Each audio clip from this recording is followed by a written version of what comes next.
Dracula by Bram Stoker. Chapter 1. Jonathan Harker's Journal. Kept in shorthand. 3rd May, Bistritz. Left Munich at 8:35 p.m. on 1st May, arriving at Vienna early next morning. Should have arrived at 6:46, but train was an hour late. Budapest seems a wonderful place from the glimpse which I got of it from the train and the little I could walk through the streets. I feared to go very far from the station, as we had arrived late, and would start as near the correct time as possible. The impression I had was that we were leaving the west and entering the east, the most western of splendid bridges over the Danube, which is here of noble width and depth, took us among the traditions of Turkish rule. We left in pretty good time, and came after nightfall to Klausenberg. Here I stopped for the night at the Hotel Royal. I had for dinner, or rather supper, a chicken done up some way with red pepper, which was very good, but thirsty. Memorandum, get recipe for Mina. I asked the waiter, and he said it was called paprika handel, and that as it was a national dish, I should be able to get it anywhere along the Carpathians. I found my smattering of German very useful here. Indeed, I don't know how I should be able to get on without it. Having had some time at my disposal when in London, I had visited the British Museum, and made search among the books and maps in the library regarding Transylvania. It had struck me that some foreknowledge of the country could hardly fail to have some importance in dealing with the noblemen of that country. I find that the district he named is in the extreme east of the country, just on the borders of 3 states, Transylvania, Moldavia, and Bukovina, in the midst of the Carpathian Mountains, one of the wildest and least known portions of Europe. I was not able to light on any map or work given the exact locality of the Castle Dracula, as there are no maps of this country as yet to compare with our own Ordnance Survey maps. But I found that Bistritz, the post town named by Count Dracula, is a fairly well-known place. I shall enter here some of my notes, as they may refresh my memory when I talk over my travels with Mina. In the population of Transylvania there are 4 distinct nationalities: Saxons in the south, and mixed with them the Wallachs, who are descendants of the Dacians, Magyars in the west, and Zikis in the east and north. I am going among the latter, who claim to be descendant from Attila and the Huns. This may be so, for when the Magyars conquered the country in the 11th century, they found the Huns settled in it. I read that every known superstition in the world is gathered in the horseshoe of the Carpathians, as if it were the centre of some sort of imaginative whirlpool. If so, my stay may be very interesting. Memorandum, I must ask the Count all about them. I did not sleep well, though my bed was comfortable enough, for I had all sorts of queer dreams. There was a dog howling all night under my window, which may have had something to do with it, or may have been the paprika, for I had to drink up all the water in my carafe, and was still thirsty. Towards morning I slept and was wakened by the continuous knocking at my door, so I guess I must have been sleeping soundly then. I had for breakfast more paprika and a sort of porridge of maize flour, which they said was mamaliga, an eggplant stuffed with forcemeat, a very excellent dish, which they call implatata. Memorandum, get recipe for this also. I had to hurry breakfast, for the train started a little before 8, or rather it ought to have done so, for after rushing to the station at 7:30 I had to sit in the carriage for more than an hour before we began to move. It seems to me that the further east you go, the more unpunctual are the trains. What ought they to be in China? All day long we seemed to dawdle through a country which was full of beauty of every kind.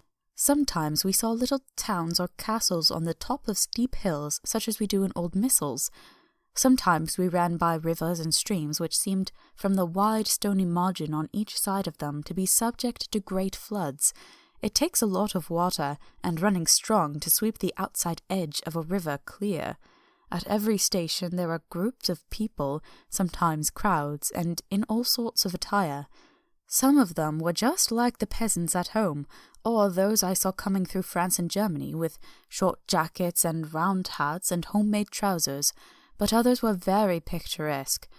The women looked pretty, except when you got near them, but they were very clumsy about the waist. They had all full white sleeves of some kind or other, and most of them had big belts with a lot of strips of something fluttering from them like the dresses in a ballet, but of course there were petticoats under them. The strangest figures we saw were the Slovaks, who were more barbarian than the rest, with the big cowboy hats and great baggy dirty white trousers, white linen shirts, and enormous heavy leather belts, nearly a foot wide, all studded over with brass nails. They wore high boots, with their trousers tucked into them, and had long black hair and heavy black moustaches. They are very picturesque, but do not look prepossessing. On the stage, they would be set down at once as some old oriental band of brigands. Here they are, however, I am told, very harmless and rather wanting in natural self-assertion. It was on the dark side of twilight when we got to Bistritz, which is a very interesting old place, being practically on the frontier, for the Borgo Pass leads from it into Bukovina. It has had a very stormy existence, and certainly shows marks of it. 50 years ago, a series of great fires took place, which made terrible havoc on 5 separate occasions. At the very beginning of the 17th century, it underwent a siege of 3 weeks and lost 13,000 people, the casualties of war proper being assisted by famine and disease. Count Dracula had directed me to go to the Golden Crone Hotel, which I found to my great delight to be thoroughly old-fashioned, for of course I wanted to see all I could of the ways of the country. I was evidently expected, for when I got near the door I faced a cheery-looking elderly woman in the usual peasant dress, white undergarment with long double apron, front and back of coloured stuff fitting almost too tight for modesty. When I came close she bowed and said, "The Herr Englishman?" "Yes," I said, "Jonathan Harker." She smiled and gave some message to an elderly man in white shirt-sleeves who had followed her to the door. He went, but immediately returned with a letter. "My friend, welcome to the Carpathians. I am anxiously expecting you. Sleep well tonight. At 3 tomorrow the diligence will start for Bukovina. A place on it is kept for you. At the Borgo Pass my carriage will await you and will bring you to me. I trust that your journey from London has been a happy one, and that you will enjoy your stay in my beautiful land. Your friend Dracula." 4 May. I found that my landlord had got a letter from the Count, directing him to secure the best place in the coach for me, but on making inquiries as to the details he seemed somewhat reticent, and pretended that he could not understand my German. This could not be true, because up till then he had understood it perfectly. At least he answered my questions exactly as if he did. He and his wife, the old lady who had received me, looked at each other in a frightened sort of way. He mumbled out that the money had been sent in a letter, and that was all he knew. When I asked him if he knew Count Dracula and could tell me anything of his castle, both he and his wife crossed themselves, and, saying that they knew nothing at all, simply refused to speak further. It was so near the time of starting that I had no time to ask anyone else, for it was all very mysterious and not by any means comforting. Just before I was leaving, the old lady came up to my room and said in a very hysterical way, "Must you go? Oh, young Herr, must you go?" She was in such an excited state that she seemed to have lost her grip of what German she knew, and mixed it up with some other language which I did not know at all. I was just able to follow her by asking many questions. When I told her that I must go at once, and that I was engaged on important business, she asked again, "Do you know what day it is?" I answered that it was the 4th of May. She shook her head, and she said again, "Oh, yes, I know that, but do you know what day it is?" On my saying that I did not understand, she went on, "It is the eve of St. George's Day. Do you not know that tonight, when the clock strikes midnight, all the evil things in the world will have full sway? Do you not know where you are going, and what you are going to?" She was in such evident distress that I tried to comfort her, but without effect. Finally she went down on her knees and implored me not to go, at least to wait a day or 2 before starting. It was all very ridiculous, but I did not feel comfortable. However, there was business to be done, and I could allow nothing to interfere with it. I therefore tried to raise her up and said as gravely as I could that I thanked her, but my duty was imperative and that I must go.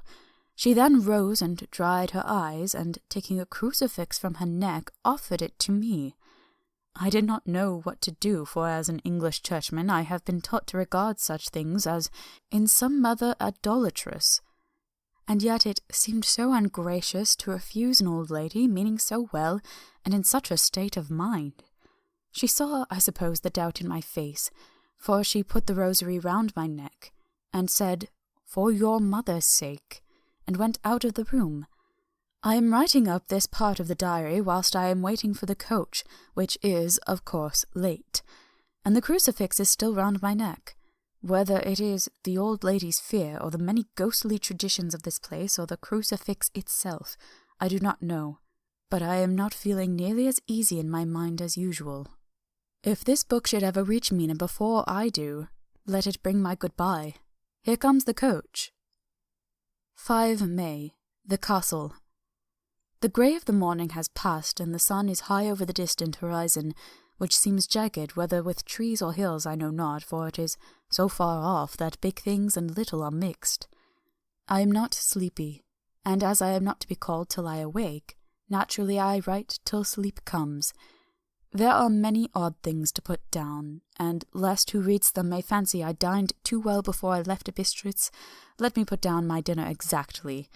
I dined on what they called robber steak, bits of bacon, onion, and beef seasoned with red pepper, and strung on sticks and roasted over the fire in the simple style of the London cat's meat. The wine was golden Medias, which produces a queer sting on the tongue, which is, however, not disagreeable. I had only a couple glasses of this and nothing else. When I got on the coach, the driver had not taken his seat, and I saw him talking with the landlady. They were evidently talking of me, for every now and then they looked at me, and some of the people who were sitting on the bench outside the door, which they called by a name meaning word-bearer, came and listened, and then looked at me, most of them pityingly. I could hear a lot of words often repeated, queer words, for there were many nationalities in the crowd, so I quietly got my polyglot dictionary from my bag and looked them out. I must say, they were not cheering to me, for amongst them were Ordog, Satan, Pokol, Hell, Stregoica, Witch, Vrolak, and Vlkozlak, both of which mean the same thing, one being Slovak and the other Servian, for something that is either werewolf or vampire. Memorandum, I must ask the Count about these superstitions. When we started, the crowd round the inn door, which had by this time swelled to a considerable size, all made the sign of the cross and pointed 2 fingers towards me. With some difficulty I got a fellow passenger to tell me what they meant. He would not answer at first, but on learning that I was English, he explained that it was a charm or guard against the evil eye. This was not very pleasant for me. Just starting for an unknown place, to meet an unknown man, but everyone seemed so kind-hearted, so sorrowful, so sympathetic, that I could not be but touched.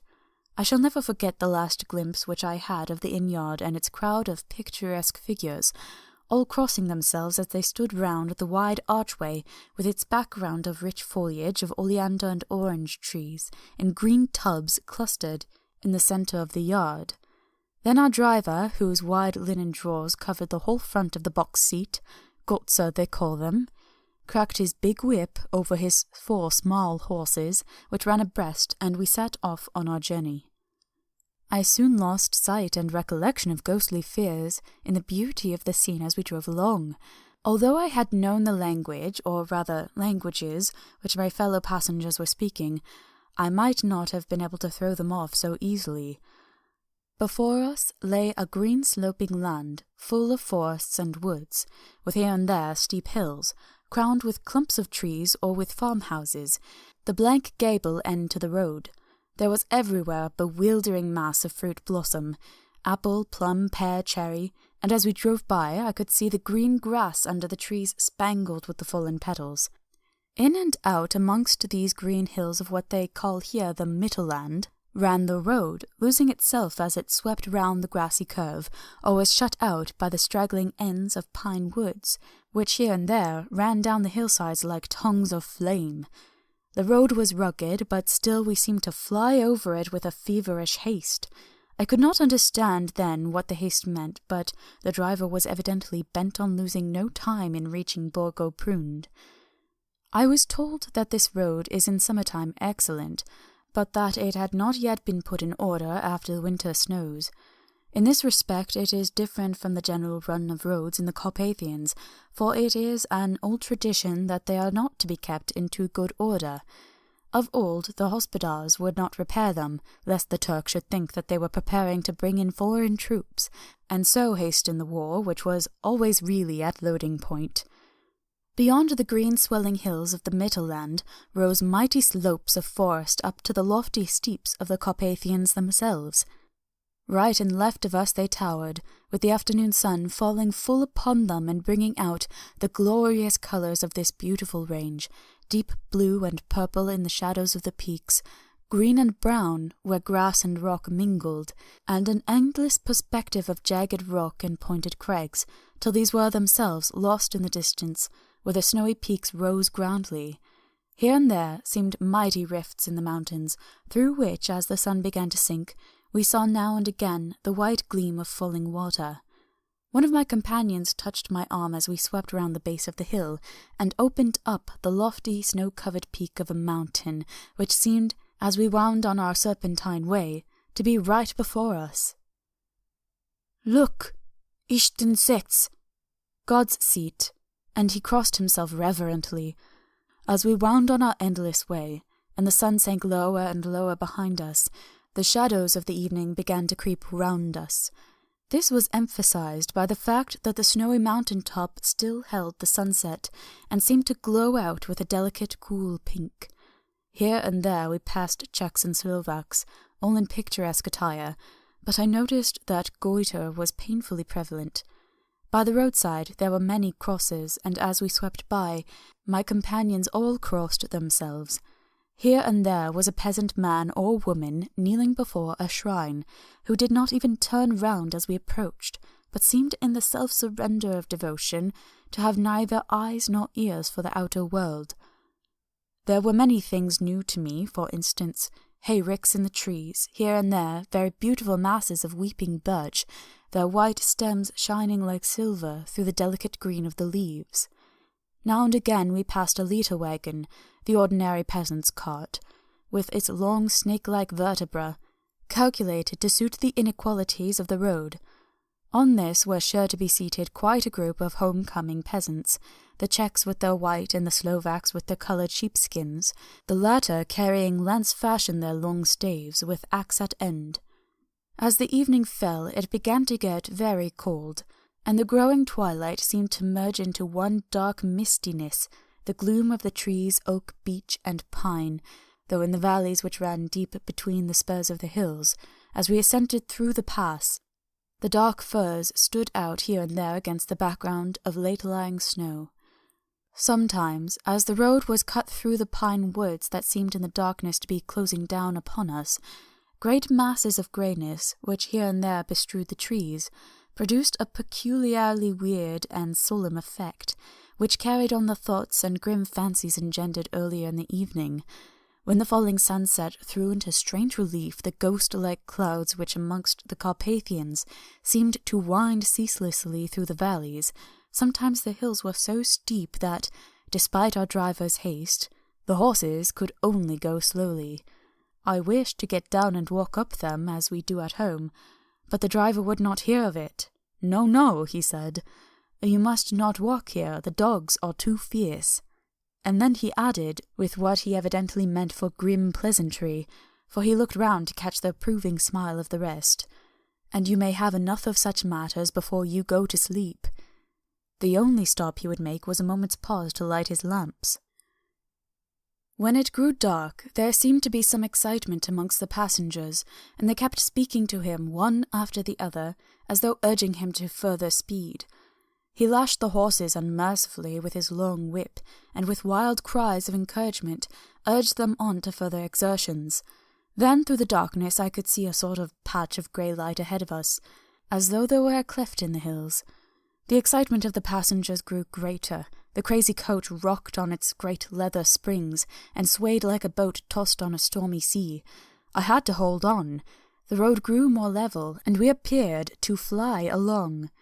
Then the mountains seemed to come nearer to us on each side, and to frown down upon us. We were entering on the Borgo Pass. One by one several of the passengers offered me gifts, which they pressed upon me with an earnestness which would take no denial. These were certainly of an odd and varied kind, but each was given in simple good faith, with a kindly word and a blessing, and that strange mixture of fear-meaning movements which I had seen outside the hotel at Bistritz, the sign of the cross and the guard against the evil eye.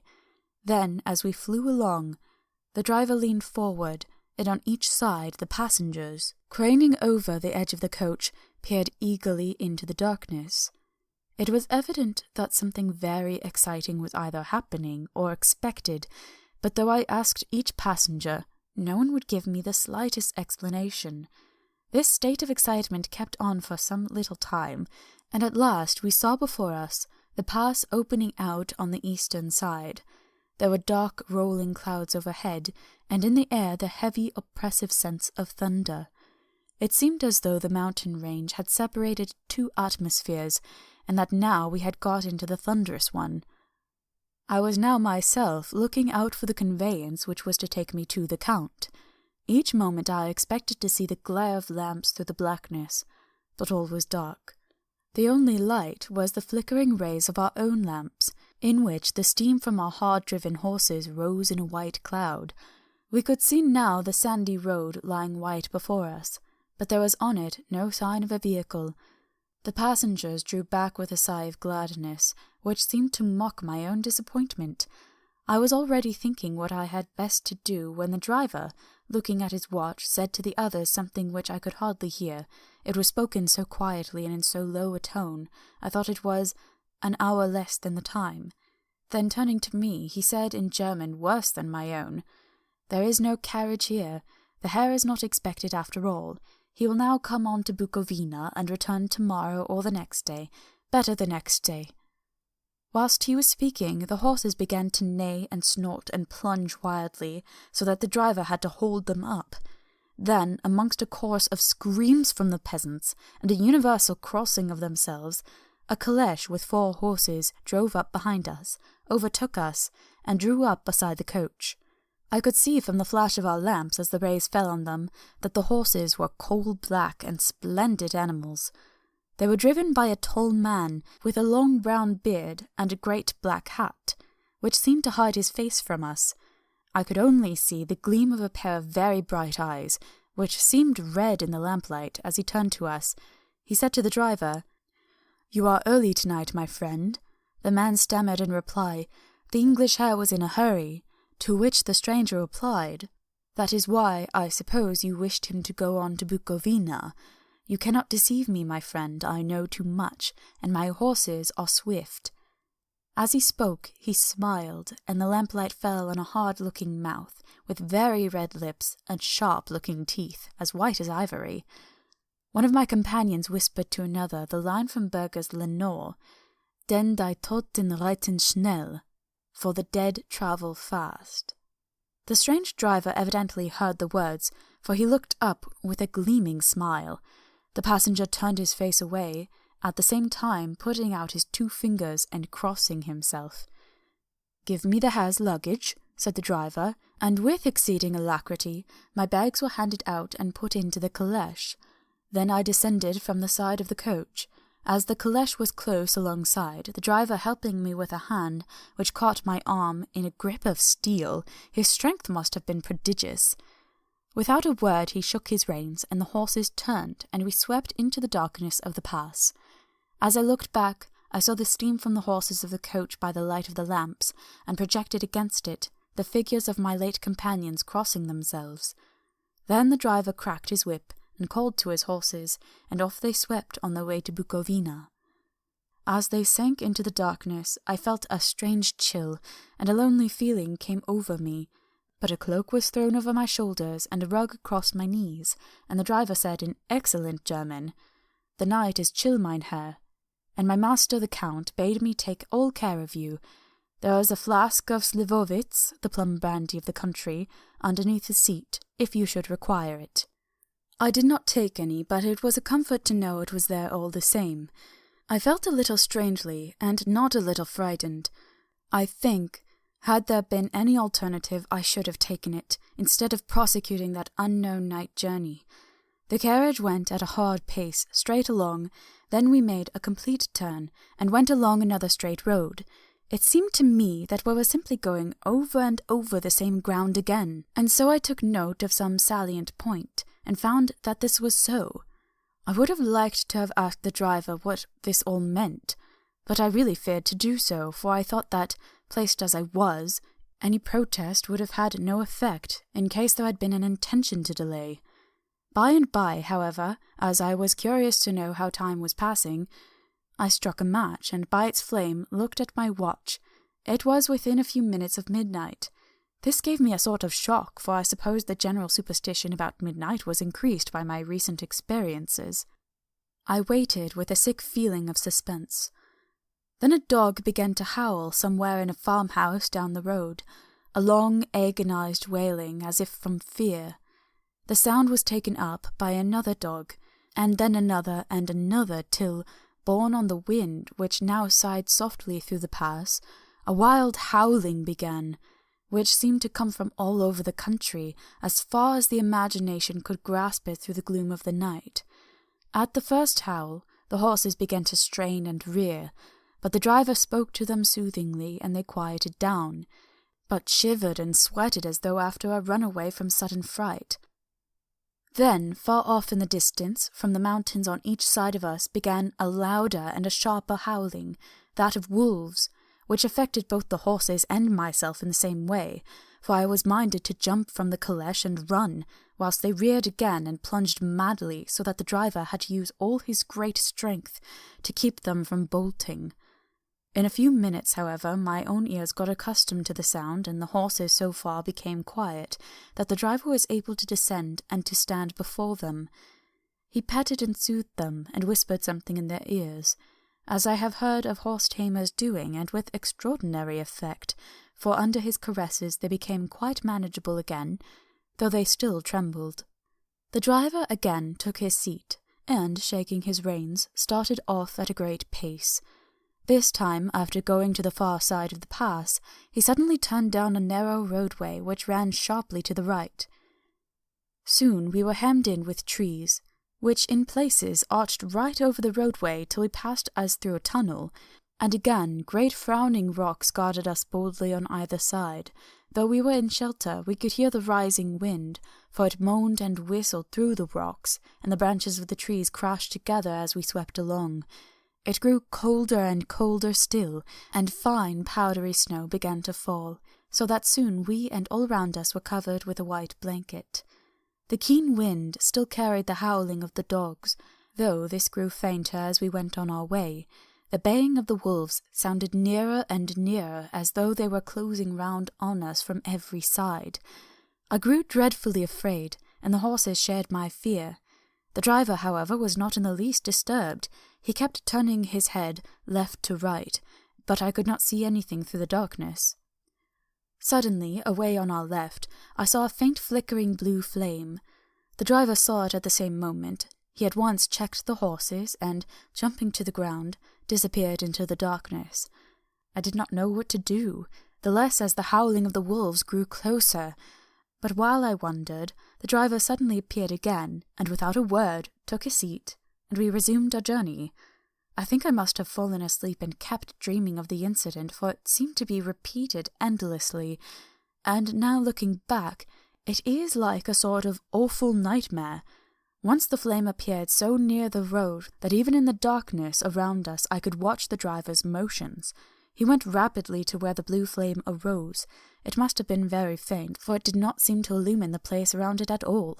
Gathering a few stones, formed them into some device. Once there appeared a strange optical effect. When he stood between me and the flame, He did not obstruct it, for I could see its ghostly flicker all the same. This startled me, but as the effect was only momentary, I took it that my eyes deceived me, straining through the darkness. Then for a time there were no blue flames, and we sped onwards through the gloom, with the howling of the wolves around us as though they were following in a moving circle. At last there came a time when the driver went further afield than he had gone yet, and during his absence the horses began to tremble worse than ever and to snort and scream with fright. I could not see any cause for it, for the howling of the wolves had ceased altogether, but just then the moon, sailing through the black clouds, appeared behind the jagged crest of a beetling, pine-clad rock, and by its light I saw around us a ring of wolves, with white teeth and lolling red tongues, with long, sinewy limbs and shaggy hair. They were 100 times more terrible in the grim silence which held them than even when they howled. For myself, I felt a sort of paralysis of fear. It is only when a man feels himself face to face with such horrors that he can understand their true import. All at once the wolves began to howl as though the moonlight had had some peculiar effect on them. The horses jumped about and reared and looked helplessly round with eyes that rolled in every way painful to see, but the living ring of terror encompassed them on every side, and they had perforce to remain within it. I called to the coachman to come, for it seemed to me that our only chance was to try and break out through the ring and to aid his approach. I shouted and beat the side of the caleche, hoping by the noise to scare the wolves from that side, so as to give him a chance of reaching the trap.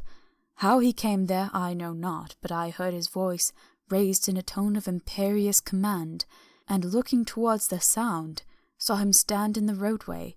As he swept his long arms, as though brushing aside some impalpable obstacle, the wolves fell back, and back further still.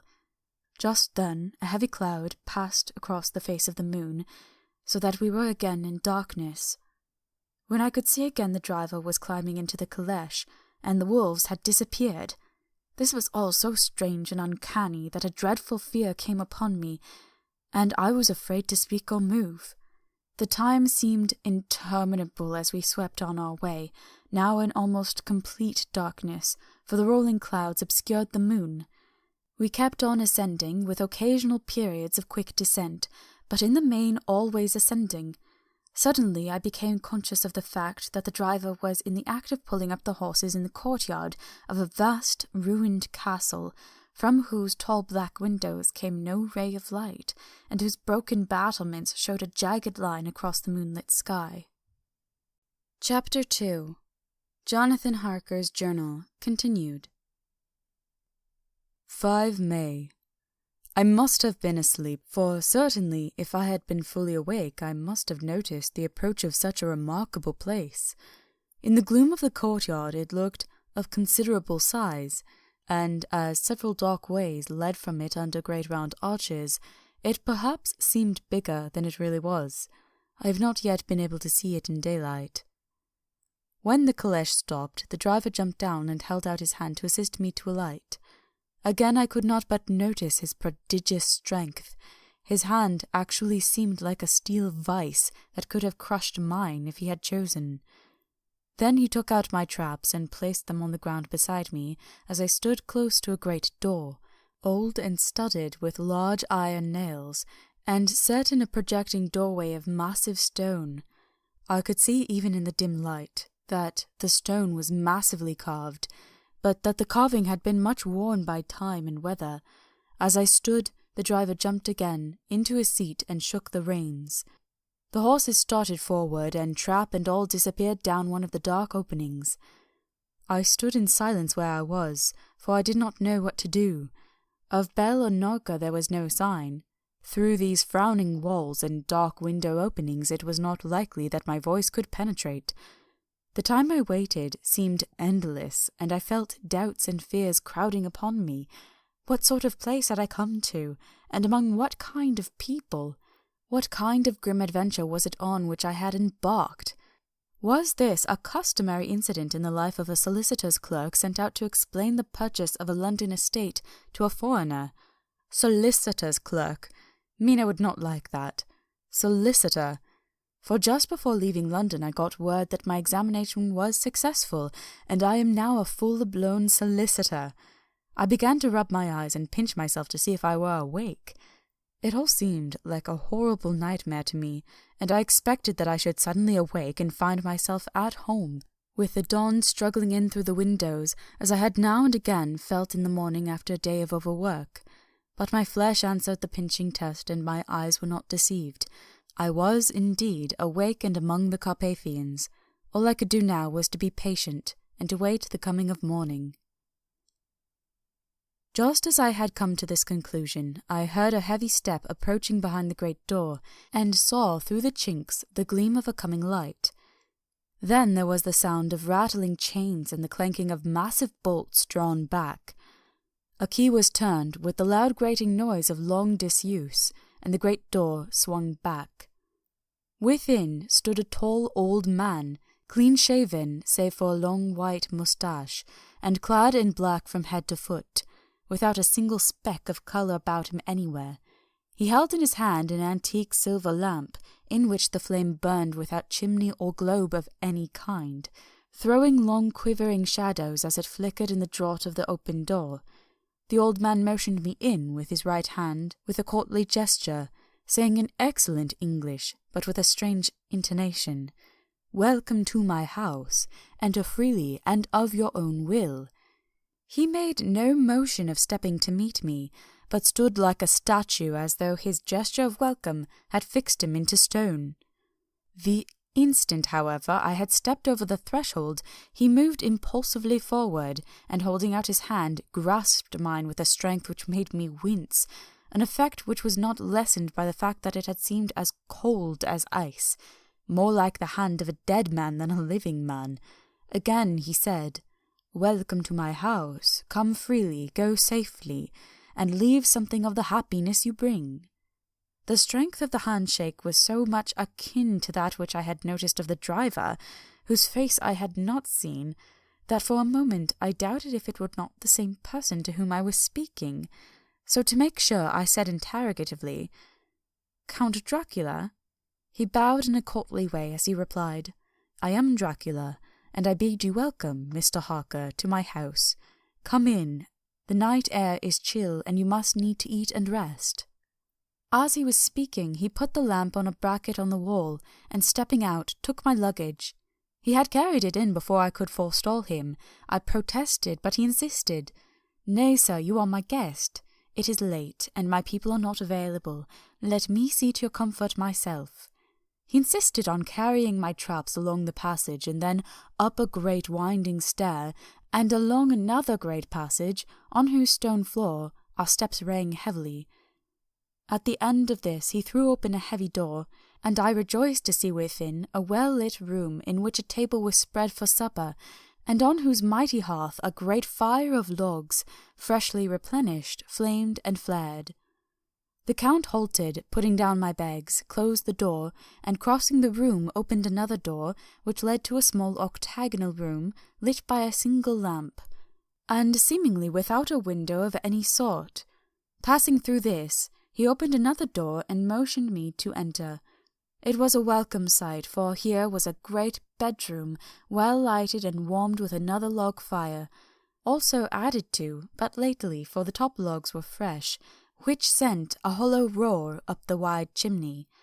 The Count himself left my luggage inside and withdrew, saying before he closed the door, "You will need, after your journey, to refresh yourself by making your toilet. I trust you will find all you wish. When you are ready, come into the other room, where you will find your supper prepared." The light and warmth of the Count's courteous welcome seemed to have dissipated all my doubts and fears.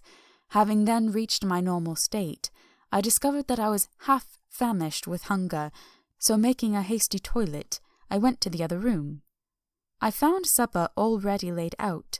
My host, who stood on one side of the great fireplace, leaning against the stonework, made a graceful wave of his hand to the table and said, "I pray you, be seated and sup how you please.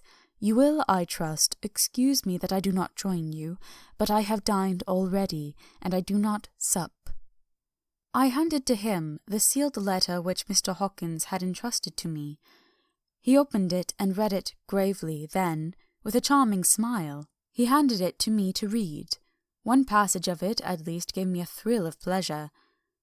I must regret that an attack of gout, from which malady I am constant sufferer, forbids me absolutely any travelling on my part for some time to come, but I am happy to say that I can send a sufficient substitute, one in whom I have every possible confidence.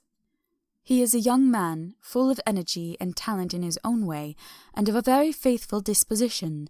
He is discreet and silent, and has grown into manhood in my service. He shall be ready to attend on you when you will during his stay, and shall take your instructions in all matters. The Count himself came forward and took off the cover of a dish, and I fell at once on an excellent roast chicken. This, with some cheese and a salad and a bottle of old Tokay, of which I had 2 glasses, was my supper. During the time I was eating it, the Count asked me many questions as to my journey, and I told him by degrees all I had experienced. By this time I had finished my supper, and by my host's desire had drawn up a chair by the fire, and began to smoke a cigar, which he offered me, at the same time excusing himself that he did not smoke. I had now an opportunity of observing him, and found him of a very marked physiognomy. His face was strong, a very strong aquiline, with high bridge of the thin nose and peculiarly arched nostrils, with lofty domed forehead, and hair growing scantily round the temples but profusely everywhere. His eyebrows were very massive, almost meeting over the nose, and with bushy hair that seemed to curl in its own profusion. The mouth, so far as I could see under the heavy moustache, was fixed and rather cruel-looking, with particularly sharp white teeth. These protruded over the lips, whose remarkable ruddiness showed astonishing vitality in a man of his years. For the rest, his ears were pale, and at the tops extremely pointed. The chin was broad and strong, and the cheeks firm, though thin. The general effect was one of extraordinary pallor. Hitherto I had noticed the backs of his hands as they laid on his knees in the firelight, and they had seemed rather white and fine. But seeing them now close to me, I could not notice but they were rather coarse, broad with squat fingers. Strange to say, there were hairs in the centre of the palm. The nails were long and fine, and cut to a sharp point. As the Count leaned over me and his hands touched me, I could not repress a shudder. It may have been that his breath was rank, but a horrible feeling of nausea came over me, which, do what I would, I could not conceal. The Count, evidently noticing it, drew back, and with a grim sort of smile, which showed more than he had yet done, his protuberant teeth, sat himself down again on his own side of the fireplace. We were both silent for a while, and as I looked towards the window I saw the first dim streak of the coming dawn. There seemed a strange stillness over everything, but as I listened I heard as if from down below the valley the howling of many wolves. The Count's eyes gleamed as he said, "Listen to them, the children of the night, what music they make." Seeing, I suppose, some expression in my face strange to him, he added, "Ah, sir, you dwellers in the city cannot enter into the feelings of the hunter." Then he rose and said, "But you must be tired. Your bedroom is all ready, and tomorrow you shall sleep as late as you will. I have yet to be away till the afternoon, so sleep well and dream well." With a courteous bow, he opened for me himself the door to the octagonal room, and I entered my bedroom. I am all in a sea of wonders. I doubt, I fear, I think strange things which I dare not confess to my own soul. God keep me, if only for the sake of those dear to me. 7 May. It is again early morning, but I have rested and enjoyed the last 24 hours. I slept till late in the day, and woke of my own accord. When I had dressed myself, I went into the room where we had supped, and found a cold breakfast laid out, with coffee kept hot by the pot being placed on the hearth. There was a card on the table on which was written, "I have to be absent for a while. Do not wait for me. D. I set to and enjoyed a hearty meal. When I had done, I looked for a bell so that I might let the servants know I had finished, but I could not find one. There are certainly odd deficiencies in the house, considering the extraordinary evidences of wealth which are around me. The table service is of gold, and so beautifully wrought that it must be of immense value. The curtains and upholstery of the chairs and sofas and the hangings of my bed are of the costliest and most beautiful fabrics, and must have been of fabulous value when they were made, for they are centuries old, though in excellent order. I saw something like them in Hampton Court, but there they were worn and frayed and moth-eaten. But still in none of the rooms is there a mirror. There is not even a toilet glass on my table, and I had to get the little shaving glass from my bag before I could either shave or brush my hair. I have not yet seen a servant anywhere, or heard a sound near the castle except the howling of wolves. Some time after I had finished my meal, I do not know whether to call it breakfast or dinner, for it was between 5 and 6 o'clock when I had it, I looked about for something to read, for I did not like to go about the castle until I had asked the Count's permission. There was absolutely nothing in the room, book, newspaper, or even writing materials, so I opened another door in the room and found a sort of library. The door opposite mine I tried, but found it locked. In the library I found, to my great delight, a vast number of English books, whole shelves full of them, and bound volumes of magazines and newspapers. A table in the centre was littered with English magazines and newspapers, though none of them were of very recent date. The books were of the most varied kind: history, geography, politics, political economy, botany, geology, law, all relating to England and English life and customs and manners. There were even such books of reference as the London Directory, the Red and Blue Books, Whitaker's Almanac, the Army and Navy Lists, and, it somehow gladdened my heart to see it, the Law List. Whilst I was looking at the books, the door opened and the Count entered. He saluted me in a hearty way, and hoped that I had had a good night's rest. Then he went on. I am glad you found your way in here, for I am sure there is much that will interest you. These companions, he had laid his hand on some of the books, have been good friends to me, and for some years past, ever since I had the idea of going to London, have given me many, many hours of pleasure. Through them I have come to know your great England, and to know her is to love her. I long to go through the crowded streets of your mighty London, to be in the midst of the whirl and rush of humanity, to share its life, its change, its death, and all that makes it what it is. But alas, as yet I only know your tongue through books. To you, my friend, I look that I know it to speak. But, Count, I said, you know and speak English thoroughly. He bowed gravely. I thank you, my friend, for all your too flattering estimate, but yet I fear that I am but a little way on the road I would travel. True, I know the grammar and the words, but yet I know not how to speak them. Indeed, I said, you speak excellently. Not so, he answered. Well, I know that, did I move and speak in your England, none there are who would not know me for a stranger. That is not enough for me. Here I am noble, I am boyar. The common people know me, I am master. But a stranger in a strange land, he is no one. Men know him not, and to know not is to care not for. I am content if I am like the rest, so that no man stops if he see me, or pause in his speaking if he hear my words. Ha ha, stranger! I have been so long master that I would be master still, or at least that none other should be master of me. You come to me not alone as agent of my friend, Peter Hawkins of Exeter, to tell me all about my new estate in London. You shall, I trust, rest here with me a while, so that by our talking I may learn the English intonation, and I would that you tell me when I make error, even of the smallest, in my speaking.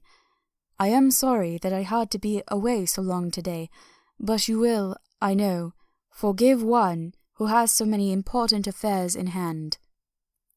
Of course I said all I could about being willing, and asked if I might come into that room when I chose. He answered, yes, certainly, and added, you may go anywhere you wish in the castle, except where the doors are locked, where of course you will not wish to go. There is reason that all things are as they are, and did you see with my eyes and know with my knowledge, you would perhaps better understand. I said I was sure of this, and then he went on.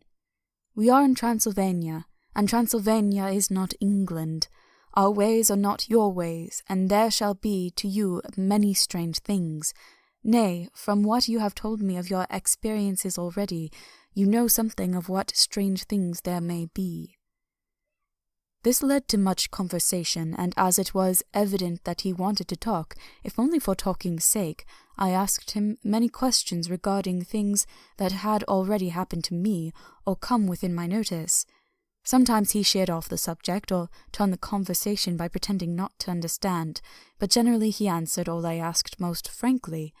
Then, as time went on, and I had got somewhat bolder, I asked him of some of the strange things of the preceding night, as, for instance, why the coachman went to the places where he had seen the blue flames.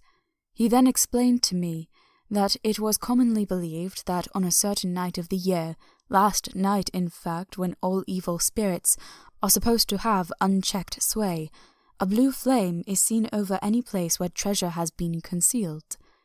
That treasure has been hidden, he went on, in the region through which you came last night. There can be but little doubt, for it was the ground fought over for centuries by the Wallachian, the Saxon, and the Turk. Why, there is hardly a foot of soil in all this region that has not been enriched by the blood of men, patriots or invaders. In old days there were stirring times when the Austrian and Hungarian came up in hordes, and patriots went out to meet them, men and women, the aged, and children too, and waited the coming on the rocks above the passes, that they might sweep destruction on them with their artificial avalanches. When the invader was triumphant, he found but little, for whatever there was had been sheltered in the friendly soil. But how, said I, can it have remained so long undiscovered, when there is a sure index to it if men will but take the trouble to look? The Count smiled, and his lips ran back over his gums. The long, sharp canine teeth showed out strangely.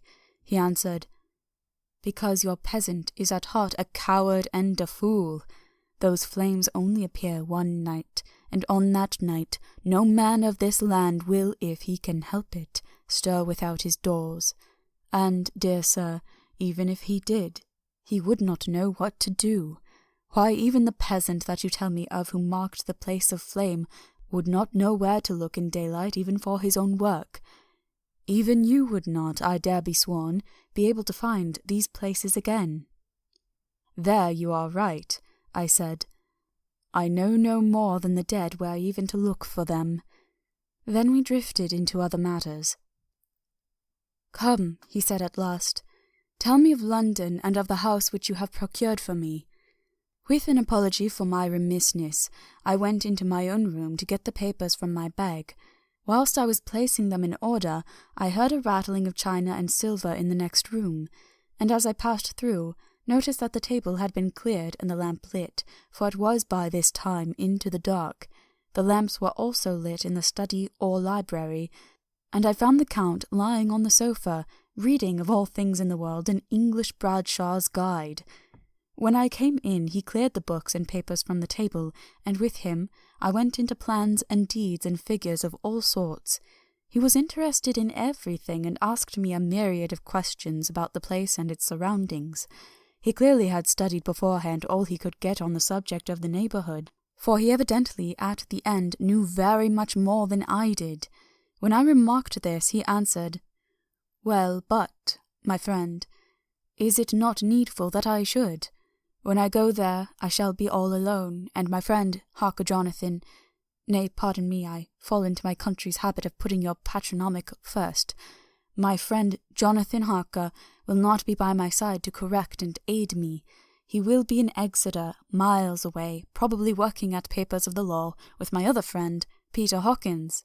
So, We went thoroughly into the business of the purchase of the estate at Purfleet. When I had told him the facts and got his signature to the necessary papers, and had written a letter with them ready to post to Mr. Hawkins, he began to ask me how I had come across so suitable a place. I read to him the notes which I had made at the time, and which I inscribe here. At Purfleet, on a by-road, I come across just such a place as seemed to be required, and where was displayed a dilapidated notice that the place was for sale. It is surrounded by a high wall of ancient structure, built of heavy stones, and has not been repaired for a large number of years. The closed gates are of heavy old oak and iron, all eaten with rust. The estate is called Carfax, no doubt a corruption of the old Quatre-Fils, as the house is four-sided, agreeing with the cardinal points of the compass. It contains in all some 20 acres, quite surrounded by the solid stone wall above mentioned. There are many trees on it, which make it in places gloomy, and there is a deep, dark-looking pond or small lake, evidently fed by some springs, as the water is clear and flows away in a fair-sized stream.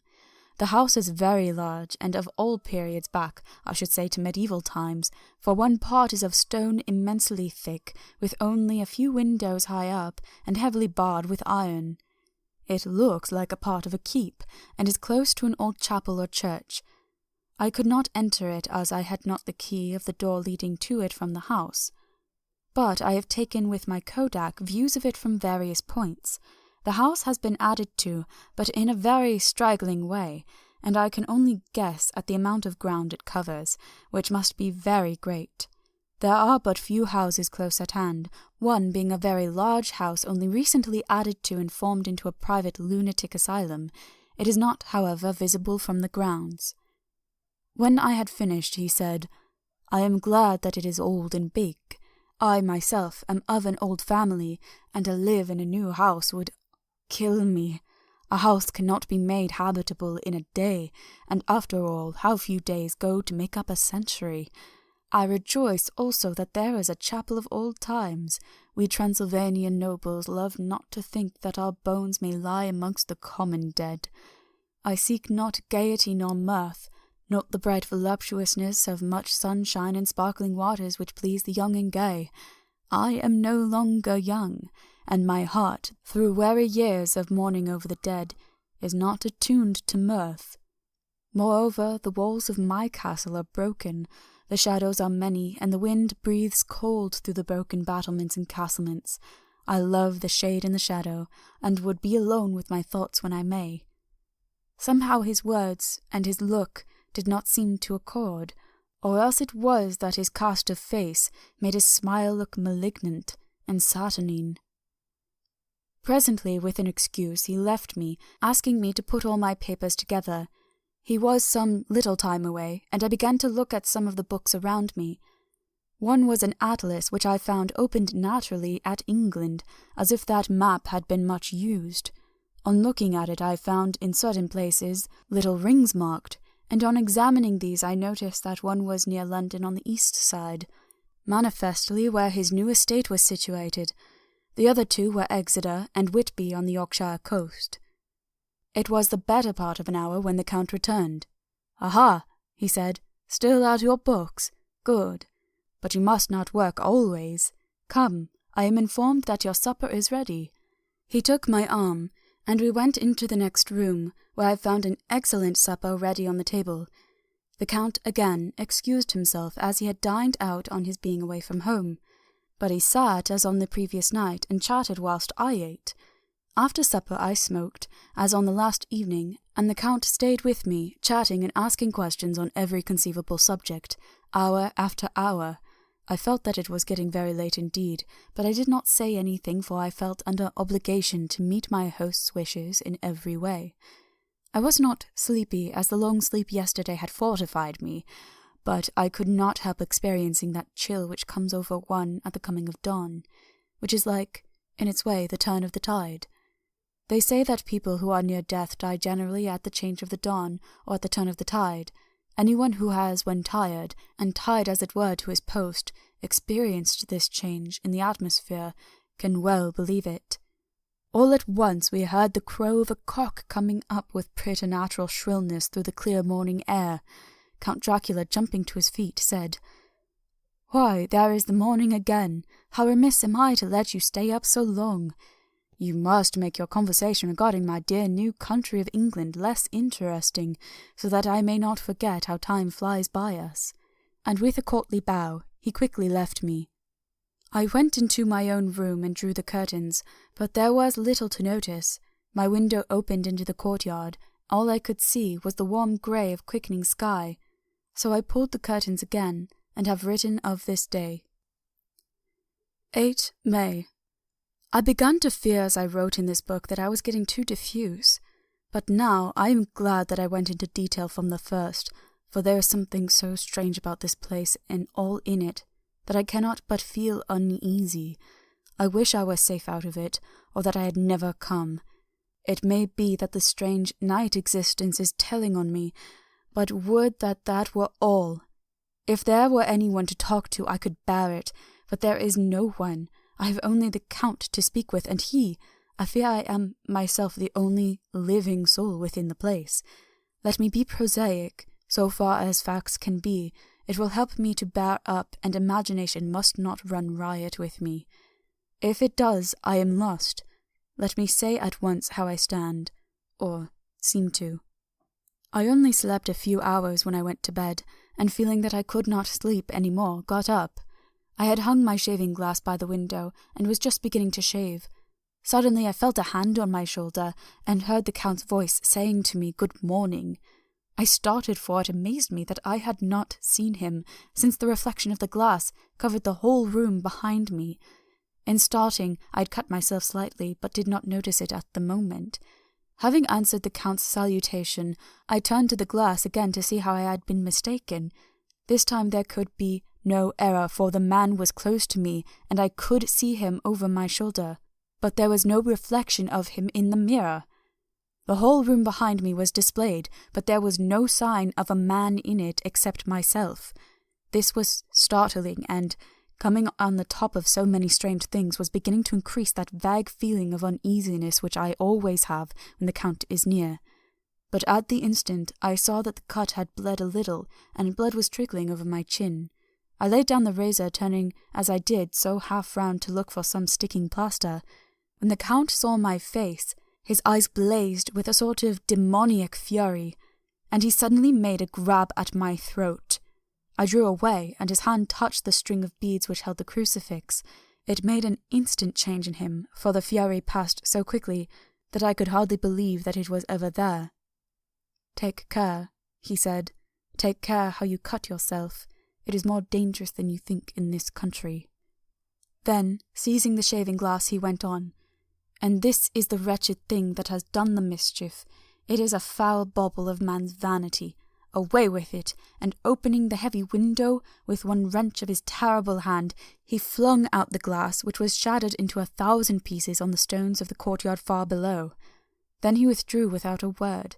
It is very annoying, for I do not see how I am to shave, unless in my watch case or the bottom of the shaving pot, which is fortunately of metal.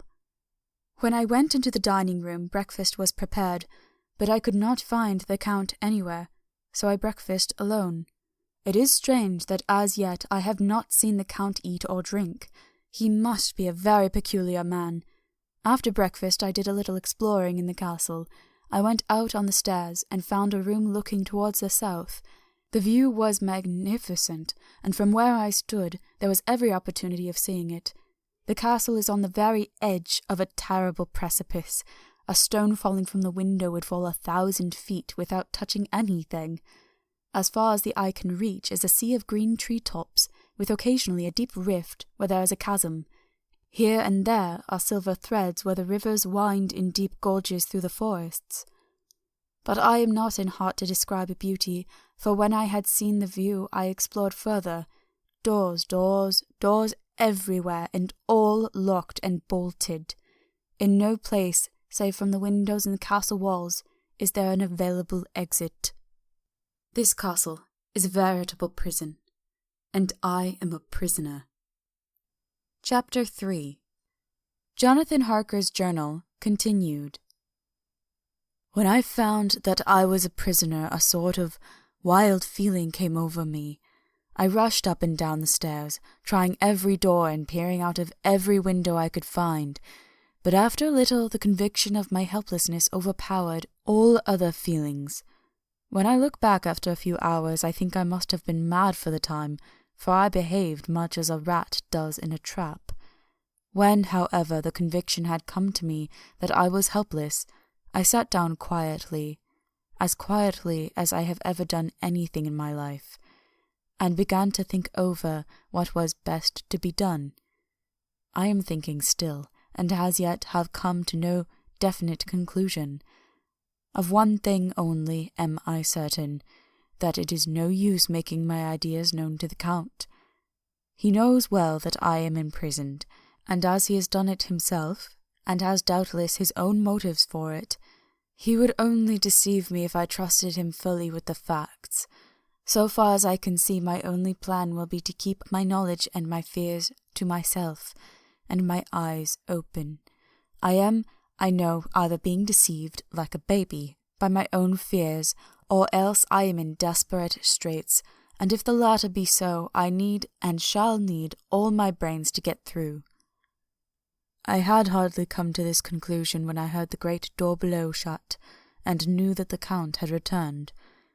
He did not come at once into the library, so I went cautiously to my own room and found him making the bed. This was odd, but only confirmed what I had all along thought, that there were no servants in the house. When later I saw him through the chink of the hinges of the door laying the table in the dining room, I was assured of it, for if he does himself all these menial offices, surely it is proof that there is no one else to do them. This gave me a fright, for if there is no one else in the castle, it must have been the Count himself who was the driver of the coach that brought me here. This is a terrible thought, for if so, what does it mean he could control the wolves as he did, by only holding up his hand in silence? How was it that all the people at Bistritz and on the coach had some terrible fear for me? What meant the giving of the crucifix, of the garlic, of the wild rose, of the mountain ash? Bless that good woman who hung the crucifix round my neck, for it is a comfort and a strength to me whenever I touch it. It is odd that a thing which I have been taught to regard with disfavour as idolatrous should in a time of loneliness and trouble be of help. Is it that there is something in the essence of the thing itself, or that it is a medium, a tangible help in conveying memories of sympathy and comfort? Some time, if it may be, I must examine this matter and try to make up my mind about it. In the meantime, I must find out all I can about Count Dracula, as it may help me to understand. Tonight he may talk of himself, if I turn the conversation that way. I must be very careful, however, not to awake his suspicion. Midnight. I have had a long talk with the Count. I asked him a few questions on Transylvania history, and he warmed up to the subject wonderfully. In his speaking of things and people, and especially of battles, he spoke as if he had been present at them all. This he afterwards explained by saying that to a boyar, the pride of his house and name is his own pride, that their glory is his glory, that their fate is his fate. Wherever he spoke of his house, he always said we, and spoke almost in the plural, like a king speaking. I wish I could put down all he said exactly as he said it, for to me it was most fascinating. It seemed to have in it a whole history of the country. He grew excited as he spoke, and walked about the room pulling his great white moustache, and grasping anything on which he laid his hands as though he would crush it by main strength. One thing he said, which I shall put down as nearly as I can, for it tells in its way the story of his race. We Zikis have a right to be proud. In our veins flows the blood of many brave races who fought as the lion fights, for lordship. Here, in the whirlpool of European races, the Ugric tribe bore down from Iceland the fighting spirit which Thor and Woden gave them, which their berserkers displayed to such fell intent on the seaboards of Europe, aye, and of Asia and Africa too, till the peoples thought that the werewolves themselves had come.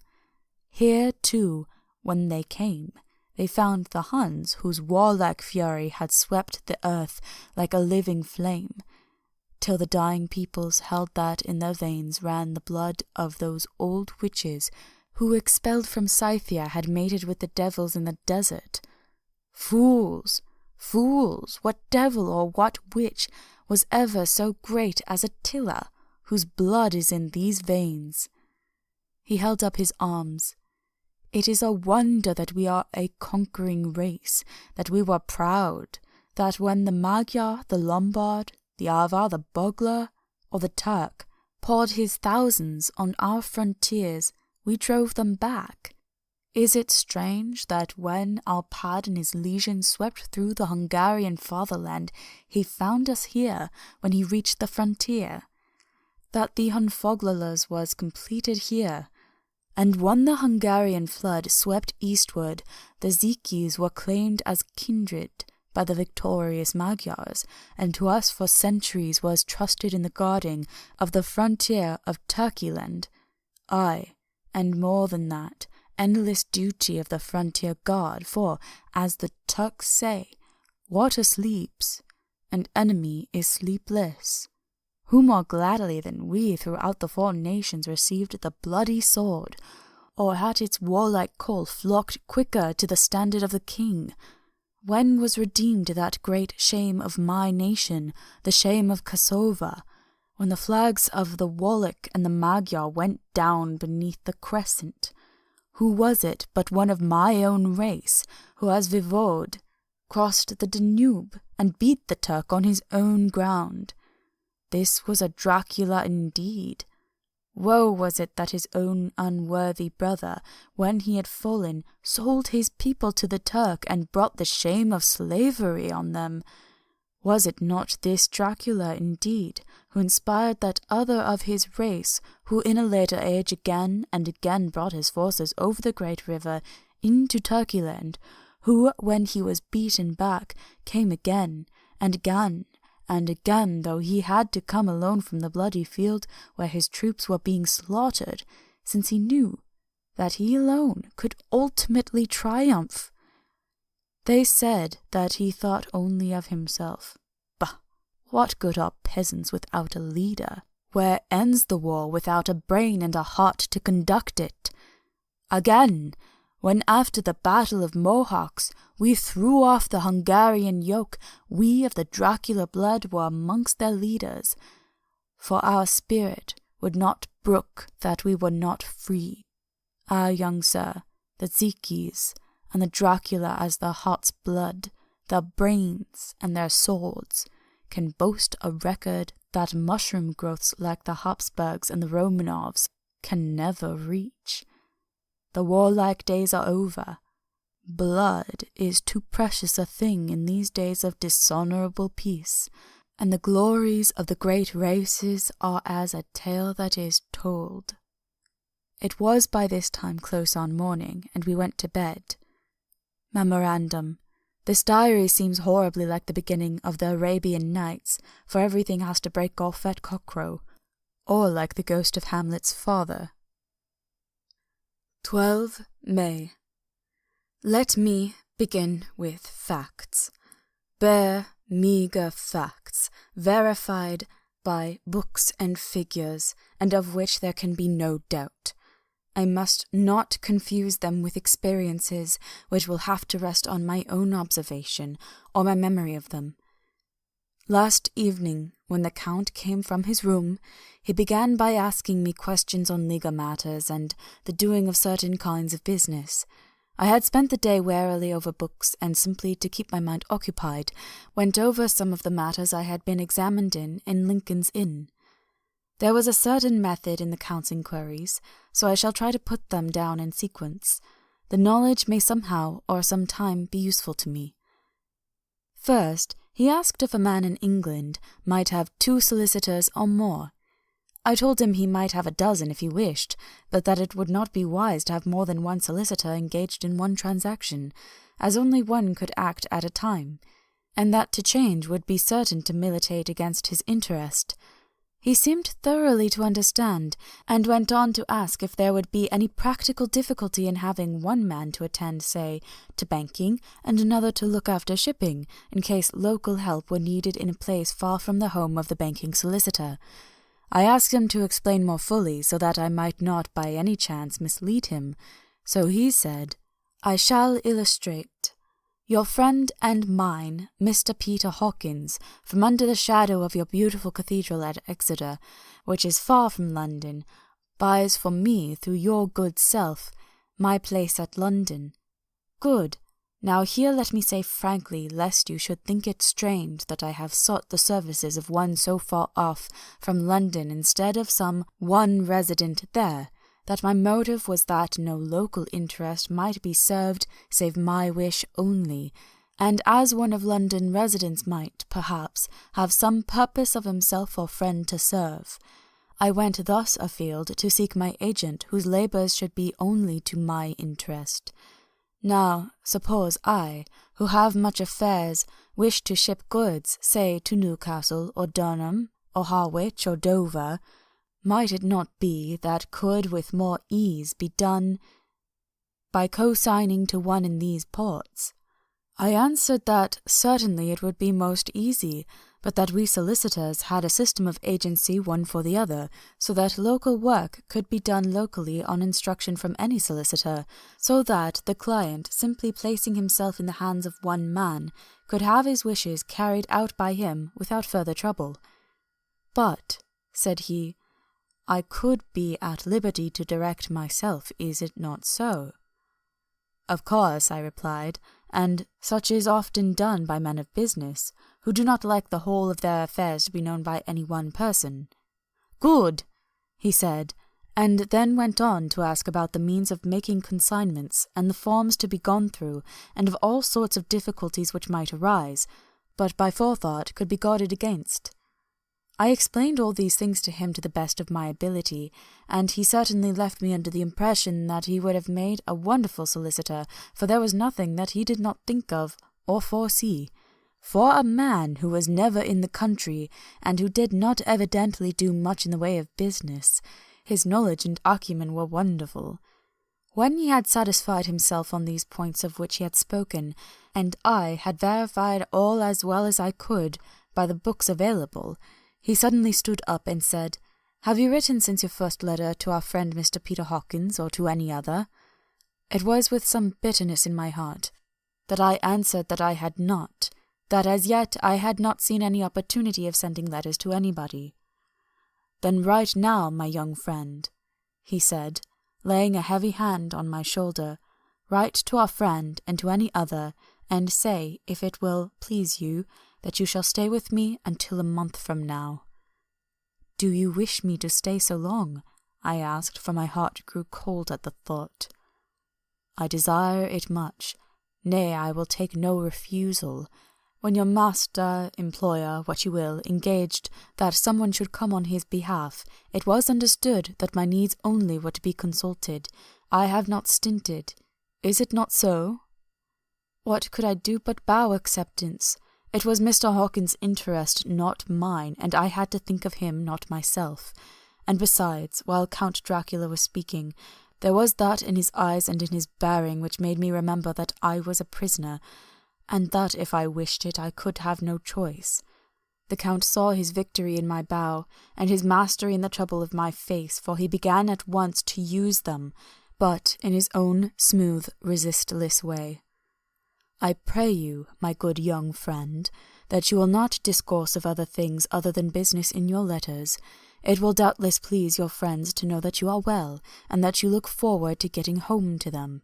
Is it not so?" As he spoke, he handed me 3 sheets of notepaper and 3 envelopes. They were all of the thinnest foreign post, and looking at them, then at him, and noticing his quiet smile, with the sharp canine teeth lying over the red underlip, I understood as well as if he had spoken that I should be careful what I wrote, for he would be able to read it. So I determined to write only formal notes now, but to write fully to Mr. Hawkins in secret, and also to Mina. for to her I could write in shorthand, which would puzzle the Count if he did see it. When I had written my 2 letters, I sat quiet, reading a book whilst the Count wrote several notes, referring as he wrote them to some books on his table. Then he took up my 2 and placed them with his own, and put by his writing materials, after which, the instant the door had closed behind him, I leaned over and looked at the letters, which were face down on the table. I felt no compunction in doing so, for under the circumstances I felt that I should protect myself in every way that I could. One of the letters was directed to Samuel F. Billington, No. 7, The Crescent, Whitby, another to Herr Lottner, Varna, the third was to Kutzenko, London, and the 4th to Herren Klopstock and Billruth, bankers, Budapest. The 2nd and 4th were unsealed. I was just about to look at them when I saw the door handle move. I sank back in my seat, having just had time to replace the letters as they had been, and to resume my book before the Count, holding still another letter in his hand, entered the room. He took up the letters on the table and stamped them carefully, and, turning to me, said, "I trust you will forgive me, but I have much work to do in private this evening. You will, I hope, find all things as you wish."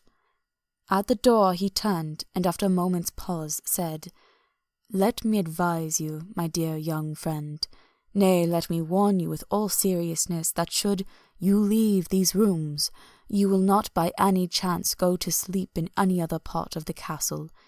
It is old, and has many memories, and there are bad dreams for those who sleep unwisely. Be warned. Should sleep now or ever overcome you, or be like to do, then haste to your own chamber or to these rooms, for your rest will then be safe. But if you be not careful in this respect, then—" He finished his speech in a gruesome way, for he motioned with his hands as if he were washing them. I quite understood.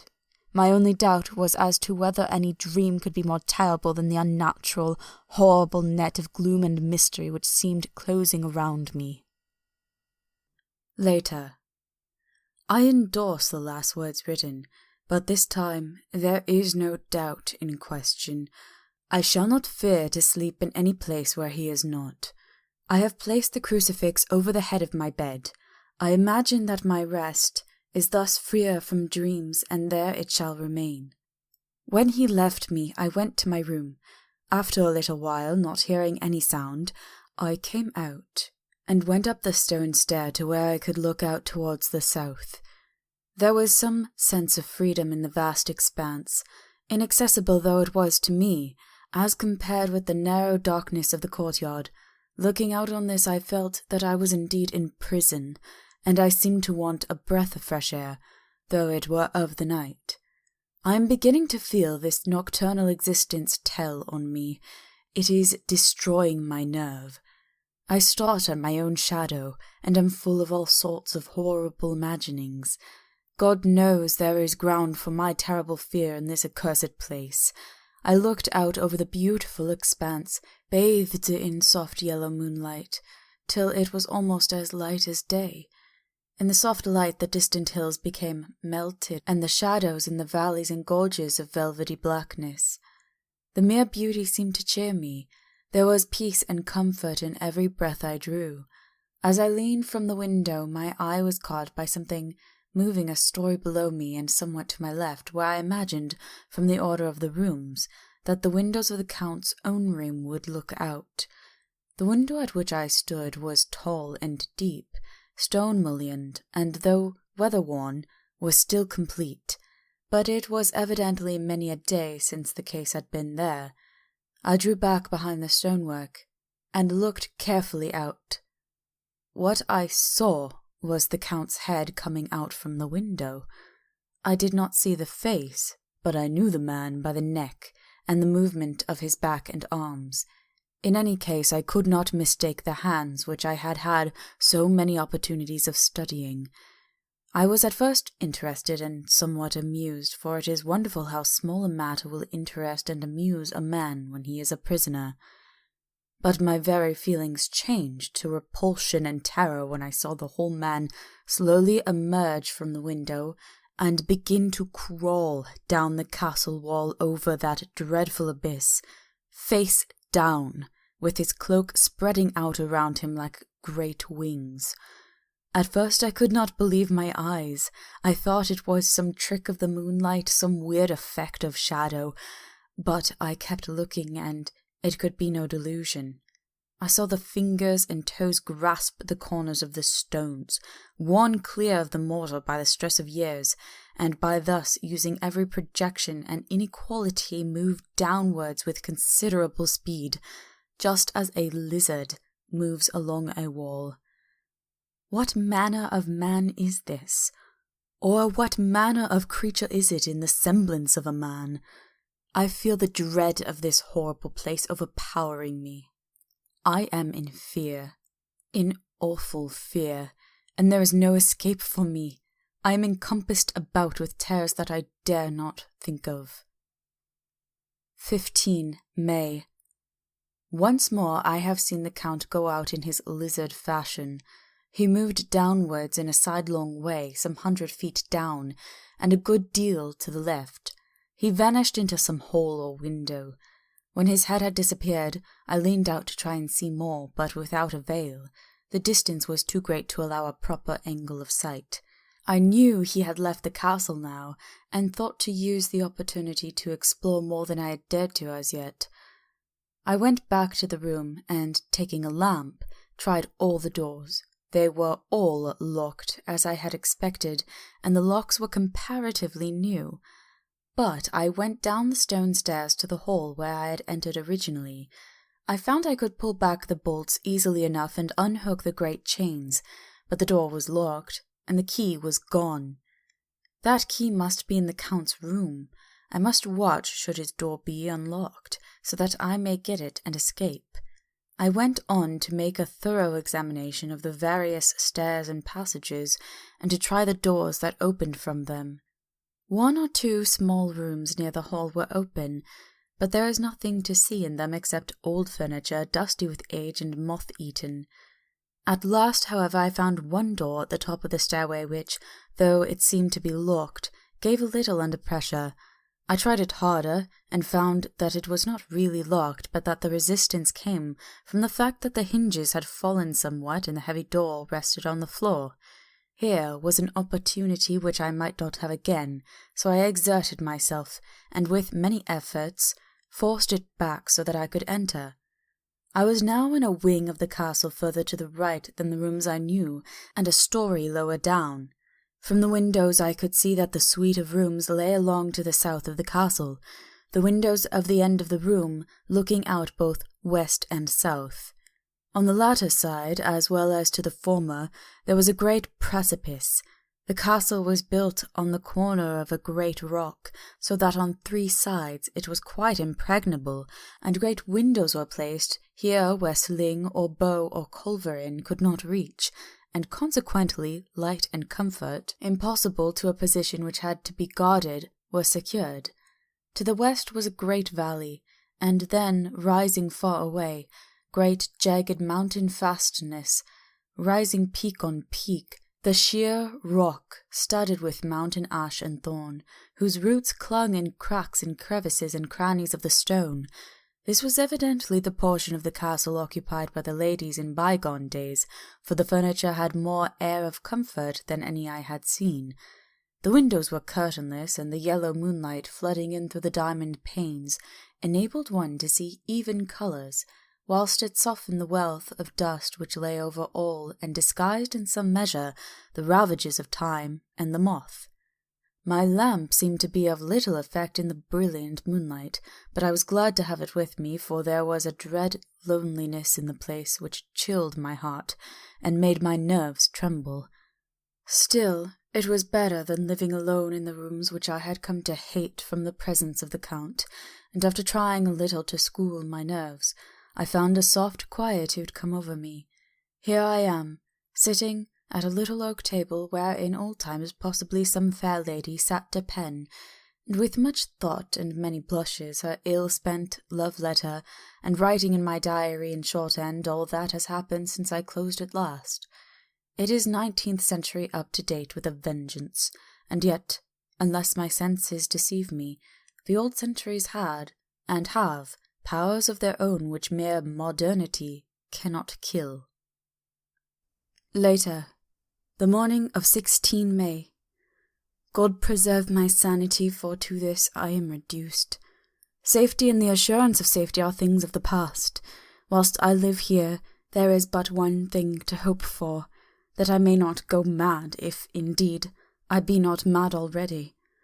If I be sane, then surely it is maddening to think that of all the foul things that lurk in this hateful place, the Count is the least dreadful to me, that to him alone I can look for safety, even though this be only whilst I can serve his purpose. Great God, merciful God, let me be calm, for out of that way lies madness indeed. I begin to get new lights on certain things which have puzzled me. Up to now I never quite knew what Shakespeare meant when he made Hamlet say, "My tablets, quick, my tablets, 'tis meet that I put it down," etc. For now, feeling as though my own brain were unhinged, or as if the shock had come which must end in its undoing, I turned to my diary for repose. The habit of entering accurately must help to soothe me. The Count's mysterious warning frightened me at the time. It frightens me more now when I think of it, for in future he has a fearful hold upon me. I shall fear to doubt what he may say. When I had written in my diary, and had fortunately replaced the book and pen in my pocket, I felt sleepy. The Count's warning came into my mind, but I took pleasure in disobeying it. The sense of sleep was upon me, and with it the obstinacy which sleep brings as outrider. The soft moonlight soothed, and the wide expanse without gave a sense of freedom which refreshed me. I determined not to return tonight to the gloom-haunted rooms, but to sleep here, where of old ladies had sat and sung and lived sweet lives whilst their gentle breasts were sad for the menfolk away in the midst of remorseless wars. I drew a great couch out of its place near the corner, so that as I lay, I could look at the lovely view to the east and south, and unthinking of and uncaring for the dust, composed myself for sleep. I suppose I must have fallen asleep. I hope so, but I fear, for all that followed was startlingly real, so real that now sitting here in the broad full sunlight of the morning, I cannot in the least believe that it was all sleep. I was not alone. The room was the same, unchanged in any way since I came into it. I could see along the floor, in the brilliant moonlight, my own footsteps marked where I had disturbed the long accumulation of dust. In the moonlight opposite me were 3 young women, ladies by their dress and manner. I thought at the time that I must be dreaming when I saw them, for, though the moonlight was behind them, they threw no shadow on the floor. They came close to me, and looked at me for some time, and then whispered together. 2 were dark, and had high aquiline noses, like the Count, and the great dark piercing eyes that seemed to be almost red when contrasted with the pale yellow moon. The other was fair as can be, with great wavy masses of golden hair and eyes like pale sapphires. I seemed somehow to know her face, and to know it in connection with some dreamy fear, but I could not recollect at the moment how or where. All 3 had brilliant white teeth that shone like pearls against the ruby of their voluptuous lips. There was something about them that made me uneasy, some longing, and at the same time some deadly fear. I felt in my heart a wicked burning desire that they would kiss me with those red lips. It is not good to note this down lest some day it should meet Mina's eyes and cause her pain, but it is the truth. They whispered together, and then they all 3 laughed, such a silvery, musical laugh, but as hard as though the sound could never have come through the softness of human lips. It was like the intolerable, tingling sweetness of water glasses when played on by a cunning hand. The fair girl shook her head coquettishly, and the other 2 urged her on. One said, "Go on, you are first, and we shall follow. Yours is the right to begin." The other added, He is young and strong. There are kisses for us all. I lay quiet, looking out under my eyelashes in an agony of delightful anticipation. The fair girl advanced and bent over me till I could find the movement of her breath upon me. Sweet it was in one sense, honey-sweet, and sent the same tingling through the nerves as her voice, but with a bitter underlying the sweet, a bitter offensiveness, as one smells in blood. I was afraid to raise my eyelids, but looked out and saw perfectly under the lashes. The girl went on her knees and bent over me, simply gloating. There was a deliberate voluptuousness which was both thrilling and repulsive, and as she arched her neck, she actually licked her lips like an animal, till I could see in the moonlight the moisture shining on the scarlet lips and on the red tongue as it lapped the white, sharp teeth.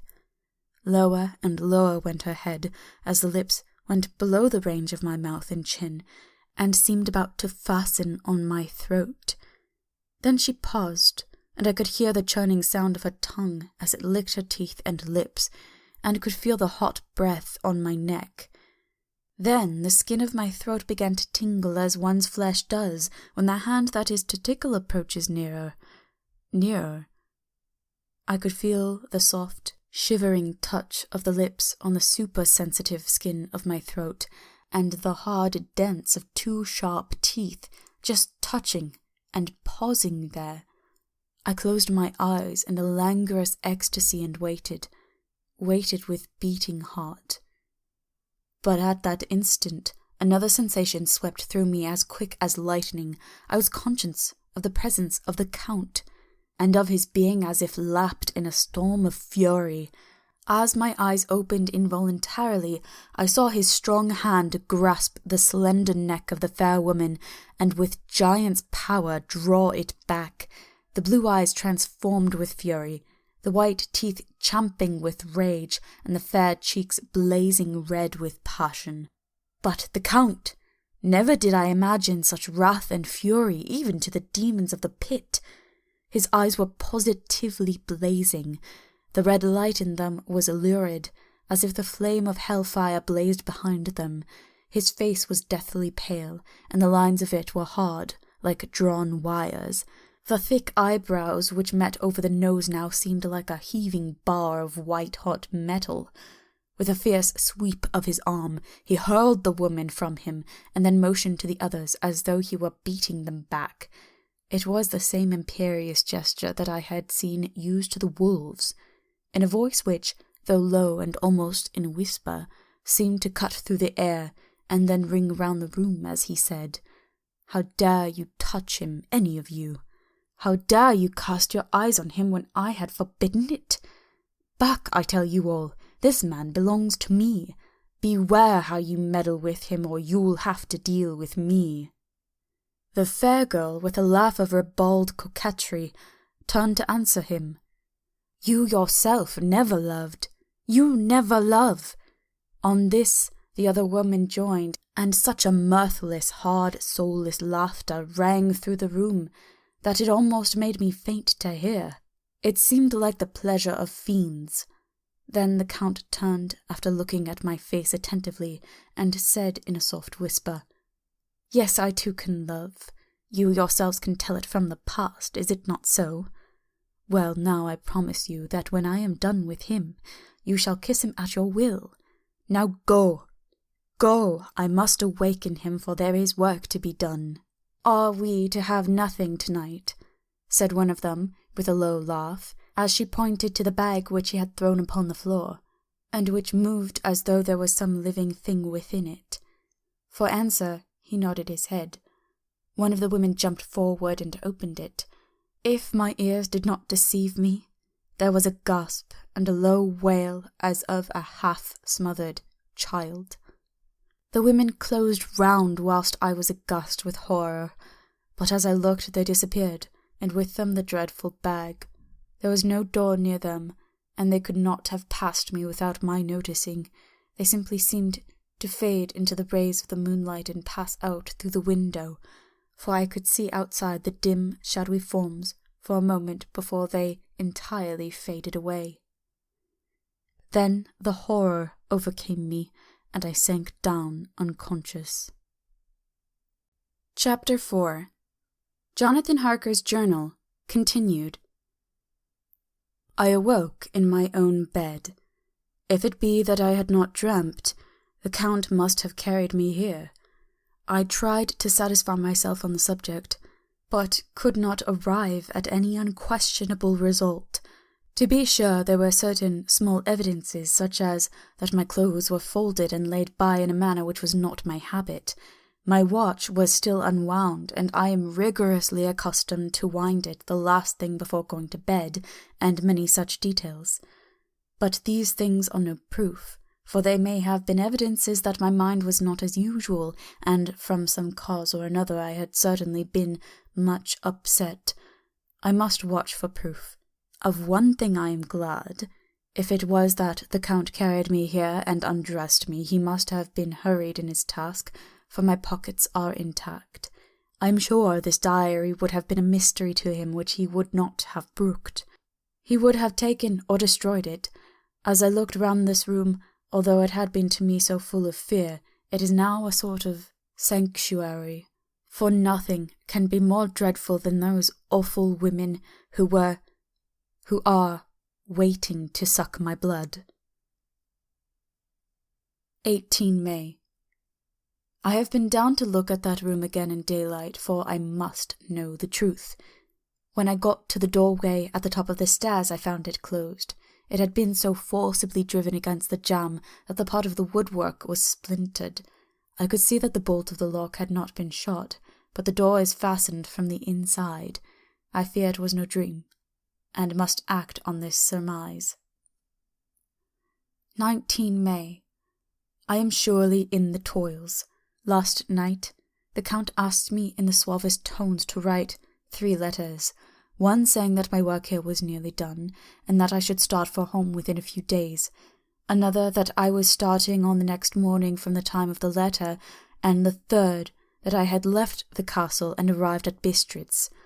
I would fain have rebelled, but felt that in the present state of things it would be madness to quarrel openly with the Count whilst I am so absolutely in his power, and to refuse would be to excite his suspicion and to arouse his anger. He knows that I know too much, and that I must not live, lest I be dangerous to him. My only chance is to prolong my opportunities. Something may occur which will give me a chance to escape. I saw in his eyes something of that gathering wrath which was manifest when he hurled that fair woman from him. He explained to me that posts were few and uncertain, and that my writing now would ensure ease of mind to my friends, and he assured me with so much impressiveness that he would countermand the later letters, which would be held over at Bistritz until due time, in case chance would admit of my prolonging my stay, that to oppose him would have been to create a new suspicion. I therefore pretended to fall in with his views, and asked him what dates I should put on the letters. He calculated a minute, and then said, the first should be June 12th, the second June 19th, and the third June 29th. I now know the span of my life. God help me. 28 May. There is a chance of escape, or at any rate, of being able to send word home. A band of Zani have come to the castle and are encamped in the courtyard. These Zani are gypsies. I have notes of them in my book. They are peculiar to this part of the world, though, allied to the ordinary gypsies all the world over. There are thousands of them in Hungary and Transylvania who are almost outside all law. They attach themselves as a rule to some great noble or boyar, and call themselves by his name. They are fearless and without religion, save my superstition, and they talk only their own varieties of Romani tongue. I shall write some letters home, and shall try to get them to have them posted. I have already spoken them through my window to begin acquaintanceship. They took their hats off and made obeisance and many signs, which, however, I could not understand any more than I could their spoken language. I have written the letters. Mina's is in shorthand, and I simply ask Mr. Hawkins to communicate with her. To her I have explained my situation, but without the horrors which I may only surmise. It would shock and frighten her to death were I to expose my heart to her. Should the letters not carry, then the Count shall not yet know my secret or the extent of my knowledge. I have given the letters. I threw them through the bars of my window with a gold piece, and made what signs I could to have them posted. The man who took them pressed them to his heart and bowed, and then put them in his cap. I could do no more. I stole back to the study and began to read. As the Count did not come in, I have written here. The Count has come. He sat down beside me and said in his smoothest voice as he opened 2 letters, "The Zani has given me these, of which, though I know not whence they come, I shall, of course, take care. See." He must have looked at it. "One is from you, and to my friend Peter Hawkins, the other." Here he caught sight of the strange symbols as he opened the envelope, and the dark look came into his face, and his eyes blazed wickedly.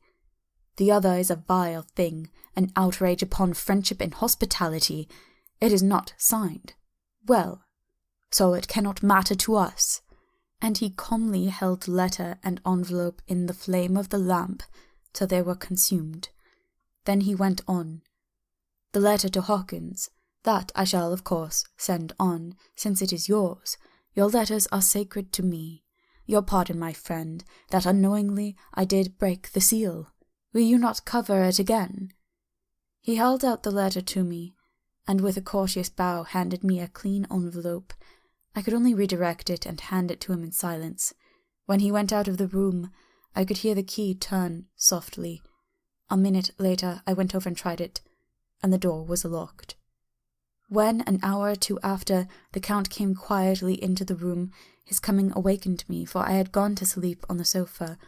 He was very courteous and very cheery in his manner, and seeing that I had been sleeping, he said, "So, my friend, you are tired. Get to bed. There is the surest rest. I may not have the pleasure to talk tonight, since there are many labours to me, but you will sleep, I pray." I passed to my room and went to bed, and, strange to say, slept without dreaming. Despair has its own calms. 31 May. This morning when I woke, I thought I would provide myself with some paper and envelopes from my bag and keep them in my pocket, so that I might write in case I should get an opportunity. But again a surprise, again a shock. Every scrap of paper was gone, and with it all my notes, my memoranda relating to railways and travel, my letter of credit, in fact, all that might be useful to me were I once outside the castle. I sat and pondered a while, and then some thought occurred to me, and I made search of my portmanteau and in the wardrobe where I had placed my clothes. The suit in which I had travelled was gone, and also my overcoat and rug. I could find no trace of them anywhere. This looked like some new scheme of villainy. 17 June. This morning, as I was sitting on the edge of my bed, cudgelling my brains, I heard without a cracking of whips and pounding and scrapping of horses' feet up on the rocky path beyond the courtyard. With joy I hurried to the window and saw drive into the yard 2 great later wagons, each drawn by 8 sturdy horses, and at the head of each pair a Slovak, with his wide hat, great nail-studded belt, dirty sheepskin, and high boots. They had also their long staves in hand.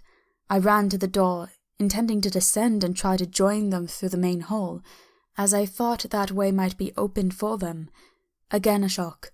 My door was fastened on the outside. Then I ran to the window and cried to them. They looked up at me stupidly and pointed, but just then the hetman of the Zani came out, and seeing them pointing to my window, said something at which they laughed. Henceforth no effort of mine, no piteous cry or agonized entreaty, would make them even look at me. They resolutely turned away. The later wagons contained great square boxes, with handles of thick rope.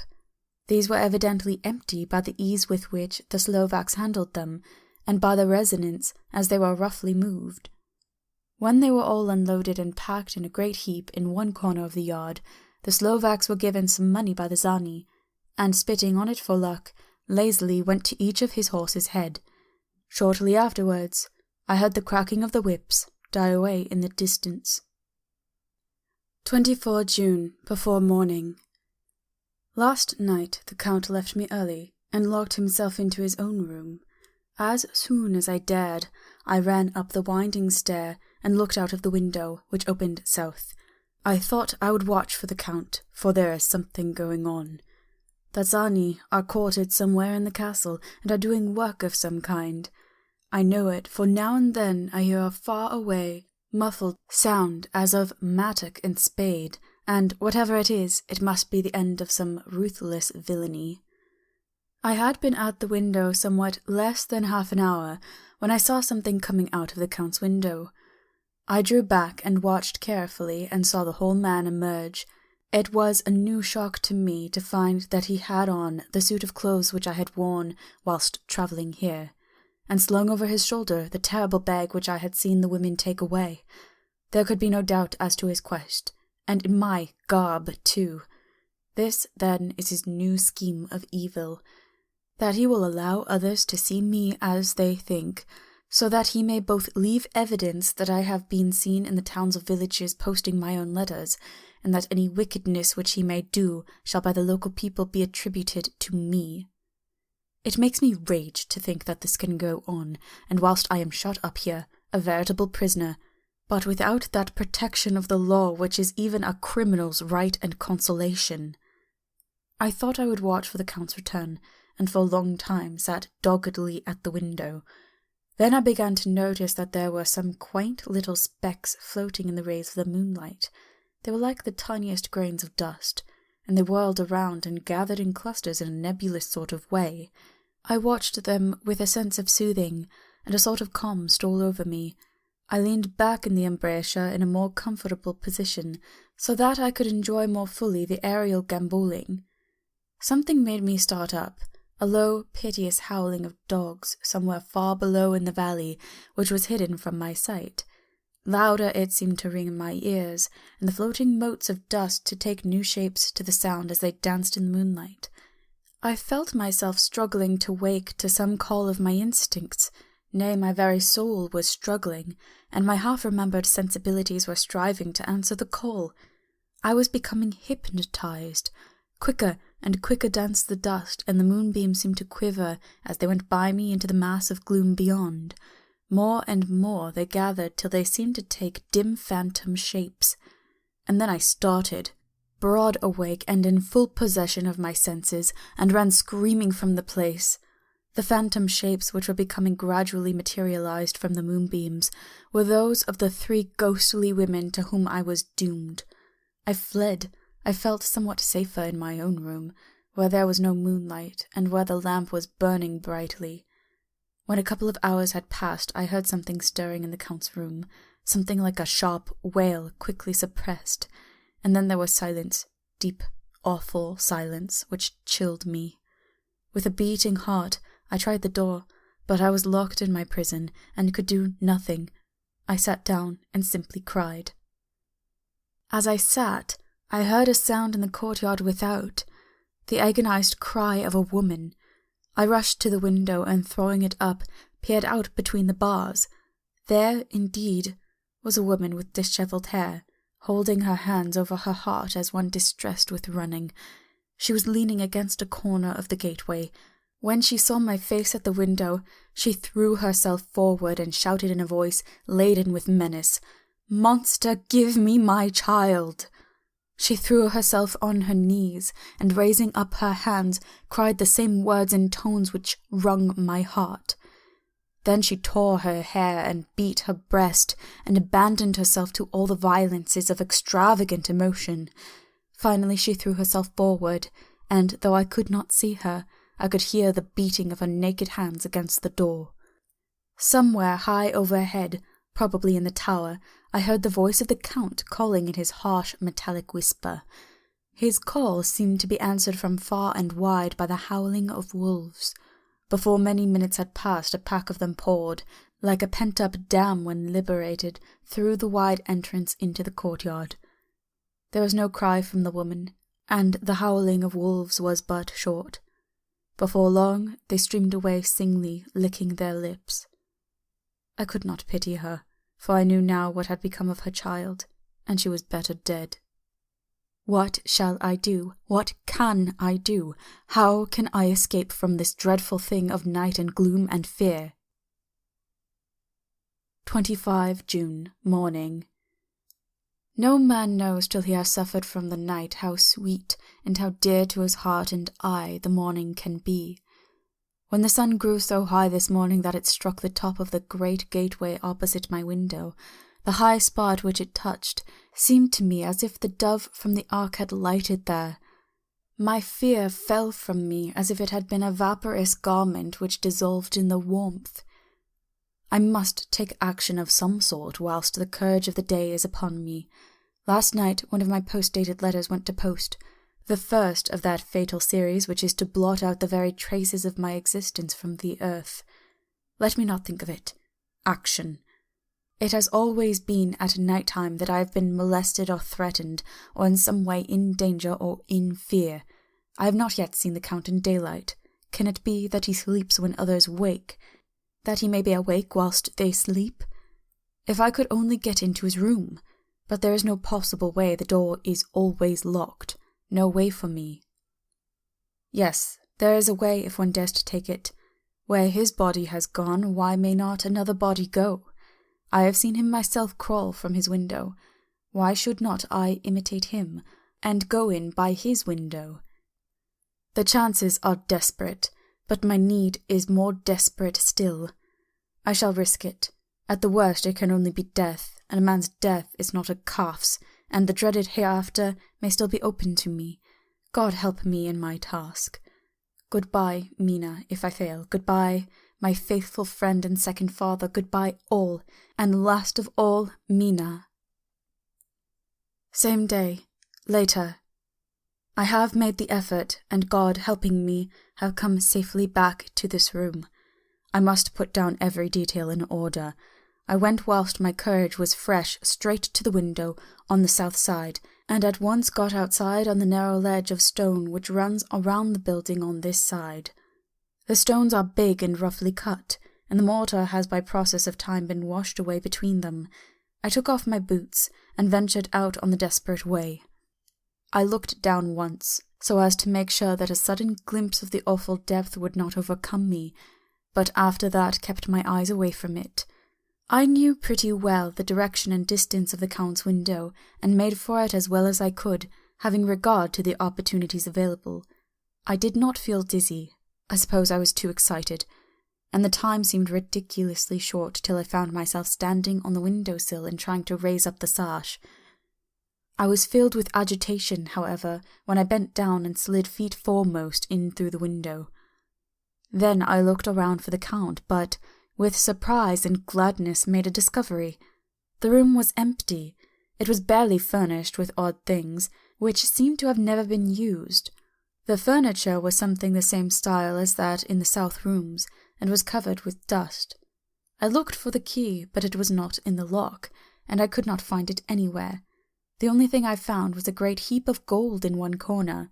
Gold of all kinds, Roman and British and Austrian and Hungarian and Greek and Turkish money, covered with a film of dust, as though it had lain long in the ground. None of it that I noticed was less than 300 years old. There were also chains and ornaments, some jewelled, but all of them old and stained. At one corner of the room was a heavy door. I tried it, for since I could not find the key of the room, or the key of the outer door, which was the main object of my search, I must make further examination, or all my efforts would be in vain. It was open, and led through a stone passage to a circular stairway, which went steeply down. I descended, minding carefully where I went, for the stairs were dark, being only lit by loopholes in the heavy masonry. At the bottom there was a dark tunnel-like passage, through which came a deathly, sickly odour, the odour of old earth newly turned. As I went through the passage, the smell grew closer and heavier. At last I pulled open a heavy door, which stood ajar, and found myself in an old, ruined chapel, which had evidently been used as a graveyard. The roof was broken, and in 2 places were steps leading to vaults, but the ground had recently been dug over, and the earth placed in great wooden boxes, manifestly those which had been brought by the Slovaks. There was nobody about, and I made search for any further outlet, but there was none. Then I went over every inch of the ground, so as not to lose a chance. I went down even into the vaults, where the dim light struggled, although to do so was a dread to my very soul. Into 2 of these I went, but saw nothing except fragments of old coffins and piles of dust. In the 3rd, however, I made a discovery. There, in one of the great boxes, of which there were 50 in all, on a pile of newly dug earth, lay the Count. He was either dead or asleep, I could not say which, for the eyes were open and stony, but without the glassiness of death, and the cheeks had the warmth of life through all their pallor. The lips were as red as ever, but there was no sign of movement, no pulse, no breath, no beating of the heart. I bent over him and tried to find any sign of life, but in vain. He could not have lain there long, for the earthy smell would have passed away in a few hours. By the side of the box was its cover, pierced with holes here and there, and I thought he might have the keys on him, but when I went to search I saw the dead eyes, and in them, dead though they were, such a look of hate, though unconscious of me or my presence, that I fled from the place, and leaving the Count's room by the window, crawled up again the castle wall. Regaining my room, I threw myself panting upon the bed and tried to think. 29 June. Today is the date of my last letter, and the Count has taken steps to prove that it was genuine, for again I saw him leave the castle by the same window, and in my clothes. As he went down the wall lizard fashion, I wished I had a gun or some lethal weapon that I might destroy him, but I fear that no weapon wrought alone by man's hand would have any effect on him. I dared not wait to see him return, for I feared to see those weird sisters. I came back to the library and read there till I fell asleep. I was awakened by the Count, who looked at me as grimly as a man can look as he said, "Tomorrow, my friend, we must part. You return to your beautiful England, I to some work which may have such an end that we may never meet. Your letter home has been dispatched. Tomorrow I shall not be here, but all shall be ready for your journey. In the morning come the Zgani, who have some labours of their own here, and also come some Slovaks. When they have gone, my carriage shall come for you, and shall bear you to the Borgo Pass to meet the diligence from Bukovina to Bistritz. But I am in hope that I shall see more of you at Castle Dracula." I suspected him, and determined to test his sincerity. Sincerity! It seemed like a profanation of the word to write it in connection with such a monster. So asked him, point blank, "Why may I not go tonight?" "Because, dear sir, my coachman and horses are away on a mission." "But I would walk with pleasure. I want to get away at once." He smiled, such a soft, smooth, diabolical smile that I knew there was some trick behind his smoothness. He said, "And your baggage?" "I do not care about it. I can send for it some other time." The Count stood up and said, with a sweet courtesy which made me rub my eyes, it seemed so real, "You English have a saying which is close to my heart, for its spirit is that which rules our boyars. Welcome the coming, speed the parting guest. Come with me, my dear young friend. Not an hour shall you wait in my house against your will, though sad am I at your going, and that you so suddenly desire it. Come." With a stately gravity he, with the lamp, preceded me down the stairs and along the hall. Suddenly he stopped. "Hark!" Close at hand came the howling of many wolves. It was almost as if the sound sprang up at the rising of his hand, just as the music of a great orchestra seems to leap under the baton of the conductor. After a pause of a moment, he proceeded in his stately way to the door, drew back the ponderous bolts, unhooked the heavy chains, and began to draw it open. To my intense astonishment, I saw that it was unlocked. Suspiciously I looked all around, but could see no key of any kind. As the door began to open, the howling of the wolves without grew louder and angrier. Their red jaws with champing teeth and their blunt-clawed feet as they leapt came in through the opening door. I knew then that to struggle at the moment against the Count was useless.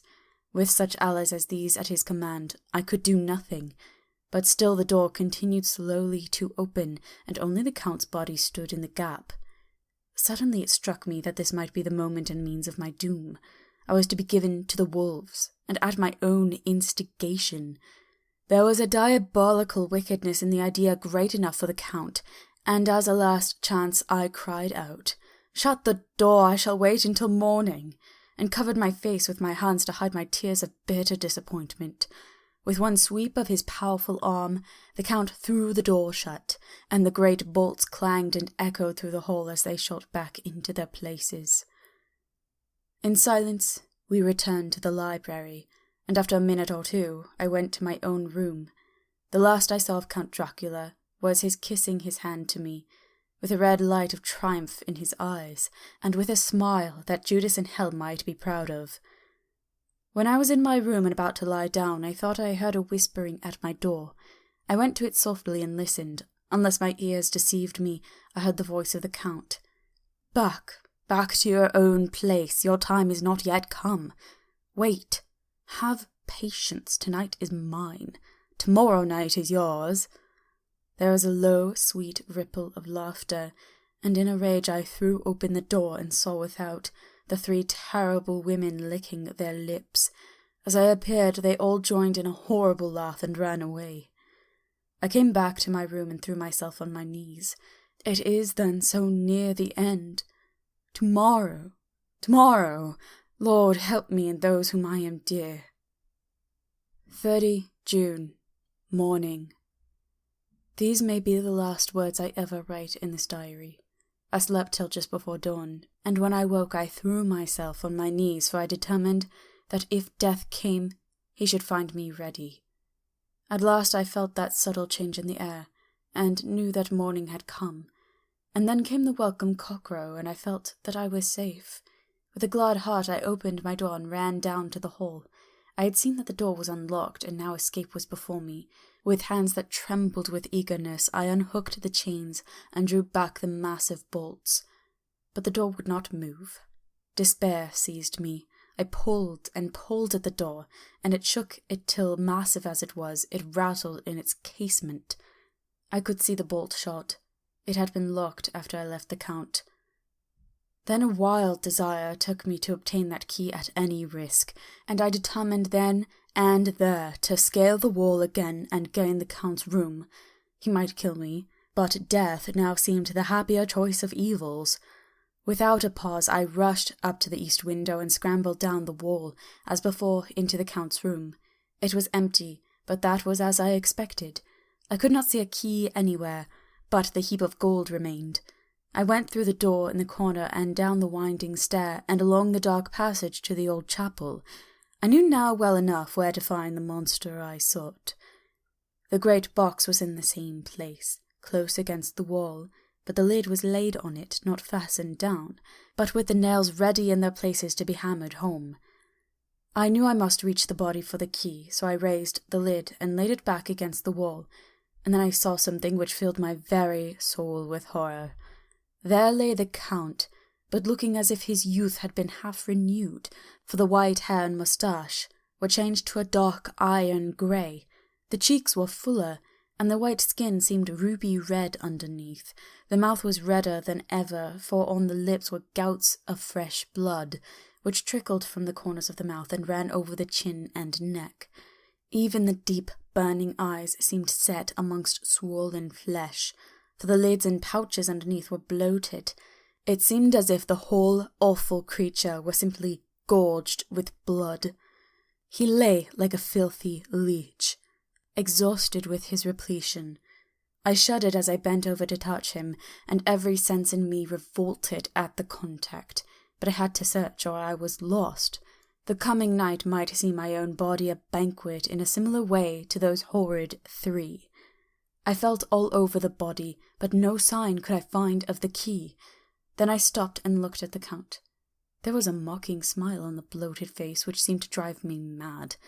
This was the being I was helping to transfer to London, where perhaps for centuries to come he might, amongst its teeming millions, satiate his lust for blood, and create a new and ever-widening circle of semi-demons to batten on the helpless.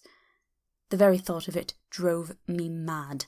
A terrible desire came upon me to rid the world of such a monster. There was no lethal weapon at hand, but I seized a shovel, which the workmen had been using to fill the cases, and lifting it high, struck with the edge downward at the hateful face. But as I did so, the head turned, and the eyes fell full upon me, with all their blaze of basilisk horror. The sight seemed to paralyze me, and the shovel turned in my hand and glanced from the face, merely making a deep gash above the forehead. The shovel fell from my hand across the box, and as I pulled it away, the flange of blade caught the edge of the lid, which fell over again, and hid the horrid thing from my sight. The last glimpse I had was of the bloated face, blood-stained and fixed with a grin of malice which would have held its own in the nethermost hell. I thought and thought what should be my next move, but my brain seemed on fire, and I waited with a despairing feeling growing over me. As I waited, I heard in the distance a gypsy song sung by merry voices coming closer, and through their song the rolling heavy wheels and the cracking of whips. The Zgani and the Slovaks of whom the Count had spoken were coming. With a last look around and at the box which contained the vile body, I ran from the place and gained the Count's room, determined to rush out at the moment the door should be opened. With strained ears, I listened and heard downstairs the grinding of the key in the great lock, and the falling back of the heavy door. There must have been some other means of entry, or someone had a key for one of the locked doors. Then there came the sound of many feet tramping, and dying away in some passage which sent up a clanging echo. I turned to run down again towards the vault, where I might find the new entrance, but at the moment there seemed to come a violent puff of wind, and the door to the winding stair blew to with a shock that set the dust from the lintels flying. When I ran to push it open, I found that it was hopelessly fast.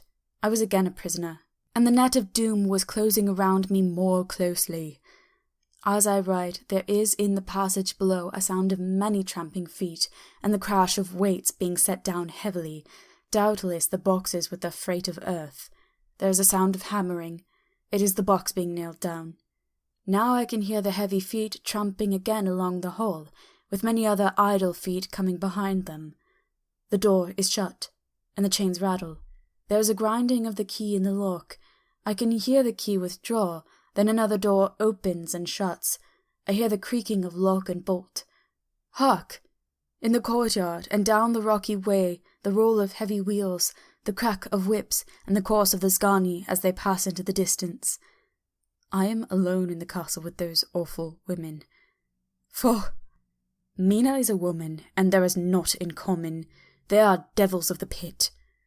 I shall not remain alone with them. I shall try to scale the castle wall farther than I have yet attempted. I shall take some of the gold with me, lest I want it later. I may find a way from this dreadful place. And then away for home. Away to the quickest and nearest train, away from this cursed spot, from this cursed land, where the devil and his children still walk with earthly feet. At least God's mercy is better than that of these monsters, and the precipice is steep and high.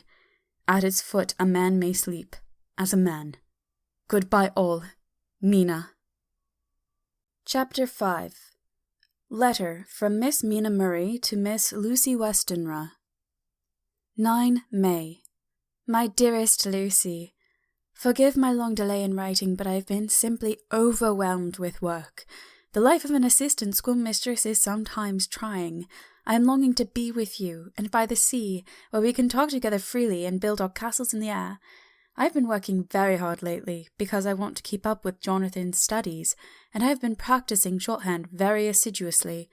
When we are married, I shall be able to be useful to Jonathan, and if I can stenograph well enough, I can take down what he wants to say in this way, and write it out for him on the typewriter, at which also I am practicing very hard.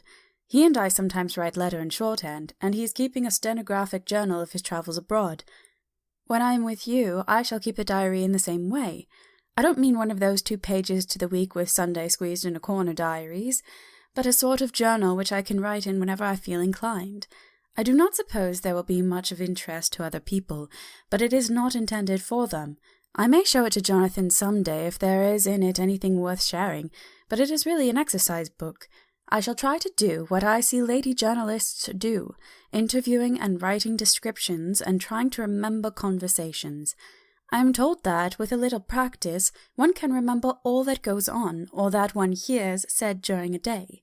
However, we shall see. I will tell you of my little plans when we meet. I have just had a few hurried lines from Jonathan from Transylvania.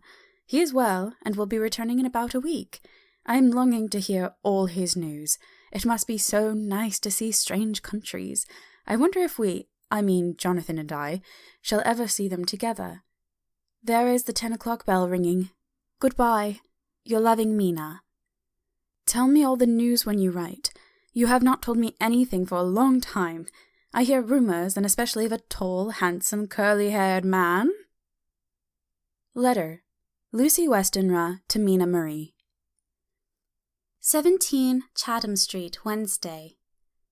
My dearest Mina, I must say, you tax me very unfairly with being a bad correspondent. I wrote to you twice since we parted, and your last letter was only your second. Besides, I have nothing to tell you. There is really nothing to interest you. Town is very pleasant just now, and we go a good deal to picture galleries for walks and rides in the park. As to the tall, curly-haired man, I suppose it was the one who was with me at the last pop. Someone has evidently been telling tales. That was Mr. Holmwood. He often comes to see us, and he and Mamma get on very well together. They have so many things to talk about in common. We met some time ago a man that would just do for you, if you are not already engaged to Jonathan. He has an excellent parti, being handsome, well off, and of good birth. He is a doctor, and really clever. Just fancy. He is only 29, and he has an immense lunatic asylum all under his own care. Mr. Holmwood introduced him to me, and he called here to see us, and often comes now. I think he is one of the most resolute men I ever saw, and yet the most calm. He seems absolutely imperturbable. I can fancy what a wonderful power he must have over his patients. He has a curious habit of looking one straight in the face, as if trying to read one's thoughts. He tries on this very much with me, but I flatter myself he has got a tough nut to crack. I know that from my glass. Do you ever try to read your own face? I do, and I can tell you it is not a bad study, and gives you more trouble than you can well fancy if you have never tried it. He says that I afford him a curious psychological study, and I humbly think I do. I do not, as you know, take sufficient interest in dress to be able to describe the new fashions. Dress is a bore. That is slang again, but never mind. Arthur says that every day. There, it is all out. Mina, we have told all our secrets to each other since we were children, and we have slept together and eaten together and laughed and cried together, and now, though I have spoken, I would like to speak more. Oh, Mina, couldn't you guess? I love him. I'm blushing as I write, for although I think he loves me, he has not told me so in words. But, oh, Mina, I love him. I love him. I love him. There, that does me good. I wish I were here with you, dear, sitting by the fire undressing as we used to sit, and I would try to tell you what I feel. I do not know how I am writing this even to you. I'm afraid to stop, or I should tear up the letter, and I don't want to stop, for I do so want to tell you all. Let me hear from you at once, and tell me all you think about it.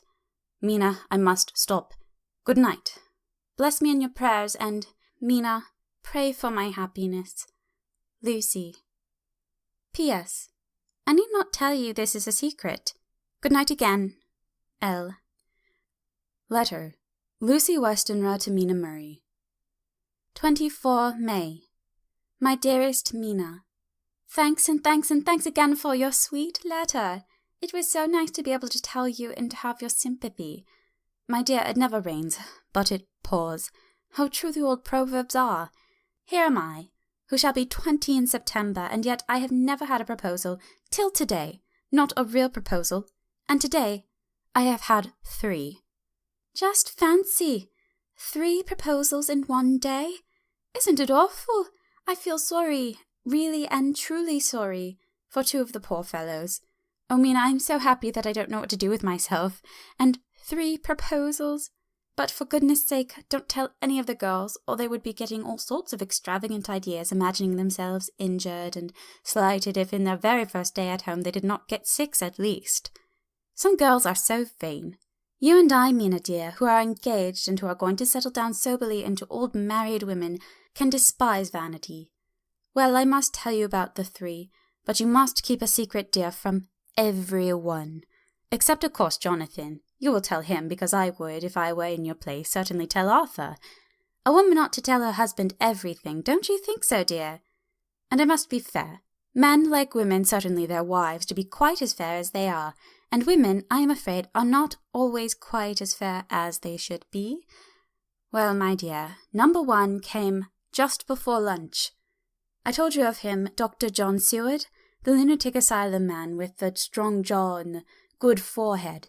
He was very cool outwardly, but was nervous all the same. He had evidently been schooling himself as to all sorts of little things and remembered them, but he almost managed to sit down on his silk hat, which men don't generally do when they are cool, and then when he wanted to appear at ease he kept playing with the lancet in a way that made me nearly scream.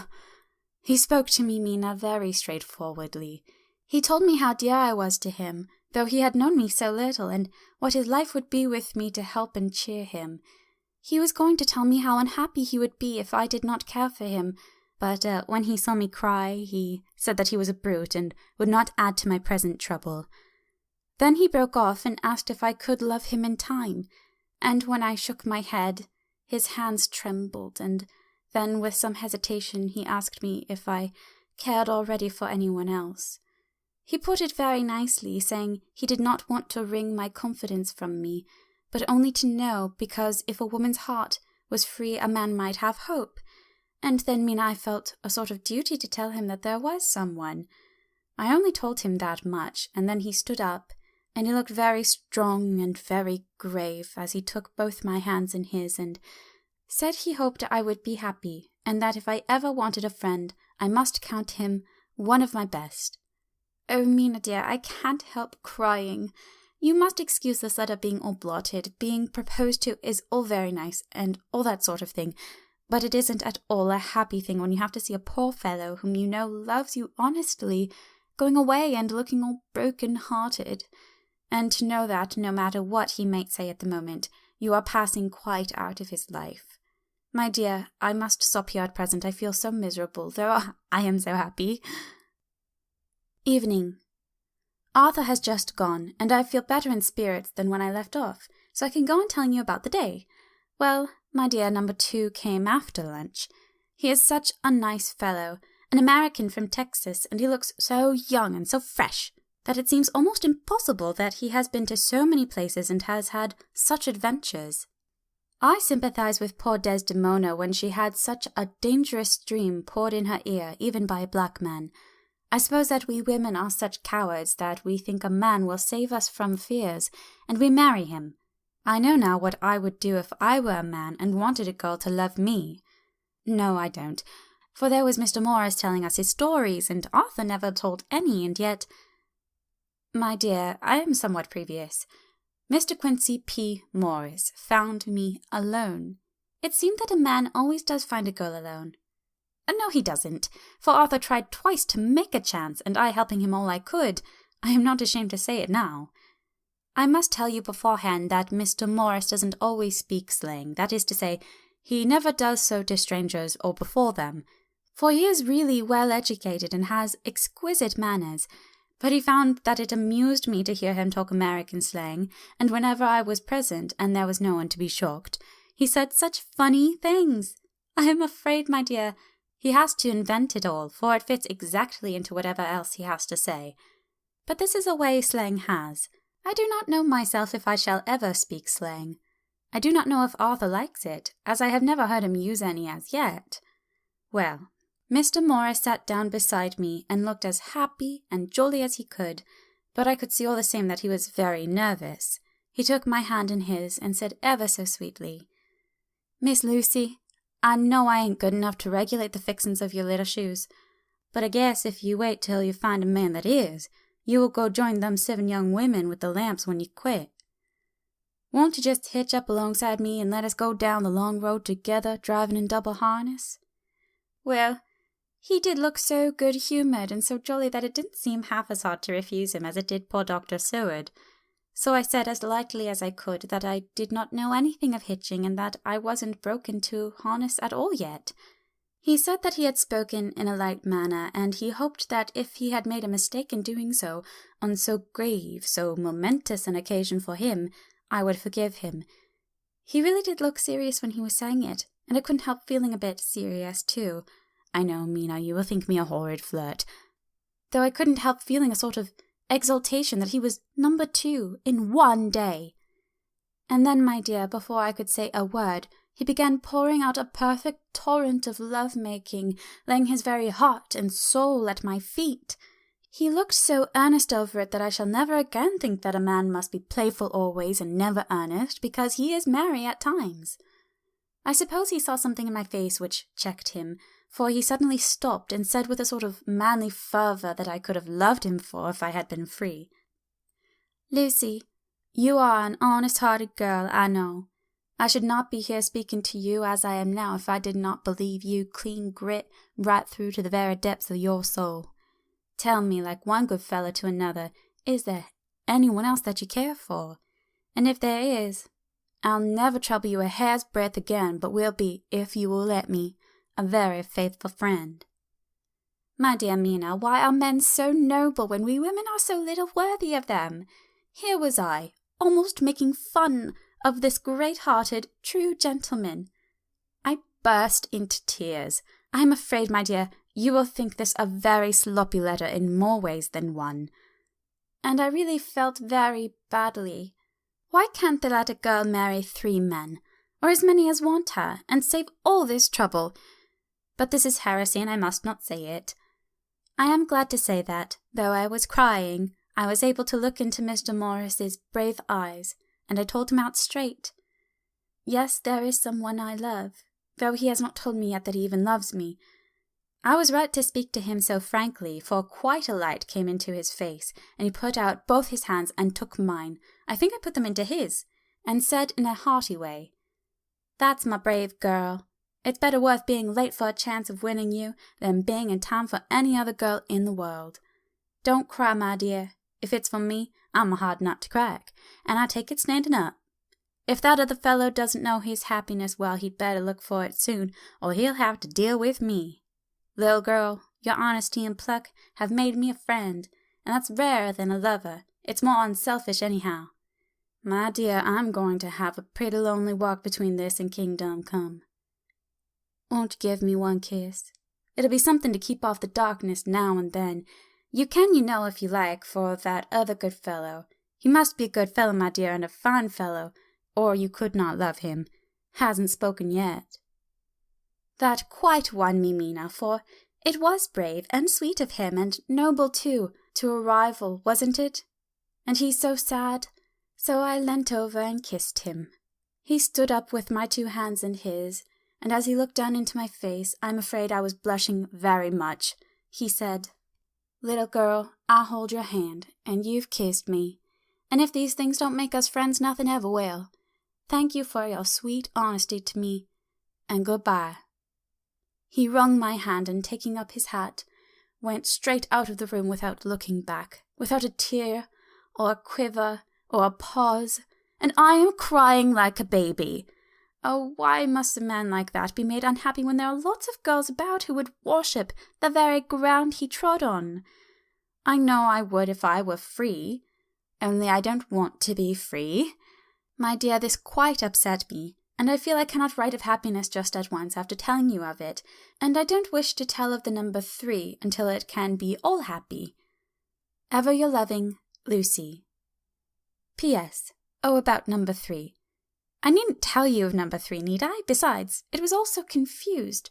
It seemed only a moment from his coming into the room till both his arms were around me, and he was kissing me. I am very, very happy, and I don't know what I have done to deserve it. I must only try in the future to show that I am not ungrateful to God for all his goodness to me in sending me such a lover, such a husband, and such a friend. Goodbye. Dr. Seward's Diary. Kept in phonograph. 25 May. Ebb tide in appetite today. Cannot eat, cannot rest, so diary instead. Since my rebuff of yesterday, I have a sort of empty feeling. Nothing in the world seems of sufficient importance to be worth the doing. As I knew the only cure for this sort of thing was work, I went down amongst the patients. I picked out one who has afforded me a study of much interest. He is so quaint that I am determined to understand him as well as I can. Today I seem to get nearer than ever before to the heart of his mystery. I questioned him more fully than I had ever done, with a view of making myself master of the facts of his hallucination. In my manner of doing it there was, I now see, something of cruelty. I seemed to wish to keep him to the point of his madness, a thing which I avoid with the patients as I would the mouth of hell. Memorandum. Under what circumstances would I not avoid the pit of hell? Omnia Rome venalia sunt. Hell has its price. Verbs up. If there be anything behind this instinct, it will be valuable to trace it afterwards accurately, so I had better commence to do so, therefore. R. M. Renfield, age 59. Sanguine temperament, great physical strength, morbidly excitable, periods of gloom ending in some fixed idea which I cannot make out. I presume that the sanguine temperament itself and the disturbing influence end in a mentally accomplished finish, a possibly dangerous man. Probably dangerous if unselfish. In selfish men, caution is as secure an armor for their foes as for themselves. What I think on this point is, when self is the fixed point in the centripetal force is balanced with the centrifugal, when duty, a cause, etc., is the fixed point, the latter force is paramount, and only an accident, or a series of accidents, can balance it. Letter. Quincy P. Morris to Honorable Arthur Holmwood. 25 May. My dear Art, we've told yarns by the campfire in the prairies, and dressed one another's wounds after trying a landing at the Marquise's, and drunk healths on the shore of Titicaca. There are more yarns to be told, and other wounds to be healed, and another health to be drunk. Won't you let this be at my campfire tomorrow night? I have no hesitation in asking you, as I know a certain lady is engaged to a certain dinner party, and that you are free. There will only be one other, our old pal at the Korea, Jack Seward. He's coming too, and we both want to mingle our weeps over the wine cup, and to drink a health, with all our hearts, to the happiest man in all the wide world, who has won the noblest heart that God has made and the best worth winning. We promise you a hearty welcome, and a loving greeting, and a health as true as your own right hand. We shall both swear to leave you at home if you drink too deep, a certain pair of eyes. Come! Yours, as ever and always, Quincy P. Morris. Telegram from Arthur Holmwood to Quincy P. Morris. 26 May. Count me in every time. I bear messages which will make both your ears tingle. Art. Chapter 6. Mina Murray's Journal. 24 July, Whitby. Lucy met me at the station looking sweeter and lovelier than ever, and we drove up to the house at the crescent in which they have rooms. This is a lovely place. The little river, the Esk, runs through a deep valley, which broadens out as it comes near the harbour. A great viaduct runs across with high piers, through which the view seems somehow further away than it really is. The valley is beautifully green, and it is so steep that when you are on the high land on either side, you look right across it, unless you are near enough to see down. The houses of the old town, the side away from us, are all red-roofed, and seem piled up one over the other anyhow, like the pictures we see of Nuremberg. Right over the town is the ruin of Whitby Abbey, which was sacked by the Danes, and which is the scene of part of Marmion, where the girl was built up in the wall. It is a most noble ruin of immense size and full of beautiful and romantic bits. There is a legend that a white lady is seen in one of the windows. Between it and the town there is another church, the parish one, round which is a big graveyard, all full of tombstones. This is, to my mind, the nicest spot in Whitby, for it lies right over the town and has a full view of the harbour and all up the bay to where the headland called Kettleness stretches out into the sea. It descends so steeply over the harbour that part of the bank has fallen away, and some of the graves have been destroyed. In one place, part of the stonework of the grave stretches out over the sandy pathway far below. There are walks with seats beside them through the churchyard, and people go and sit there all day long looking at the beautiful view and enjoying the breeze. I shall come and sit here very often myself and work. Indeed, I am writing now, with my book on my knee, and listening to the talk of 3 old men who are sitting beside me. They seem to do nothing all day but sit up here and talk. The harbour lies below me, with, on the far side, one long granite wall stretching out into the sea, with a curve outwards at the end of it, in the middle of which is a lighthouse. A heavy sea wall runs along outside of it. On the near side, the sea wall makes an elbow crooked inversely, and its end, too, has a lighthouse. Between the 2 piers there is a narrow opening into the harbour, which then suddenly widens. It is nice at high water, but when the tide is out it shoals away to nothing, and there is merely the steam of the Esk, running between banks of sand, with rocks here and there. Outside the harbour on this side there rises for about half a mile a great reef, the sharp edge of which runs straight out from behind the south lighthouse. At the end of it is a buoy with a bell, which swings in bad weather and sends a mournful sound on the wind. They have a legend here that when a ship is lost, bells are heard out at sea. I must ask the old man about this. He is coming this way. He is a funny old man. He must be awfully old, for his face is all gnarled and twisted like the bark of a tree. He tells me that he is nearly 100, and that he was a sailor in the Greenland fishing fleet when Waterloo was fought. He is, I am afraid, a very sceptical person, for when I asked him about the bells at sea and the White Lady at the Abbey, he said very briskly, "I wouldn't fash mezel about them, miss.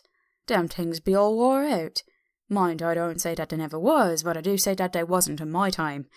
They be all very well for comers and trippers and the like, but not for a nice young lady like you. Them feed folks from York and Leeds that be always eating card errands and drinking tea and looking out to buy cheap jet would creed out. I wonder mesel'd be bothered telling lies to them. Even the newspapers, which is full of fool talk." I thought he would be a good person to learn interesting things from, so I asked him if he would mind telling me something about the whale fishing in the old days. He was just setting himself to begin when the clock struck 6, whereupon he laboured to get up and said, "I must be gang words home now, miss. My granddaughter doesn't like to be kept waiting when the tea is ready, for it takes me time to cram 11 degrees, and there be a many of 'em, and miss, I look to Billy Timber sairly by the clock." He hobbled away, and I could see him hurrying as well as he could down the steps. The steps are a great feature on the place. They lead from the town up to the church. There are hundreds of them. I do not know how many, and they wind up in a delicate curve. The slope is so gentle that a horse could easily walk up and down them. I think they must originally have had something to do with the Abbey. I shall go home too. Lucy went out visiting with her mother, and as they were only duty calls, I did not go. They will be home by this. 1st August. I came up here an hour ago with Lucy, and we had a most interesting talk with my old friend and the 2 others who always come and join him. He is evidently the Sir Oracle of them, and I should think must have been in his time a most dictatorial person. He will not admit anything, and downfaces everybody. If he can't out-argue them, he bullies them and then takes their silence for agreement with his views. Lucy was looking sweetly pretty in her white lawn frock. She has got a beautiful colour since she has been here. I noticed that the old man did not lose any time coming up and sitting near her when we sat down. She is so sweet with old people. I think they all fall in love with her on the spot. Even my old man succumbed and did not contradict her, but gave me double share instead. I got him on the subject of the legends, and he went off at once into a sort of sermon. I must try to remember it and put it down. "It be all fool talk, lock, stock and barrel. That's what it be, and naught else. These bounds and wafts and boggos and bargas and buggles and all anent them is only fit to set barns and dizzy women a belder in. They be not but air blebs. They and all grims and signs and warnings be all invented by parsons and ilson book buddies and railway toters to scare and scunner haffins and get folks to do something that they don't other incline to. It makes me orful to think of them. Why, it's them that, not content with printing lies on paper and preaching them out of pulpits, does want to be cutting them on the tombstones. Look here all around you, and what art ye will? All them steens holding up their heads as well as they can out of their pride, as a can't, simply tumbling down with the weight of the lies wrote on them. Here lies the body, or sacred to the memory, wrote on all of them, and yet nigh in half of them there bean't no bodies at all, and the memories of them bean't cared a pinch of snuff about, much less sacred. Lies all of them, nothing but lies of one kind or another. My God, but it'll be a queer scoutement at the day of judgment when they come tumbling up their death sarks, all duped together and trying to drag their teamsteams with them to prove how good they was, some of them trembling and dithering with their hands a dozen and slippy from lying in the sea, that they can't even keep their grip of them. I could see from the old fellow's self-satisfied air, and the way in which he looked around for approval of his cronies, that he was showing off, so I put in a word to keep him going. "Oh, Mr. Swells, you can't be serious. Surely these tombstones are not all wrong?" "Yablins, there may be a poorish few not wrong, saving where they make out the people too good, for there be folk that do tinker Bumble be like to see, if it only be their own. The whole thing be only lies. Now look you here. You come here a stranger, and you see this kirkgard." I nodded, for I thought it better to assent, though I did not quite understand his dialect. I knew it had something to do with the church. He went on. "And you consait that all these steens be aboon folks that happened here snod and snug?" I assented again. "Then that be just where the lie comes in. Why, there be scores of these lay beds that be as toom as old Don's back books on Friday night." He nudged one of his companions, and they all laughed. "And my gug, how could they be otherwise? Look at that one, the aftest abaft the beer bank. Read it." I went over and read. "Edward Spencer, Master Mariner, murdered by pirates off the coast of the Andres, April 1854, age 30.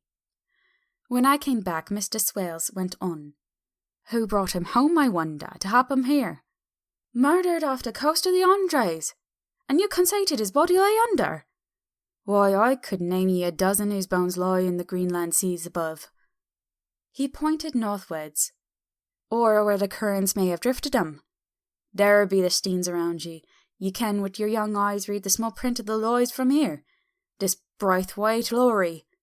I knew his father. Lost in the lively off Greenland in 20. Or Andrew Woodhouse, drowned in the same seas in 1777.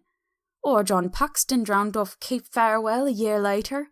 Or old John Rowlings, whose grandfather sailed with me, drowned in the Gulf of Finland in 50.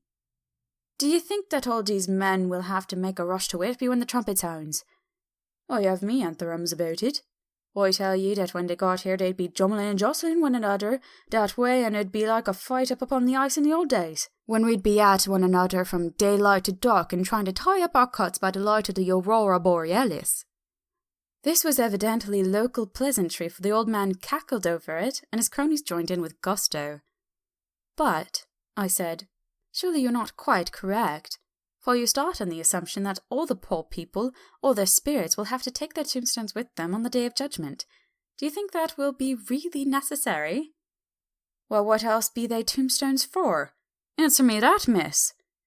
"To please their relatives, I suppose." "To please their relatives, you suppose?"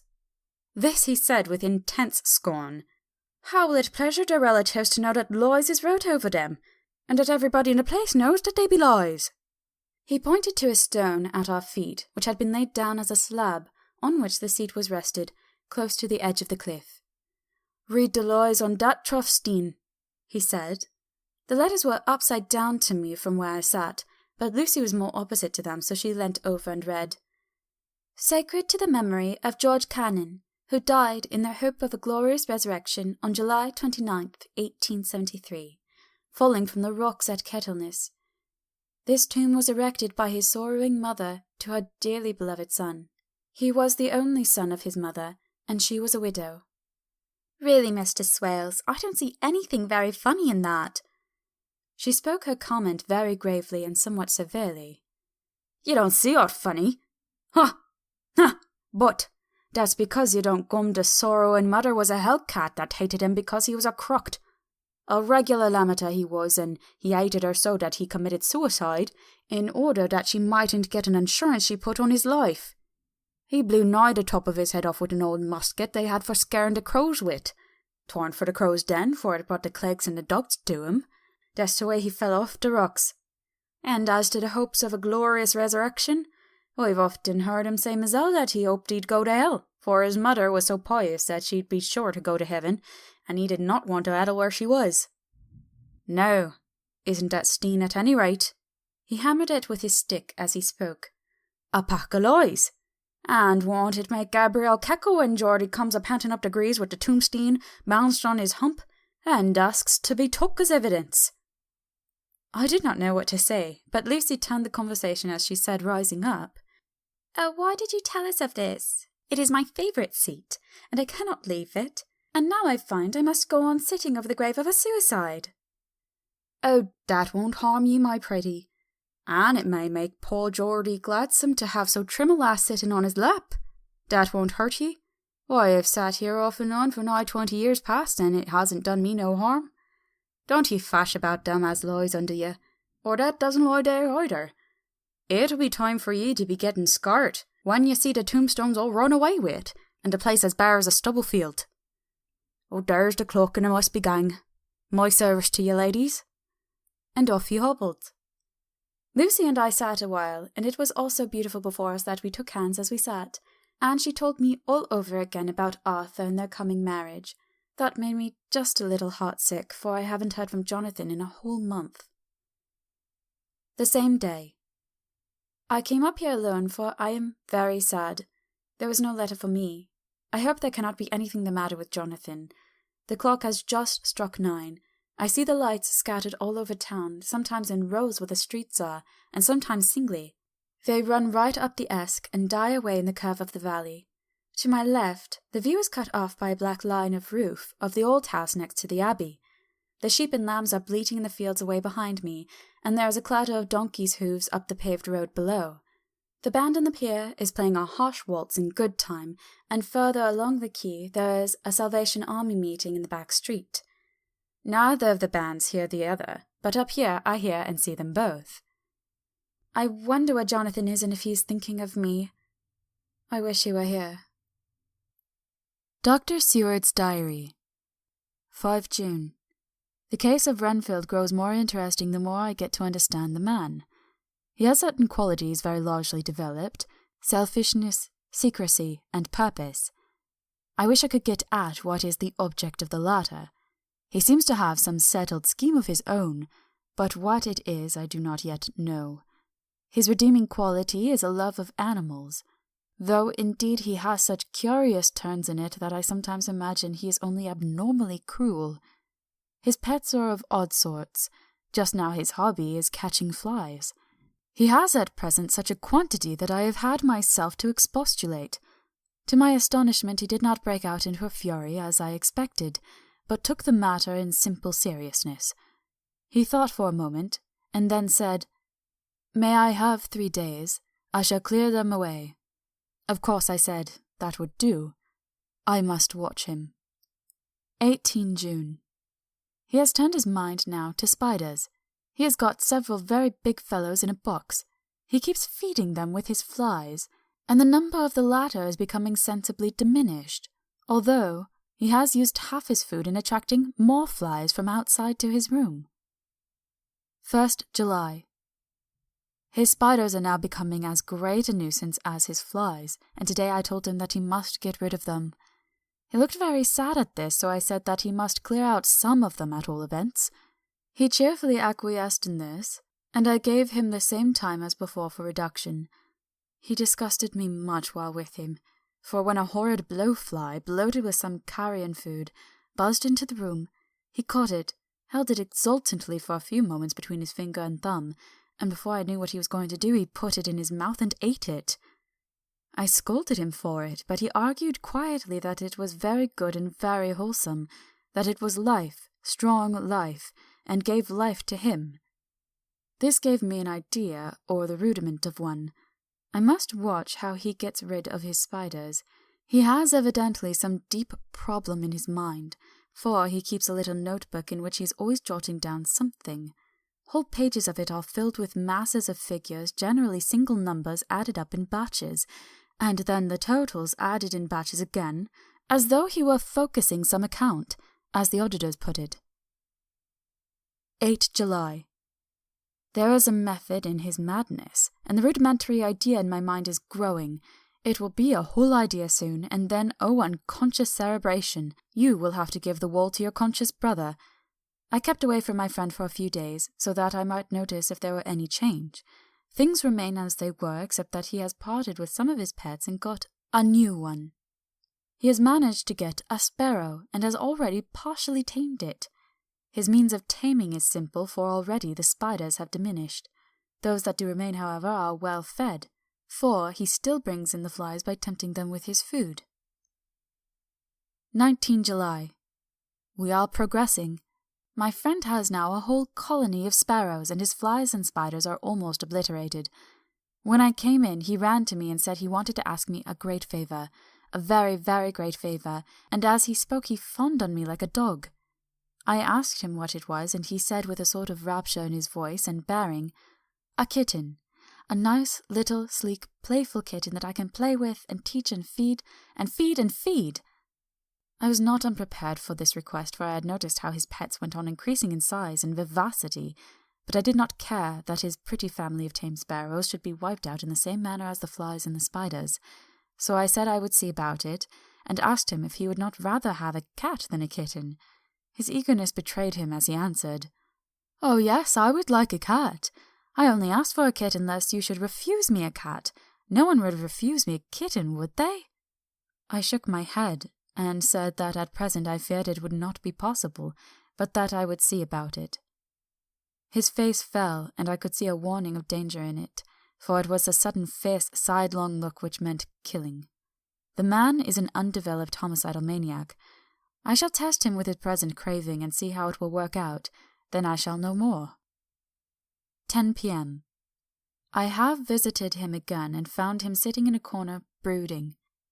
When I came in, he threw himself on his knees before me and implored me to let him have a cat, that his salvation depended on it. I was firm, however, and told him that he could not have it, whereupon he went without a word and sat down, gnawing his fingers in the corner where I had found him. I shall see him in the morning early. 20 July. Visited Renfield very early before the attendant went on his rounds. Found him up and humming a tune. He was spreading out his sugar which he had saved in the window and was manifestly beginning his fly-catching again, and beginning it cheerfully, and with a good grace. I looked around for his birds, and not seeing them asked him where they were. He replied, without turning round, that they had all flown away. There were a few feathers about the room, and on his pillow a drop of blood.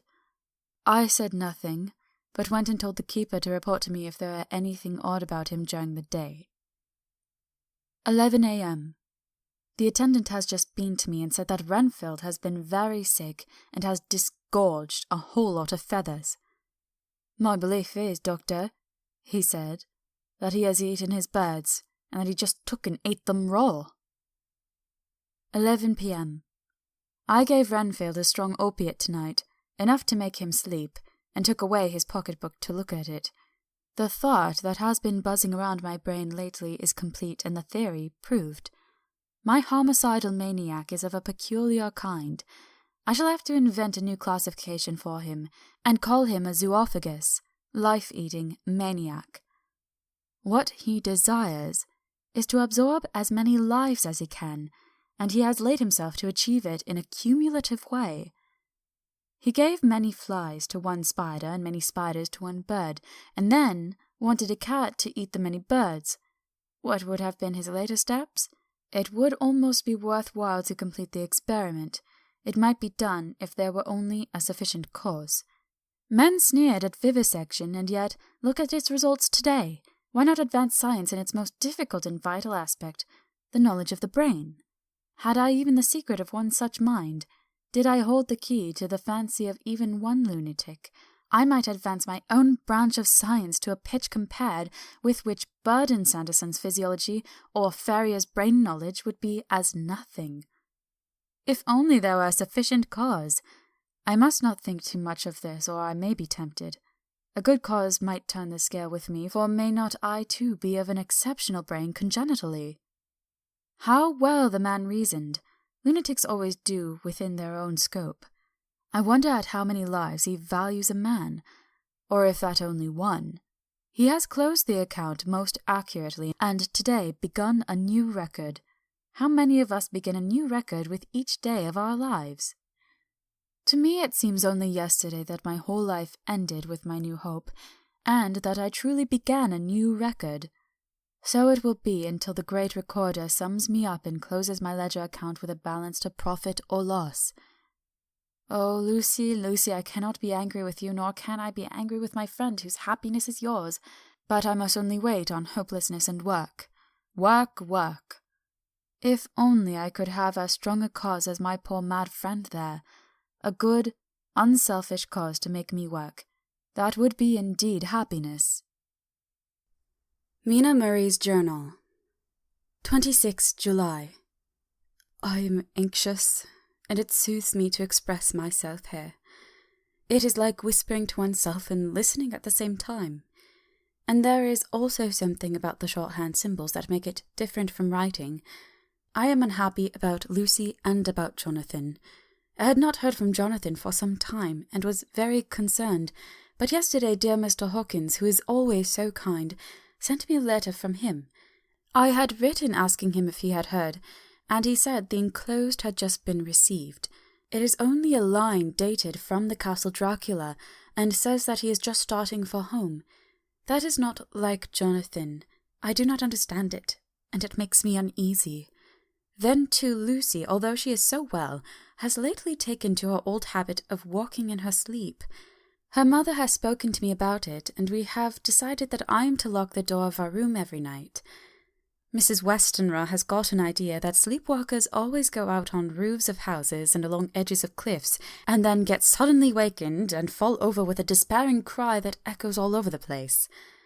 Poor dear, she is naturally anxious about Lucy, and she tells me that her husband, Lucy's father, had the same habit, that he would get up in the night and dress himself and go out if he was not stopped. Lucy is to be married in the autumn, and she is already planning out her dresses and how her house is to be arranged. I sympathize with her, for I do the same, only Jonathan and I will start in life in a very simple way, and will have to try to make both ends meet. Mr. Holmwood, he is the Honourable Arthur Holmwood, only son of Lord Godalming, is coming up here very shortly, as soon as he can leave town, for his father is not very well, and I think dear Lucy is counting the moments until he comes. She wants to take him up to the seat on the churchyard cliff and show him the beauty of Whitby. I dare say it is the waiting which disturbs her. She will be all right when he arrives. 27 July. No news from Jonathan.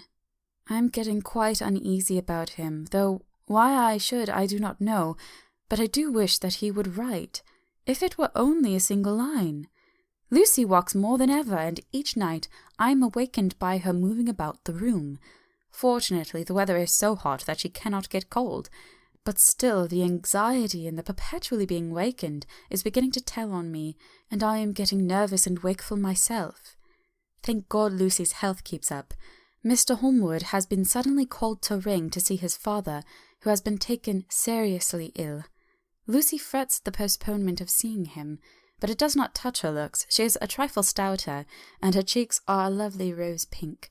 She has lost that anemic look which she had. I pray it will all last. 3rd August. Another week gone, and no news from Jonathan. Not even to Mr. Hawkins, from whom I have heard. Oh, I do hope he is not ill. He surely would have written. I look at that last letter of his, but somehow it does not satisfy me. It does not read like him, and yet it is his writing. There is no mistake of that. Lucy has not walked much in her sleep the last week, but there is an odd concentration about her which I do not understand. Even in her sleep, she seems to be watching me. She tries the door, and finding it locked, goes about the room searching for the key. 6 August. Another 3 days, and no news. This suspense is getting dreadful. If I only knew where to write to or where to go to, I should feel easier. But no one has heard a word of Jonathan since the last letter. I must only pray to God for patience. Lucy is more excitable than ever, but is otherwise well. Last night was very threatening, and the fishermen say that we are in for a storm. I must try to watch it and learn the weather signs. Today is a grey day, and the sun, as I write, is hidden in thick clouds, high over Kettleness. Everything is grey, except the green grass, which seems like emerald amongst it. Grey earthy rock, grey clouds, tinged with the sunburst at the far edge, hang over the grey sea, into which the sand points stretch like grey fingers. The sea is tumbling in over the shallows, and the sandy flats with a roar, muffled in the sea mists drifting inland. The horizon is lost in a grey mist. All is vastness. The clouds are piled up like giant rocks, and there is a brool over the sea that sounds like some presage of doom. Dark figures are on the beach here and there, sometimes half shrouded in the mist, and seem men like trees walking. The fishing boats are racing for home and rise and dip in the groundswell as they sweep into the harbour, bending to the scuppers. Here comes old Mr. Swales. He is making straight for me, and I can see by the way he lifts his hat that he wants to talk. I have been quite touched by the change in the poor old man. When he sat down beside me, he said in a very gentle way, "I want to say something to you, miss." I could see he was not at ease, so I took his poor old wrinkled hand in mine and asked him to speak fully. So he said, leaving his hand in mine, "I'm afraid, my dearie, that I have shocked you by all the wicked things I've been saying about the dead and such like for weeks past, but I didn't mean them, and I want you to remember that when I'm gone. We old folks that be daffled, and with one foot abaft a crock hole, don't altogether like to think of it, and we don't want to feel scared of it, and that's why I've took to making light of it, so that I'd cheer up my own heart a bit. But Lord love ye, miss, I ain't afraid of dying, not a bit. Only I don't want to die if I can help it. My time must be nigh at hand now, for I be old, and 100 years is too much for any man to expect, and I'm so nigh that it be the old man is already wetting his scythe. You see, I can't get out of the habit of coughing about it all at once. The tofts will wag as they be used to. Some day soon the angel of death will sound his trumpet for me. But don't you darling greet, my dearie," for he saw that I was crying. "If he should come this very night, I'd not refuse to answer his call. For life be, after all, only a waiting for something else than what we're doing. And that be all that we can rightly depend on.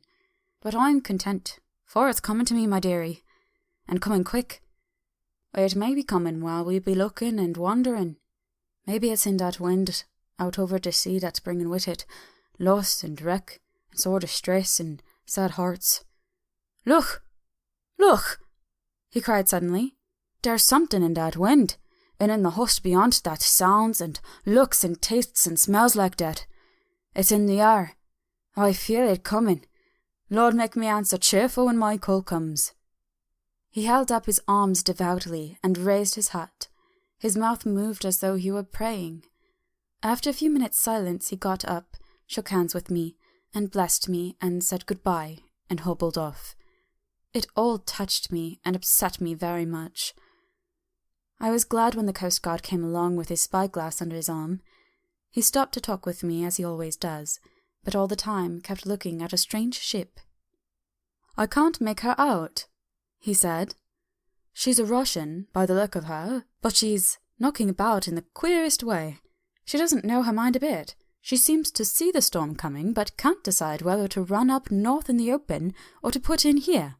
Look there again! She has steered mighty strangely, for she doesn't mind the hand on the wheel, changes about with every puff of the wind. We'll hear more of her before this time tomorrow." Chapter 7. Cutting from the Daily Graph, 8 August. Pasted in Mina Murray's journal. From a correspondent. Whitby. One greatest and suddenest storms on record has just been experienced here, with results both strange and unique. The weather had been somewhat sultry, but not to any degree uncommon in the month of August. Saturday evening was as fine as was ever known, and the great body of holiday-makers laid out yesterday for visits to Mulgrave Woods, Robin Hood's Bay, Rig Mill, Runswick, Staithes, and the various trips in the neighbourhood of Whitby. The steamers Emma and Scarborough made trips up and down the coast, and there was an unusual amount of tripping both to and from Whitby. The day was unusually fine until the afternoon, when some of the gossips who frequent the East Cliff churchyard and from that commanding eminence watch the wide sweep of the sea visible to the north and east called attention to a sudden show of mares' tails high in the sky to the northwest. The wind was then blowing from the southwest, in the mild degree in which barometrical language is ranked number 2 light breeze. The coast guard on duty at once made report, and one old fisherman, who for more than half a century has kept watch on weather signs from the East Cliff, foretold in an emphatic manner the coming of a sudden storm. The approach of sunset was so very beautiful, so grand in its masses of splendidly coloured clouds, that there was quite an assemblage on the walk along the cliff in the old churchyard to enjoy the beauty. Before the sun dipped below the black mass of Kettleness, standing boldly athwart the western sky, its downward way was marked by myriad clouds of every sunset colour, flame, purple, pink, green, violet, and all the tints of gold, with here and there masses not large but of seemingly absolute blackness, in all sorts of shapes as well outlined as colossal silhouettes. The experience was not lost on the painters, and doubtless some of the sketches of the Prelude to the Great Storm will grace the R.A. and R.I. walls in May next. More than one captain made up his mind then and there that his cobble, or his mule, as they term the different classes of boats, would remain in the harbour till the storm had passed.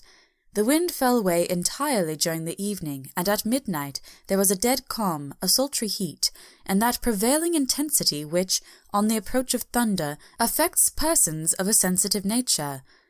There were but few lights in sight at sea, for even the coasting steamers, which usually hug the shore so closely, kept well to seaward, and but few fishing boats were in sight. The only sail noticeable was a foreign schooner with all sails set, which was seemingly going westwards. The foolhardiness or ignorance of her officers was a prolific theme for the comment whilst she remained in sight, and efforts were made to signal her to reduce sail in face of her danger. Before the night shut down she was seen with sails idly flapping as she gently rolled on the undulating swell of the sea. As idle as a painted ship upon a painted ocean. Shortly before 10 o'clock, the stillness of the air grew quite oppressive, and the silence was so marked that the bleating of a sheep inland or the barking of a dog in the town was distinctly heard, and the band on the pier, with its lively French air, was like a discord in the great harmony of nature's silence. A little after midnight came a strange sound from over the sea, and high overhead the air began to carry a strange, faint, hollow booming. Then, without warning, the tempest broke, with a rapidity which, at the time, seemed incredible, and even afterwards is impossible to realize. The whole aspect of nature at once became convulsed. The waves rose in growing fury, each overtopping its fellow, till in a very few minutes the lately glassy sea was like a roaring and devouring monster. White-crested waves beat madly on the level sands, and rushed up the shelving cliffs. Others broke over the piers, and with their spume swept the lanthorns of the lighthouses which rise from the end of either pier of Whitby harbour. The wind roared like thunder, and blew with such force that it was with difficulty that even strong men kept their feet, or clung with grim clasp to the iron stanchions. It was found necessary to clear the entire piers from the mass of onlookers, or else the fatalities of the night would have been increased manifold. To add to the difficulties and dangers of the time, masses of sea fog came drifting inland, white, wet clouds which swept by in ghostly fashion, so dank and damp and cold that it needed but little effort of imagination to think that the spirits of those lost at sea were touching their living brethren with the clammy hands of death, and many a one shuddered as the wreaths of sea mist swept by. At times the mist cleared, and the sea for some distance could be seen in the glare of the lightning, which now came thick and fast, followed by such sudden peals of thunder that the whole sky overhead seemed trembling under the shock of the footsteps of the storm. Some of the scenes thus revealed were of immeasurable grandeur and of absorbing interest, the sea, running mountains high, threw skywards with each wave mighty masses of white foam, which the tempest seemed to snatch at and whirl away into space. Here and there a fishing boat with a rag of sail running madly for shelter before the blast, now and again the white wings of a storm-tossed seabird. On the summit of the east cliff, the new searchlight was ready for experiment, but had not yet been tried. The officers in charge of it got it into working order, and in the pauses of the inrushing mist swept it with the surface of the sea. Once or twice its service was most effective, as when a fishing boat, with gunwale under water, rushed into the harbour, able by the guidance of the sheltering light to avoid the danger of dashing against the piers. As each boat achieved the safety of the port, there was a shout of joy from the mass of people on the shore, a shout which for a moment seemed to cleave the gale and was then swept away in its rush. Before long the searchlight discovered some distance away a schooner with all sails set, apparently the same vessel which had been noticed earlier in the evening. The wind had, by this time, backed to the east, and there was a shudder amongst the watchers on the cliff as they realized the terrible danger in which she now was. Between her and the port lay the great flat reef on which so many good ships have from time to time suffered, and, with the wind blowing from its present quarter, it would be quite impossible that she should fetch the entrance of the harbour. It was now nearly the hour of high tide, but the waves were so great that in the troughs the shallows of the shore were almost visible, and the schooner, with all sails set, was rushing with such speed that, in the words of one old salt, she must fetch up somewhere if it was only in hell. Then came another rush of sea fog greater than any hitherto, a mass of dank mist, which seemed to close on all things like a grey pall, and left available to men only the organ of hearing, for the roar of the tempest and the crash of the thunder and the booming of the mighty billows came through the damp oblivion even louder than before. The rays of the searchlight were kept fixed on the harbour mouth, across the east pier, where the shock was expected, and men waited breathless. The wind suddenly shifted to the northeast, and the remnant of the sea fog melted in the blast, and then, mirabile dictu, between the piers, leaping from wave to wave as it rushed at headlong speed, swept the strange schooner before the blast with all sail set, and gained the safety of the harbour. The searchlight followed her, and a shudder ran through all who saw her, for lashed to the helm was a corpse, with drooping head, which swung horribly to and fro at each motion of the ship. No other form could be seen on deck at all. A great awe came on all as they realized that the ship, as if by a miracle, had found the harbour unsteered save by the hand of a dead man. However, all took place more quickly than it takes to write these words. The schooner paused not, but rushing across the harbour, pitched herself on that accumulation of sand and gravel washed by many tides and many storms into the southeast corner of the pier, jutting under the east cliff, known locally as Tate Hill Pier. There was, of course, a considerable concussion as the vessel drove up on the sand heap. Every spar, rope, and stay was strained, and some of the top hammer came crashing down, but strangest of all, the very instant the shore was touched, an immense dog sprang up on deck from below, as if shot up by the concussion, and, running forward, jumped from the bow on the sand, making straight for the steep cliff, where the churchyard hangs over the laneway to the east pier so steeply that some of the flat tombstones, thruffsteins, or through-stones, as they call them in the Whitby vernacular, actually project over where the sustaining cliff has fallen away. It disappeared in the darkness, which seemed intensified just beyond the focus of the searchlight. It so happened that there was no one at the moment on Tate Hill Pier. as all those whose houses are in close proximity were either in bed or were out on the heights above. Thus, the coast guard on duty on the eastern side of the harbour, who at once ran down to the little pier, was the first to climb on board. The men working the searchlight, after scouring the entrance of the harbour without seeing anything, then turned the light on the derelict and kept it there. The coast guard ran aft, and when he came beside the wheel bent over to examine it, and recoiled at once as though under some sudden emotion. This seemed to pique general curiosity, and quite a number of people began to run. It is a good way round from the west cliff by the drawbridge to Tate Hill Pier, but your correspondent is a fairly good runner and came well ahead of the crowd. When I arrived, however, I found already assembled on the pier a crowd, whom the coast guard and police refused to allow to come on board. For the courtesy of the chief boatman, I was, as your correspondent, permitted to climb on deck, and was one of a small group who saw the dead seamen whilst actually lashed to the wheel. It was no wonder that the coast guard was surprised, or even awed, for not often can such a sight have been seen. The man was simply fastened by his hands, tied one over the other, to a spoke of the wheel between the inner hand and the wood was a crucifix, the set of beads on which was fastened being around both wrists and wheel, and all kept fast by the binding cords. The poor fellow may have been seated at one time, but the flapping and the buffeting of the sails had worked through the rudder of the wheel and dragged him to and fro, so that the cords with which he was tied had cut the flesh to the bone. Accurate note was made of the state of things, and a doctor, Surgeon J. M. Caffin, of 33 East Eliot Place, who came immediately after me, declared, after making examination, that the man must have been dead for quite 2 days.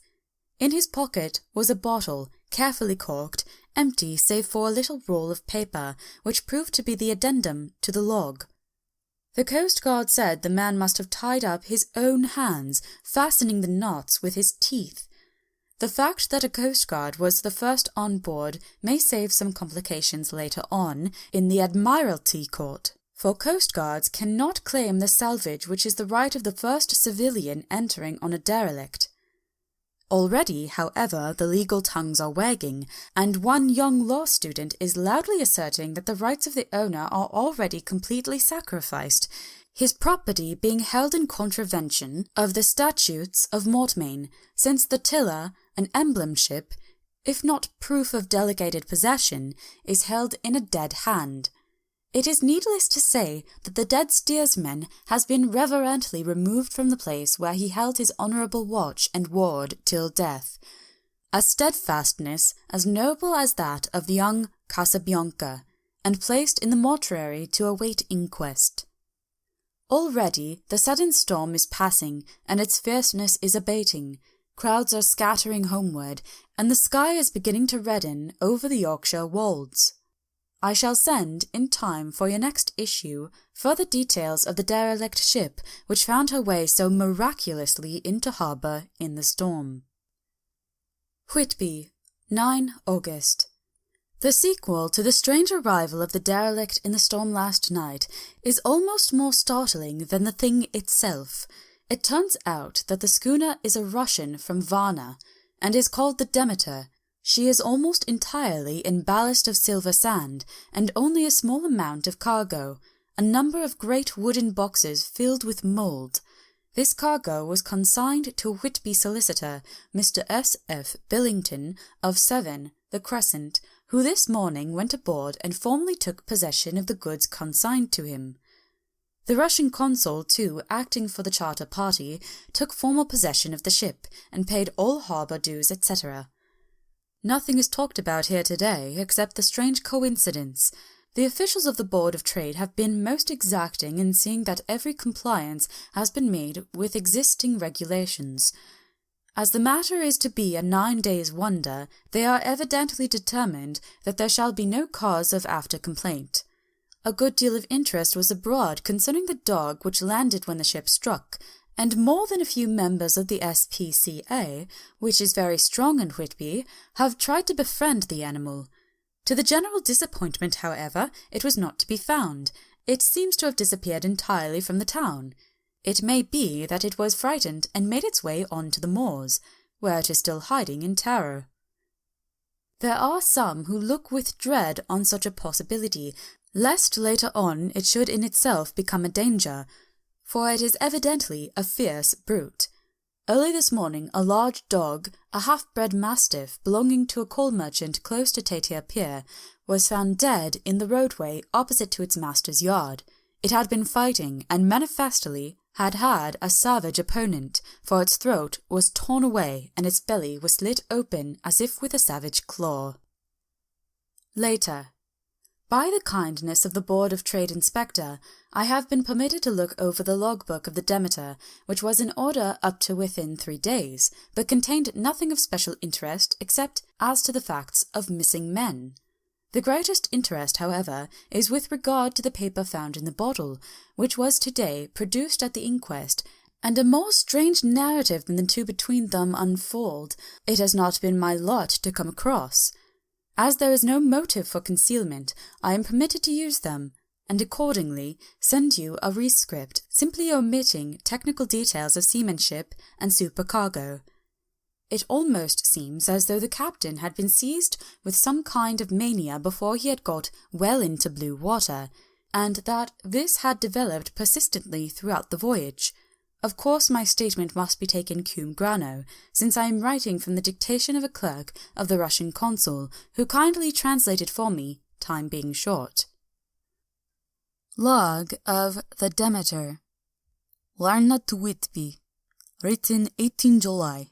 Things so strange happening that I shall keep accurate note henceforth till we land. On 6 July we finished taking in cargo, silver, sand, and boxes of earth. At noon set sail. East wind, fresh. Crew, 5 hands, 2 mates, cook, and myself, captain. On 11 July, at dawn, entered Bosphorus, boarded by Turkish custom officers. Bakshish, all correct. Underway at 4 p.m. On 12 July, through Dardanelles. More custom officers and flag boat of guarding squadron. Bakshish again. Work of officers thorough, but quick. Want us off soon. At dark passed into archipelago. On 13 July, past Cape Matapan. Crew dissatisfied about something. Seemed scared, but would not speak out. On 14 July was somewhat anxious about crew. Men, all steady fellows who sailed with me before. Mate could not make out what was wrong. They only told him that there was something, and crossed themselves. Mate lost temper with one of them that day and struck him. Expected fierce quarrel, but all was quiet. On 16 July, mate reported in the morning that one of crew, Petrovsky, was missing. Could not account for it. Took larboard watch 8 bells last night. Was relieved by Abramov, but did not go to bunk. Men more downcast than ever. All said they expected something of the kind, but would not say more than that there was something aboard. Mate getting very impatient with them. Feared some trouble ahead. On 17 July, yesterday, one of the men, Olgaren, came to my cabin and, in an awestruck way, confided to me that he thought there was a strange man aboard the ship. He said that in his watch he had been sheltering behind the deck-house, as there was a rainstorm, when he saw a tall, thin man who was not like any of the crew come up to the companionway and go along the deck forward and disappear. He followed cautiously, but when he got to bows found no one, and the hatchways were all closed. He was in a panic of superstitious fear, and I am afraid the panic may spread. To allay it, I shall today search entire ship carefully from stem to stern. Later in the day I got together the whole crew, and told them, as they evidently thought there was someone in the ship, we would search from stem to stern. First mate, angry, said it was folly, and to yield to such foolish ideas would demoralize the men. Said he would engage to keep them out of trouble with a handspike. I let him take the helm, while the rest began thorough search, all keeping abreast with lanterns. We left no corner unsearched. As there were only big wooden boxes, there were no odd corners where a man could hide. Men much relieved when search over, and went back to work cheerfully. First mate scowled, but said nothing. 22 July. Rough weather, last 3 days, and all hands busy with sails. No time to be frightened. Men seem to have forgotten their dread. Mate cheerful again, and all on good terms. Praised men for work in bad weather. Pissed Gibraltar and out through straits. All well. 24 July. There seems one doom over this ship. Already a hand short, and entering on the Bay of Biscay, with wild weather ahead. And yet, last night another man lost, disappeared. Like the first, he came off his watch and was not seen again. Men all in a panic of fear.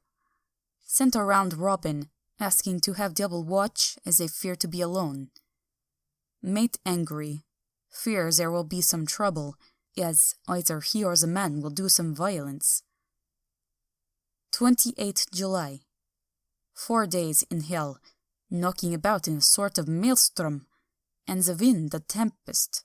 No sleep for anyone, men all worn out, hardly know how to set a watch, since no one fit to go on.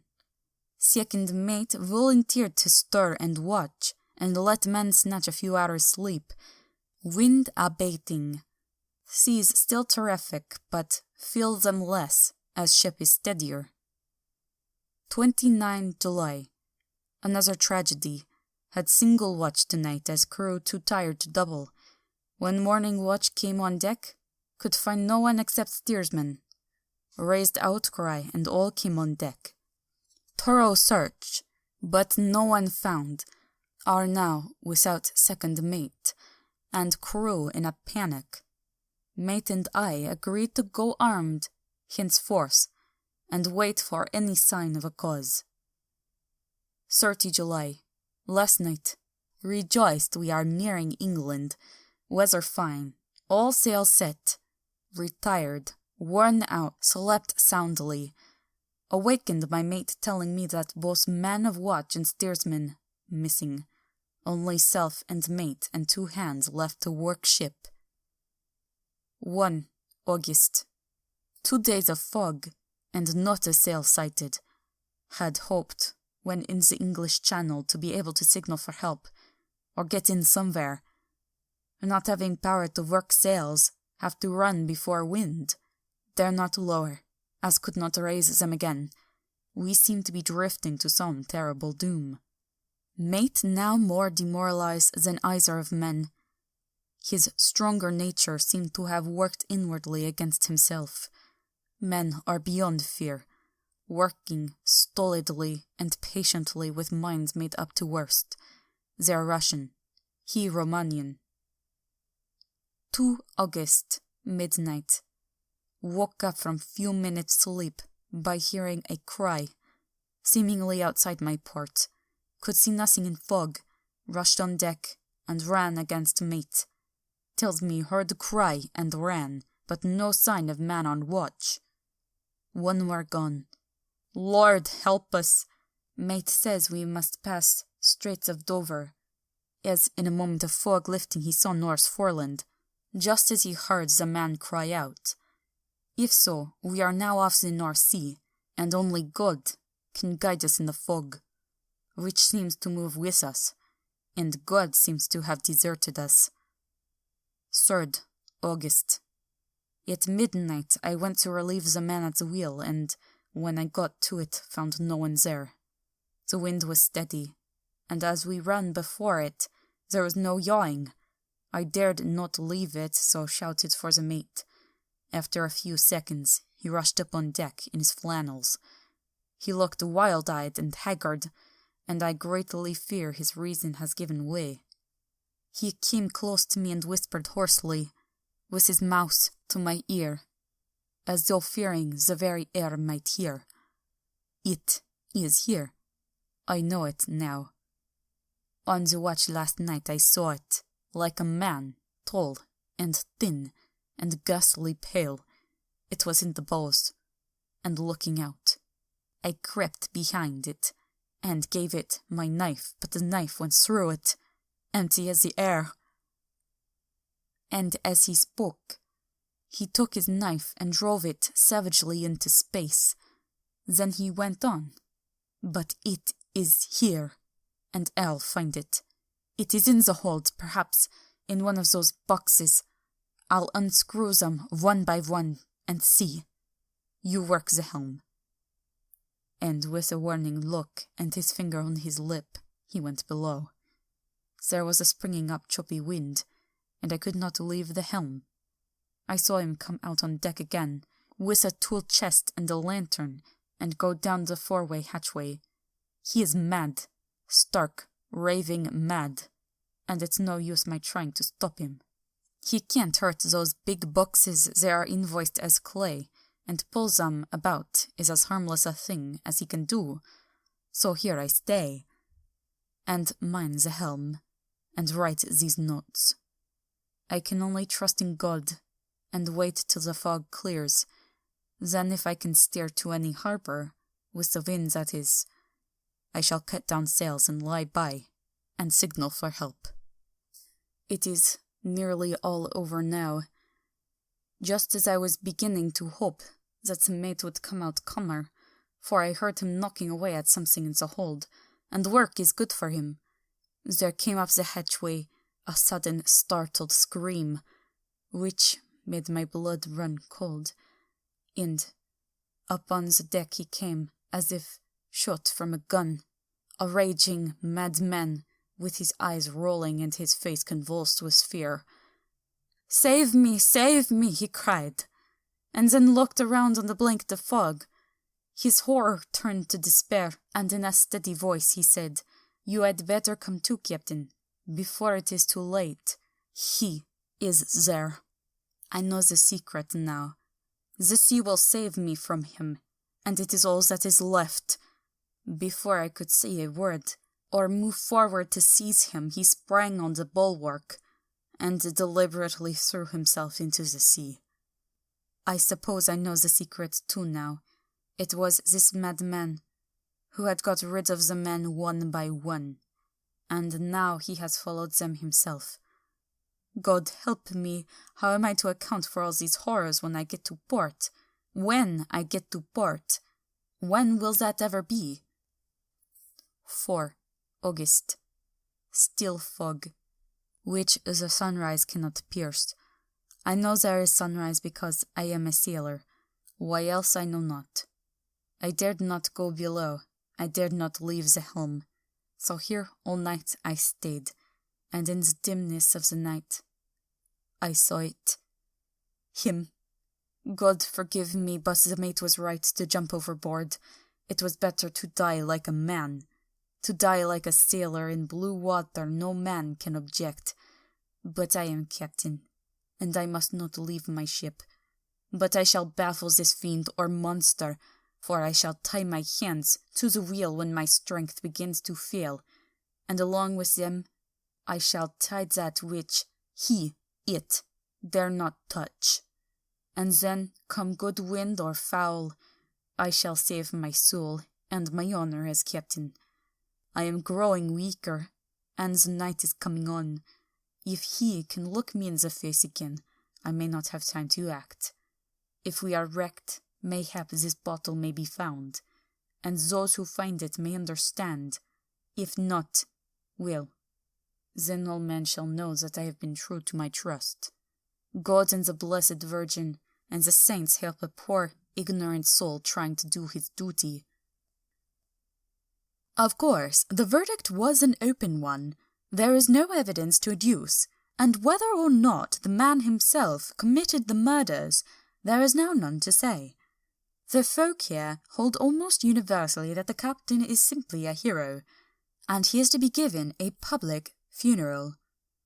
Already it is arranged that his body is to be taken with a train of boats up the Esk for a piece, and then brought back to Tate Hill Pier, and up the abbey steps, for he is to be buried in the churchyard on the cliff. The owners of more than 100 boats have already given in their names as wishing to follow him to the grave. No trace has ever been found of the great dog, at which there is much mourning, for with public opinion in its present state, he would, I believe, be adopted by the town. Tomorrow will see the funeral, and so will end this one more mystery of the sea. Mina Murray's Journal. 8 August. Lucy was very restless all night, and I too could not sleep. The storm was fearful, and it boomed loudly among the chimney pots. It made me shudder. When a sharp puff came, it seemed to be like a distant gun. Strangely enough, Lucy did not wake, but she got up twice and dressed herself. Fortunately, each time I awoke in time, and managed to undress her without waking her, and got her back to bed. It is a very strange thing, this sleepwalking, for as soon as her will is thwarted in any physical way, her intention, if there be any, disappears, and she yields herself almost exactly to the routine of her life. Early in the morning we both got up and went down to the harbour to see if anything had happened in the night. There were very few people about, and though the sun was bright, and the air clear and fresh, the big grim-looking waves, that seemed dark themselves because the foam that topped them was like snow, forced themselves in through the narrow mouth of the harbour, like a bullying man going through a crowd. Somehow I felt glad that Jonathan was not on the sea last night, but on land. But oh, is he on land or sea? Where is he and how? I am getting fearfully anxious about him. If only I knew what to do, and could do anything. 10 August. The funeral of the poor sea captain today was most touching. Every boat on the harbour seemed to be there, and the coffin was carried by captains all the way from Tatehill Pier up to the churchyard. Lucy came with me, and we went early to our old seat, whilst the cortege of boats went up the river to the viaduct and came down again. We had a lovely view, and saw the procession nearly all the way. The poor fellow was laid to rest quite near our seat, so that we stood on it when the time came and saw everything. Poor Lucy seemed much upset. She was restless and uneasy all the time, and I cannot but think that her dreaming at night was telling on her. She is quite odd in one thing. She will not admit to me that there is any cause for restlessness, or if there be, she does not understand it herself. There is an additional cause in that poor Mr. Swales was found dead this morning on our seat, his neck being broken. He had evidently, as the doctor said, fallen back in the seat in some sort of fright, for there was a look of fear and horror on his face that the men said made them shudder. Poor dear old man. Perhaps he had seen death with his dying eyes. Lucy is so sweet and sensitive that she feels influences more acutely than other people do. Just now she was quite upset by a little thing which I did not much heed, though I am myself very fond of animals. One of the men who came up here often to look for the boats was followed by his dog. The dog is always with him. They are both quiet persons, and I never saw the man angry, nor heard the dog bark. During the service the dog would not come to its master, who was on the seat with us, but kept a few yards off, barking and howling. Its master spoke to it gently, and then harshly, and then angrily, but it would neither come nor cease to make a noise. It was in a sort of fury, with its eyes savage, and all its hairs bristling out like a cat's tail when a puss is on the warpath. Finally the man too got angry, and jumped down and kicked the dog, and then took it by the scruff of the neck and half dragged it, half threw it on the tombstone on which the seat is fixed. The moment it touched the stone, the poor thing became quiet and fell into a tremble. It did not try to get away, but crouched down, quivering and cowering, and was in such a pitiable state of terror that I tried, though without effect, to comfort it. Lucy was full of pity too, but she did not attempt to touch the dog, but looked at it in an agonized sort of way. I greatly fear that she is of too supersensitive a nature to go through the world without trouble. She will be dreaming of this tonight, I am sure. The whole agglomeration of things, the ship steered into the port by a dead man, his attitude, tied to the wheel with a crucifix and beads, the touching funeral, the dog, now furious and now in terror, will all afford material for her dreams. I think it will be best for her to go to bed tired out physically, so I shall take her for a long walk by the cliffs to Robin Hood's Bay and back. She ought not to have much inclination for sleepwalking then. Chapter 8 Mina Murray's Journal. Same day, 11 o'clock p.m. Oh, but I am tired. If it were not that I had made my diary a duty, I should not open it tonight. We had a lovely walk. Lucy, after a while, was in gay spirits owing, I think, to some dear cows who came nosing towards us in a field close to the lighthouse, and frightened the wits out of us. I believe we forgot everything except, of course, personal fear, and it seemed to wipe the slate clean and give us a fresh start. We had a capital severe tea at Robin Hood's Bay in a sweet little old-fashioned inn, with a bow window right over the seaweed-covered rocks of the strand. I believe we should have shocked the new woman with our appetites. Men are more tolerant, bless them. Then we walked home with some, or rather many, stoppages to rest, and with our hearts full of a constant dread of wild bulls. Lucy was really tired, and we intended to creep off to bed as soon as we could. The young curate came in, however, and Mrs. Westenra asked him to stay for supper. Lucy and I had both a fight for it with the dusty miller. I know it was a hard fight on my part, and I am quite heroic. I think that some day the bishops must get together and see about breeding up a new class of curates who don't take supper, no matter how they may be pressed to, and who will know when girls are tired. Lucy's asleep and breathing softly. She has more colour in her cheeks than usual, and looks oh so sweet. If Mr. Holmwood fell in love with her seeing her only in the drawing-room, I wonder what he would say if he saw her now. Some of the new women writers will some day start an idea that men and women should be allowed to see each other sleep before proposing or accepting. But I suppose the new woman won't consent in the future to accept. She will do the proposing herself, and a nice job she will make of it too. There's some consolation in that. I am so happy tonight because dear Lucy seems better. I really believe she has turned the corner, and that we are over her troubles with dreaming. I should be quite happy if I only knew if Jonathan... God bless and keep him. 11 August, 3 a.m. Diary again. No sleep now, so I may as well write. I am too agitated to sleep. We have had such an adventure, such an agonizing experience. I fell asleep as soon as I had closed my diary. Suddenly I became broad awake and sat up with a horrible sense of fear upon me and some feeling of emptiness around me. The room was dark, so I could not see Lucy's bed. I stole across and felt for her. The bed was empty. I lit a match and found that she was not in the room. The door was shut, but not locked as I had left it. I feared to wake her mother, who has been more than usually ill lately, so threw on some clothes and got ready to look for her. As I was leaving the room, it struck me that the clothes she wore might give me some clue to her dreaming intention. Dressing gown would mean house, dress outside. Dressing gown and dress were both in their places. Thank God, I said to myself, she cannot be far, as she has only her night dress. I ran downstairs and looking in the sitting-room, not there. Then I looked in all other open rooms of the house, with an ever-growing fear chilling my heart. Finally I came down to the hall door and found it open. It was not wide open, but the catch of the lock had not caught. The people of the house are very careful to lock the door every night, so I feared that Lucy must have gone out as she was. There was no time to think of what might happen. A vague, overmastering fear obscured all details. I took a big, heavy shawl and ran out. The clock was striking 1 as I was in the crescent, and there was not a soul in sight.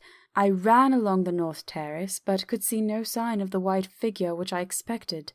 At the edge of the west cliff above the pier I looked across the harbour to the east cliff, in the hope or fear, I don't know which, of seeing Lucy in our favourite seat.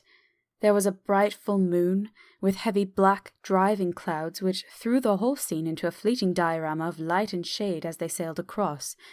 For a moment or two I could see nothing, as a shadow of a cloud obscured St. Mary's Church and all around it.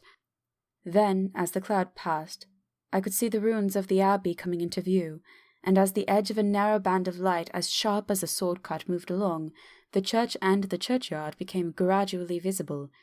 Whatever my expectation was, it was not disappointed, for there on our favourite seat, the silver light of the moon struck, a half-reclining figure, snowy white.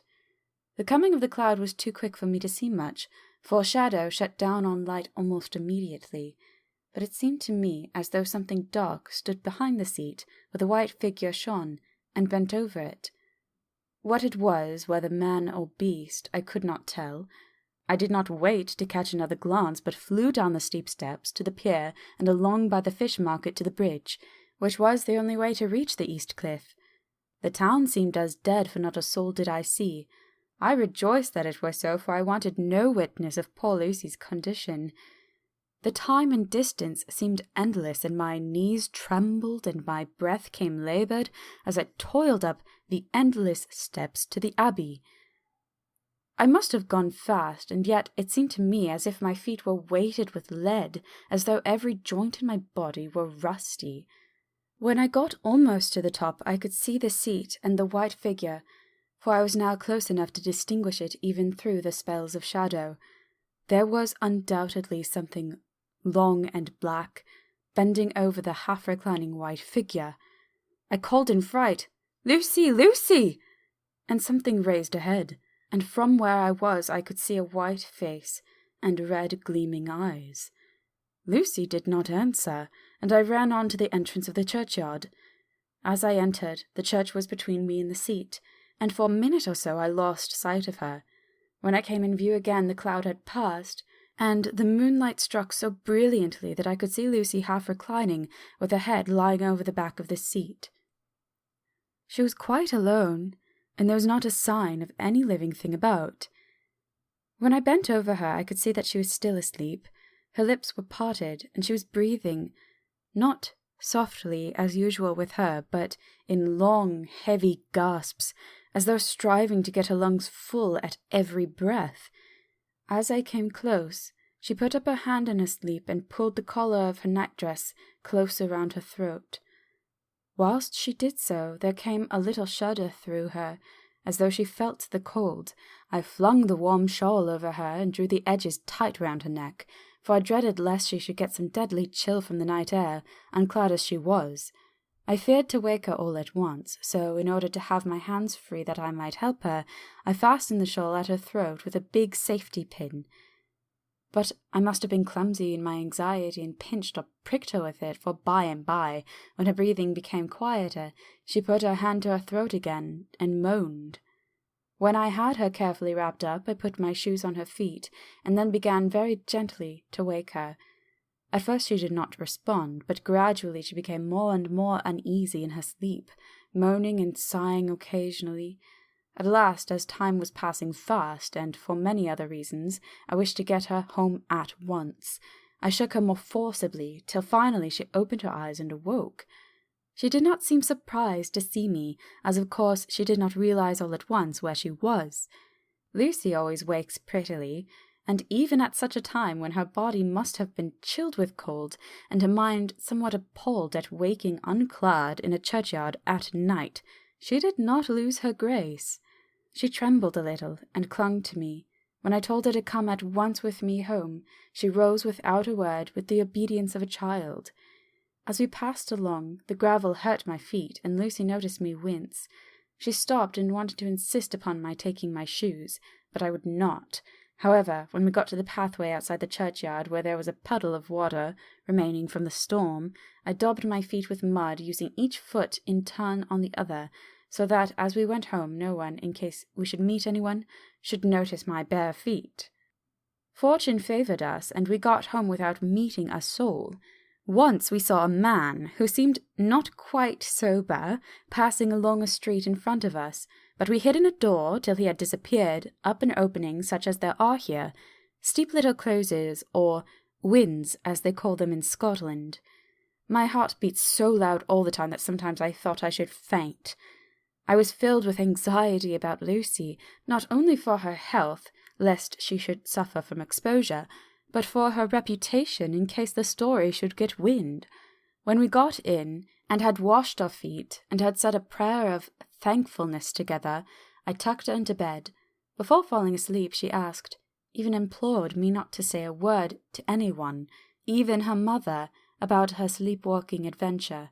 I hesitated at first to promise, but on thinking of the state of her mother's health and how the knowledge of such a thing would fret her, and thinking, too, of how such a story might become distorted, nay, infallibly would, in case it should leak out, I thought it wiser to do so. I hope I did right. I've locked the door, and the key is tied to my wrist, so perhaps I shall not be again disturbed. Lucy is sleeping soundly. The reflex of the dawn is high and far over the sea. Same day, noon. All goes well. Lucy slept till I woke her, and seemed not to have even changed her side. The adventure of the night does not seem to have harmed her. On the contrary, it has benefited her, for she looks better this morning than she has done for weeks. I was sorry to notice that my clumsiness with the safety pin hurt her. Indeed, it might have been serious, for the skin of her throat was pierced. I must have pinched up a piece of loose skin and have transfixed it, for there are 2 little red points like pin-pricks, and on the band of her nightdress was a drop of blood. When I apologized and was concerned about it, she laughed and petted me and said she did not even feel it. Fortunately, it cannot leave a scar as it is so tiny. Same day, night. We passed a happy day. The air was clear and the sun bright, and there was a cool breeze. We took our lunch to Mulgrave Woods, Mrs. Westenra driving by the road and Lucy and I walking by the cliff path and joining her at the gate. I felt a little sad myself, for I could not but feel how absolutely happy it would have been had Jonathan been with me. But there, I must only be patient. In the evening we strolled in the casino terrace and heard some good music by Spohr and Mackenzie, and went to bed early.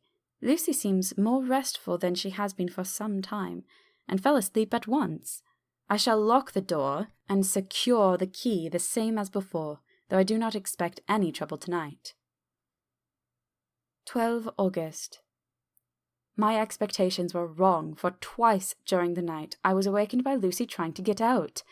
She seemed, even in her sleep, to be a little impatient at finding the door shut, and went back to bed under a sort of protest. I awoke with the dawn and heard the birds chirping outside the window. Lucy woke too, and I was glad to see she was even better than on the previous morning. All her old gaiety of manner seemed to have come back, and she came and snuggled in beside me and told me all about Arthur. I told her how anxious I was about Jonathan, and then she tried to comfort me. Well, she succeeded somewhat, for though sympathy can't alter facts, it can help to make them more bearable. 13 August.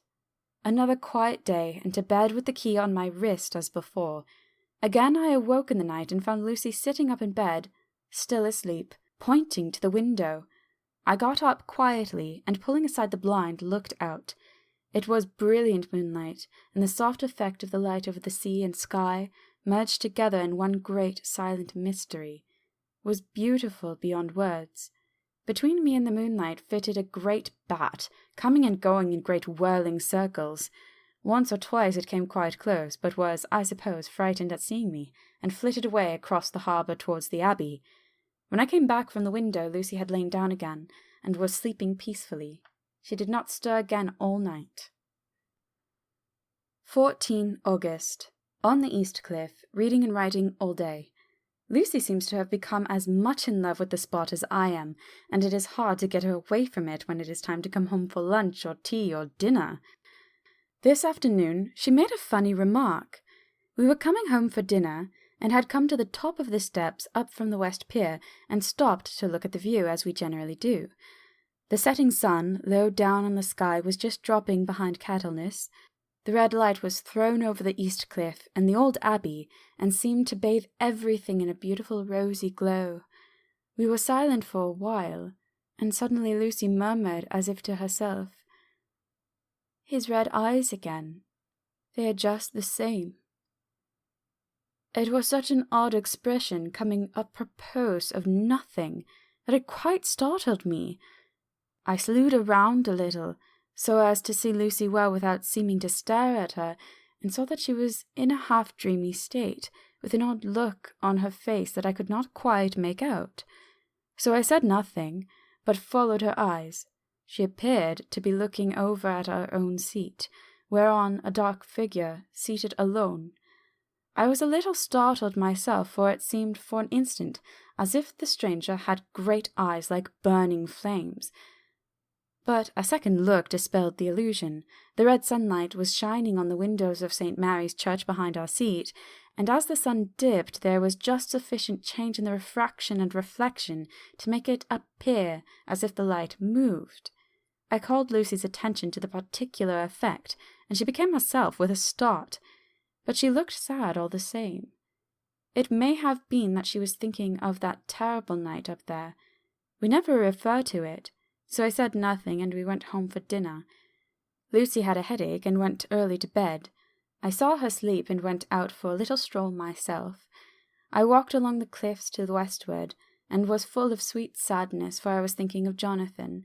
When coming home, it was then bright moonlight, so bright that, though the front of our part of the crescent was in shadow, everything could be well seen. I threw a glance up at a window and saw Lucy's head leaning out. I thought that perhaps she was looking out for me, so I opened my handkerchief and waved it. She did not notice or make any movement whatever. Just then, the moonlight crept round an angle of the building, and the light fell on the window. There distinctly was Lucy with her head lying up against the side of the window-sill and her eyes shut.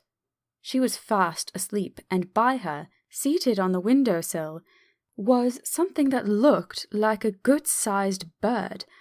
I was afraid she might get a chill, so I ran upstairs, but as I came into the room, she was moving back to her bed, fast asleep and breathing heavily. She was holding her hand to her throat, as though to protect it from cold. I did not wake her, but tucked her up warmly. I have taken care that the door is locked, and the window securely fastened. She looks so sweet as she sleeps, but she is paler than is her wont, and there is a drawn, haggard look under her eyes which I do not like. I fear she is fretting about something. I wish I could find out what it is. 15 August. Rose later than usual. Lucy was languid and tired, and slept on after we had been called. We had a happy surprise at breakfast. Arthur's father is better and wants the marriage to come off soon. Lucy is full of quiet joy, and her mother is glad and sorry at once. Later on in the day she told me the cause. She is grieved to lose Lucy as her very own, but she is rejoiced that she is soon to have someone to protect her. Poor dear sweet lady! She confided to me that she has got a death warrant. She's not told Lucy, and made me promise secrecy. Her doctor told her that within a few months, at most, she must die, for her heart is weakening. At any time, even now, a sudden shock would be almost sure to kill her. Ah, we were wise to keep her from the affair of the dreadful night of Lucy's sleepwalking. 17 August. No diary for 2 whole days. I have not had the heart to write. Some sort of shadowy pall seems to be coming over our happiness. No news from Jonathan, and Lucy seems to be growing weaker, whilst her mother's hours are numbering to a close. I do not understand Lucy's fading away as she is doing. She eats well, and sleeps well, and enjoys the fresh air, but all the time the roses in her cheeks are fading, and she gets weaker and more languid day by day. At night I hear her gasping as if for air. I keep the key of our door always fastened to my wrist at night, but she gets up and walks about the room and sits at the open window. Last night I found her leaning out when I woke up, and when I tried to wake her, I could not. She was in a faint. When I managed to restore her, she was weak as water, and cried silently between long, painful struggles for breath. When I asked her how she came to be at the window, she shook her head and turned away. I trust her feeling ill may not be from that unlucky prick of the safety pin. I looked at her throat just now as she lay asleep, and the tiny wounds seemed not to have healed.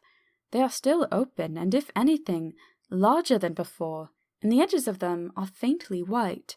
They are like little white dots with red centers. Unless they heal within a day or two, I shall insist the doctor seeing about them. Letter. Samuel F. Billington and Sons, Solicitors, Whitby, to Messrs. Carter Patterson and Company, London. 17 August. Dear Sirs, herewith please receive invoice of goods sent by Great Northern Railway. Same are to be delivered at Carfax, near Purfleet, immediately on receipt at goods station, King's Cross. The house is at present empty, but enclosed please find keys, all of which are labelled. You will please deposit the boxes, 50 in number, which form the consignment, in the partially ruined building, forming part of the house and marked A on rough diagram enclosed. Your agent will easily recognize the locality as it is the ancient chapel of the mansion. The goods leave by train at 9:30 tonight, and will be due at King's Cross at 4:30 tomorrow afternoon. As our client wishes the delivery made as soon as possible, we shall be obliged by your having teams ready at King's Cross at the time named, and forthwith conveying the goods to destination. In order to obviate any delays possible through any routine requirements as to payment in your departments, we enclose cheque herewith for £10, receipt of which please acknowledge. Should the charge be less than this amount, you can return balance. If greater, we shall at once send cheque for difference on hearing from you. You are to leave the keys on coming away in the main hall of the house, where the proprietor may get them on his entering the house by means of his duplicate key. Pray you do not take us as exceeding the bounds of business courtesy, and pressing you in all ways to use the utmost expedition. We are, dear sirs, faithfully yours. Samuel F. Billington and Son. Letter. Messrs. Carter, Patterson and Company, London, to Messrs. Billington and Son, Whitby. 21 August.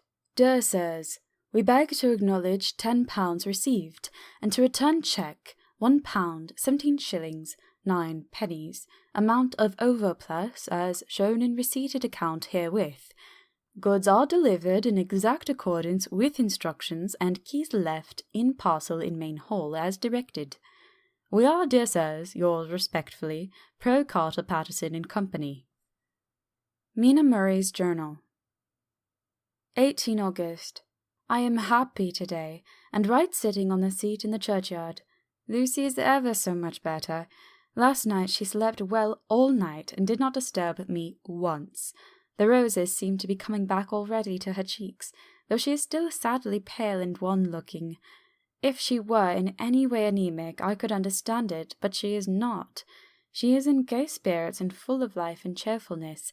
All the morbid reticence seems to have passed from her, and she has just reminded me, as if I needed any reminding, of that night, and that it was here, on this very seat, I found her asleep. As she told me, she tapped playfully with the heel of her boot on the stone slab and said, "My poor little feet didn't make much noise then. I dare say poor old Mr. Swells would have told me that it was because I didn't want to wake up Geordie." As she was in such a communicative humour, I asked her if she had dreamed at all that night.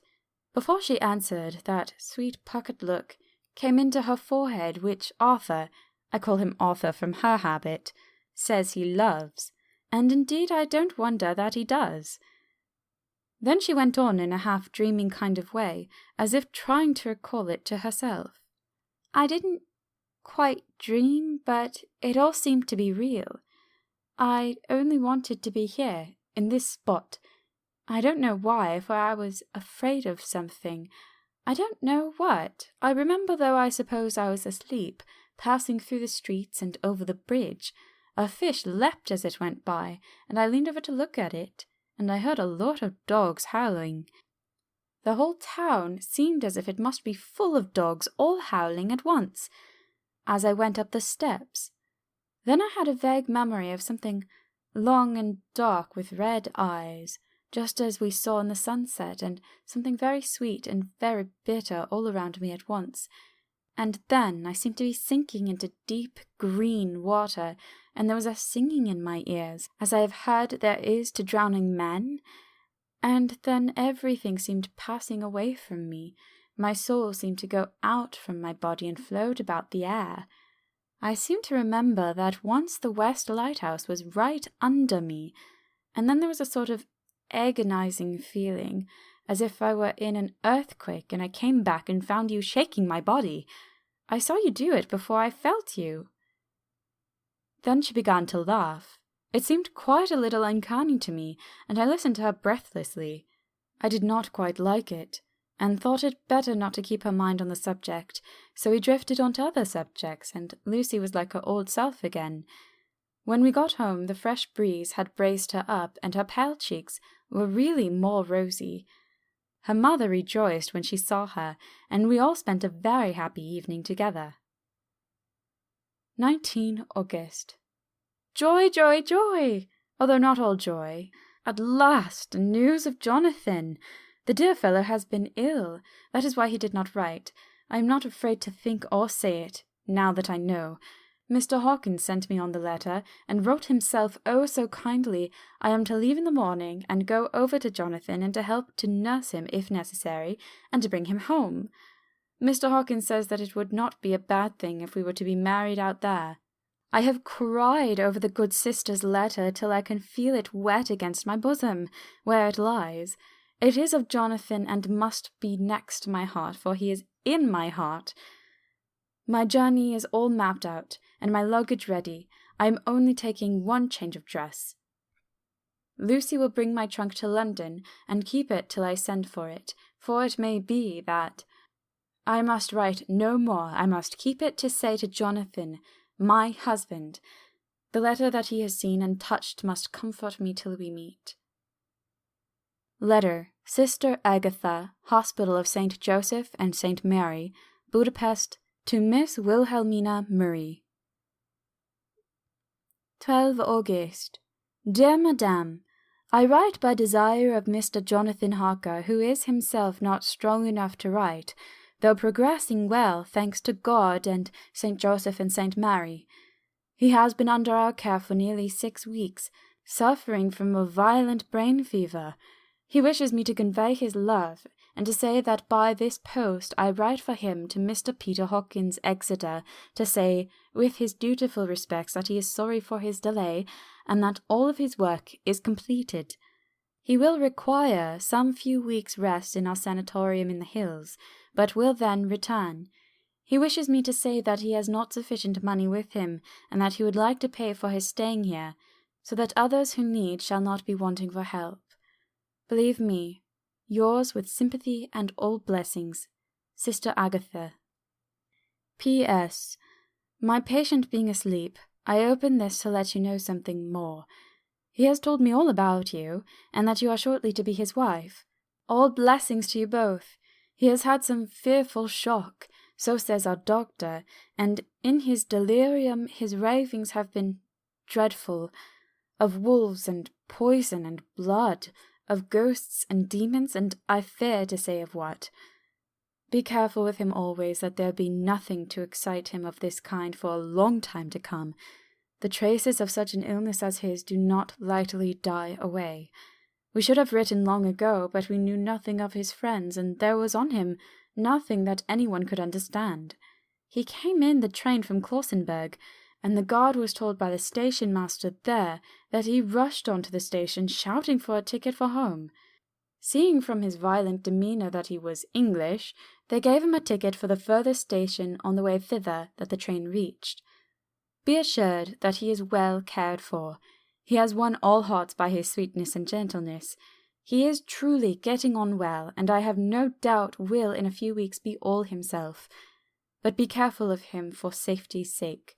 There are, I pray God and St. Joseph and St. Mary, many, many, many happy years for you both. Dr. Seward's Diary. 19 August. Strange and sudden change in Renfield last night. About 8 o'clock, he began to get excited and sniff about as a dog does when setting. The attendant was struck by his manner, and knowing my interest in him, encouraged him to talk. He is usually respectful to the attendant and at times servile, but tonight, the man tells me, he was quite haughty. He would not consent to talk with him at all. All he would say was, "I don't want to talk to you. You don't count now. The master is at hand." The attendant thinks it is some sudden form of religious mania which has seized him. If so, we must look out for squalls, for a strong man with homicidal and religious mania at once might be dangerous. This combination is a dreadful one. At 9 o'clock I visited him myself. His attitude to me was the same as that to the attendant. In his sublime self-feeling, the difference between myself and attendant seemed to him as nothing. It looks like religious mania, and he will soon think that he himself is God. These infinitesimal distinctions between man and man are too paltry for an omnipotent being. How these madmen give themselves away! The real God taketh heed lest a sparrow fall, but the God created from human vanity sees no difference between an eagle and a sparrow. Oh, if men only knew! For half an hour or more, Renfield kept getting excited in greater and greater degree. I did not pretend to be watching him, but I kept strict observation all the same. All at once that shifty look came into his eyes, which we always see when a madman has seized an idea, and with it the shifty movement of the head and back which asylum attendants come to know so well. He became quite quiet, and went and sat at the edge of his bed resignedly, and looked into space with lacklustre eyes. I thought I would find out if his apathy were real or only assumed, and tried to lead him to talk of his pets, a theme which had never failed to excite his attention. At first he made no reply, but at length said testily, "Bother them all! I don't care a pin about them." "What?" I said. "You don't mean to tell me that you don't care about spiders?" Spiders at present are his hobby, and the notebook is filling up with columns of small figures. To this he answered enigmatically, "The bridemaidens rejoice the eyes that wait the coming of the bride. But when the bride draweth nigh, then the maidens shine not to the eyes that are filled." He would not explain himself, but remained obstinately seated in his bed all the time I remained with him. I am weary tonight and in low spirits. I cannot but think of Lucy, and how different things might have been. If I don't sleep at once, chloral, the modern Morpheus, C2HCl3O. H2O! Must be careful not to let it grow into a habit. No, I shall take none tonight. I have thought of Lucy, and shall not dishonour her by mixing the two. If need be, tonight shall be sleepless. Later. Glad I made the resolution, gladder that I kept to it. I had lain tossing about, and had heard the clock strike only twice, when the night watchman came to see me, sent up from the ward to say that Renfield had escaped. I threw on my clothes and ran down at once. My patient is too dangerous a person to be roaming about. Those ideas of his might work out dangerously with strangers. The attendant was waiting for me. He said he had seen him not 10 minutes before, seemingly asleep in his bed. When he had looked through the observation trap in the door, his attention was called by the sound of the window being wrenched out. He ran back and saw his feet disappear through the window, and had at once sent up for me. He was only in his night-gear, and cannot be far off. The attendant thought it would be more useful to watch where he should go than to follow him, as he might lose sight of him whilst getting out of the building by the door. He is a bulky man, and couldn't get through the window. I am thin, so, with his aid I got out, but feet foremost, and, as we were only a few feet above the ground, landed unhurt. The attendant told me the patient had gone to the left, and had taken a straight line, so I ran as quickly as I could.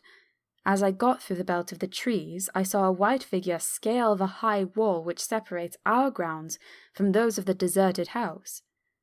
I ran back at once, told the watchman to get 3 or 4 men immediately, and follow me onto the grounds of Carfax, in case our friend might be dangerous. I got a ladder myself, and crossing the wall, dropped down on the other side. I could see Renfield's figure just disappearing behind the angle of the house, so I ran after him. On the far side of the house, I found him pressed close against the old iron-bound oak door of the chapel. He was talking, apparently, to someone, but I was afraid to go near enough to hear what he was saying, lest I might frighten him, and he should run off. Chasing an errant swarm of bees is nothing to following a naked lunatic when the fit of escaping is upon him. After a few minutes, however, I could see that he did not take note of anything around him, and so ventured to draw nearer to him, the more so as my men had now crossed the wall and were closing him in. I heard him say, "I am here to do your bidding, master. I am your slave, and you will reward me, for I shall be faithful. I have worshipped you long and afar off. Now that you are near, I await your commands, and you will not pass me by, will you, dear master, in your distribution of good things?" He is a selfish old beggar, anyhow. He thinks of the loaves and fishes even when he believes he is in a real presence. His manias make a startling combination. When we closed in on him, he fought like a tiger. He is immensely strong, for he was more like a wild beast than a man. I never saw a lunatic in such a paroxysm of rage before, and I hope I shall not again. It is a mercy that we have found out his strength and his danger in good time. With strength and determination like his, he might have done wild work before he was caged. He is safe now, at any rate. Jack Shepherd himself couldn't get free from the strait waistcoat that keeps him restrained, and he's chained to the wall in the padded room. His cries are at times awful, but the silences that follow are more deadly still, for he means murder in every turn and movement. Just now he spoke coherent words for the first time. "I shall be patient, master. It is coming, coming, coming." So I took the hint and came to. I was too excited to sleep, but his diary has quieted, and I feel I shall get some sleep tonight. Chapter 9. Letter Mina Harker to Lucy Westenra. Budapest, 24 August. My dearest Lucy, I know you will be anxious to hear all that has happened since we parted at the railway station at Whitby. Well, my dear, I got to Hull all right, and caught the boat to Hamburg, and then the train on here. I feel that I can hardly recall anything of the journey except that I knew I was coming to Jonathan, and that as I should have to do some nursing, I had better get all the sleep I could. I found my dear one, oh, so thin and pale and weak-looking. All the resolution has gone out of his dear eyes, and that quiet dignity which I told you was in his face has vanished. He is only a wreck of himself, and he does not remember anything that has happened to him for a long time past. At least he wants me to believe so, and I shall never ask. He has had some terrible shock, and I fear it might tax his poor brain if we were to try to recall it. Sister Agatha, who is a good creature and a born nurse, tells me that he raved of dreadful things whilst he was off his head. I wanted her to tell me what they were, but she would only cross herself and say she would never tell, that the ravings of the sick were the secrets of God, and that if a nurse through her vocation should hear them, she should respect her trust. She is a sweet, good soul, and the next day, when she saw I was troubled, she opened up the subject again, and after saying that she could never mention what my poor dear raved about, added, "I can tell you this much, my dear, that it was not about anything which he has done wrong himself, and you, as his wife-to-be, have no cause to be concerned. He has not forgotten you or what he owes to you. His fear was of great and terrible things which no mortal can treat of.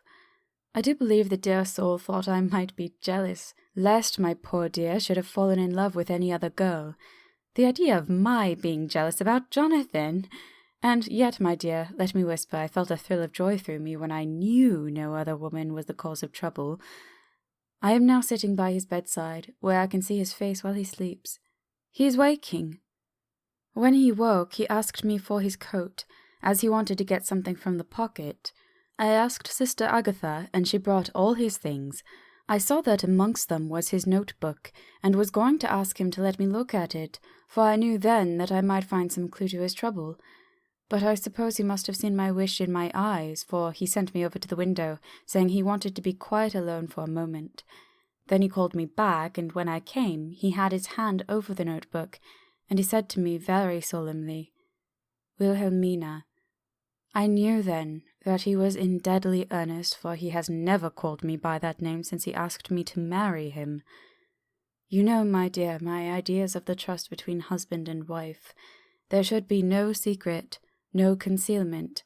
I have had a great shock, and when I try to think of what it is I feel, my head spins round, and I do not know if it was all real or the dreaming of a madman.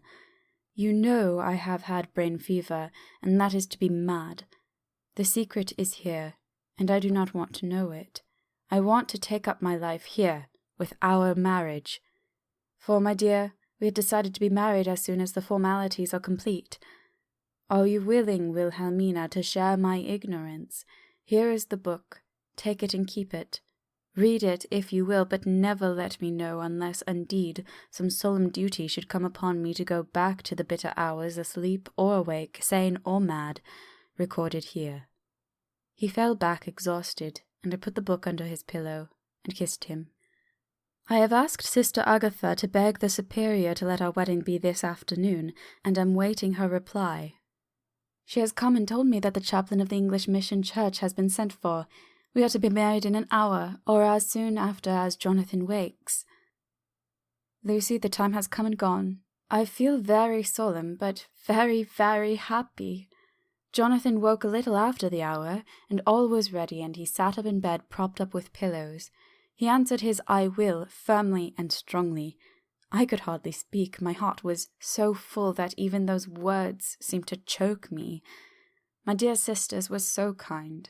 Please God, I shall never, never forget them, nor the grave and sweet responsibilities I have taken upon me. I must tell you of my wedding present. When the chaplain and the sisters had left me alone with my husband— oh, Lucy, it is the first time I have written the words "my husband" left me alone with my husband, I took the book from under his pillow and wrapped it up in white paper, and tied it with a little bit of pale blue ribbon which was around my neck, and sealed it over the knot with sealing wax, and for my seal I used my wedding ring. Then I kissed it, and showed it to my husband, and told him I would keep it so, and then it would be an outward and visible sign for us all our lives that we trusted each other, that I would never open it unless it were for his own dear sake and for the sake of some stern duty. Then he took my hand in his, and, oh, Lucy, it was the first time he took his wife's hand, and said that it was the dearest thing in all the wide world, and that he would go through all the past again to win it, if need be. The poor dear meant to have said part of the past, but he cannot think of time yet, and I shall not wonder if at first he mixes up not only the month but the year. Well, my dear, what could I say? I could only tell him that I was the happiest woman in all the wide world, and that I had nothing to give him except myself, my life, and my trust, and that with these went my love and duty for all the days of my life. And, my dear, when he kissed me and drew me to him with his poor, weak hands, it was like a very solemn pledge between us. Lucy, dear, do you know why I tell you all this? It is not only because it is all sweet to me, but because you have been, and are, very dear to me.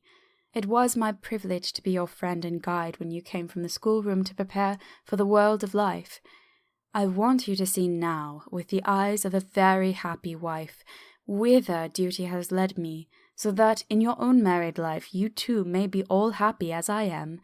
My dear, please Almighty God, your life may be all it promises. A long day of sunshine with no harsh wind, no forgetting duty, no distrust. I must not wish you no pain, for that can never be, but I do hope you will be always as happy as I am now. Goodbye, my dear. I shall post this at once, and perhaps write you very soon again. I must stop, for Jonathan is waking. I must attend to my husband. Your ever-loving, Mina Harker.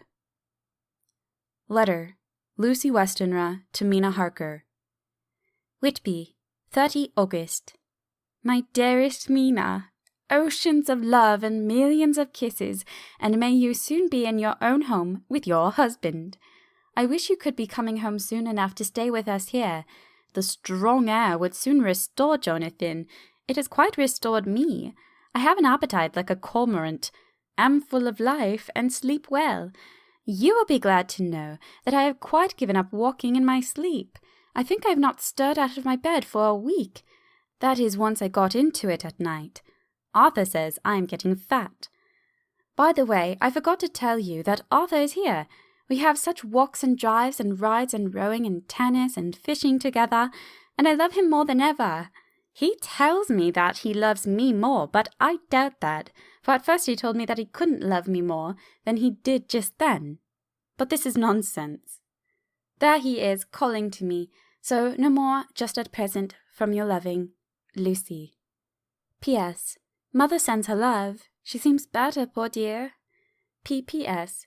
We are to be married on 28 September. Dr. Seward's Diary. 20 August. The case of Renfield grows even more interesting.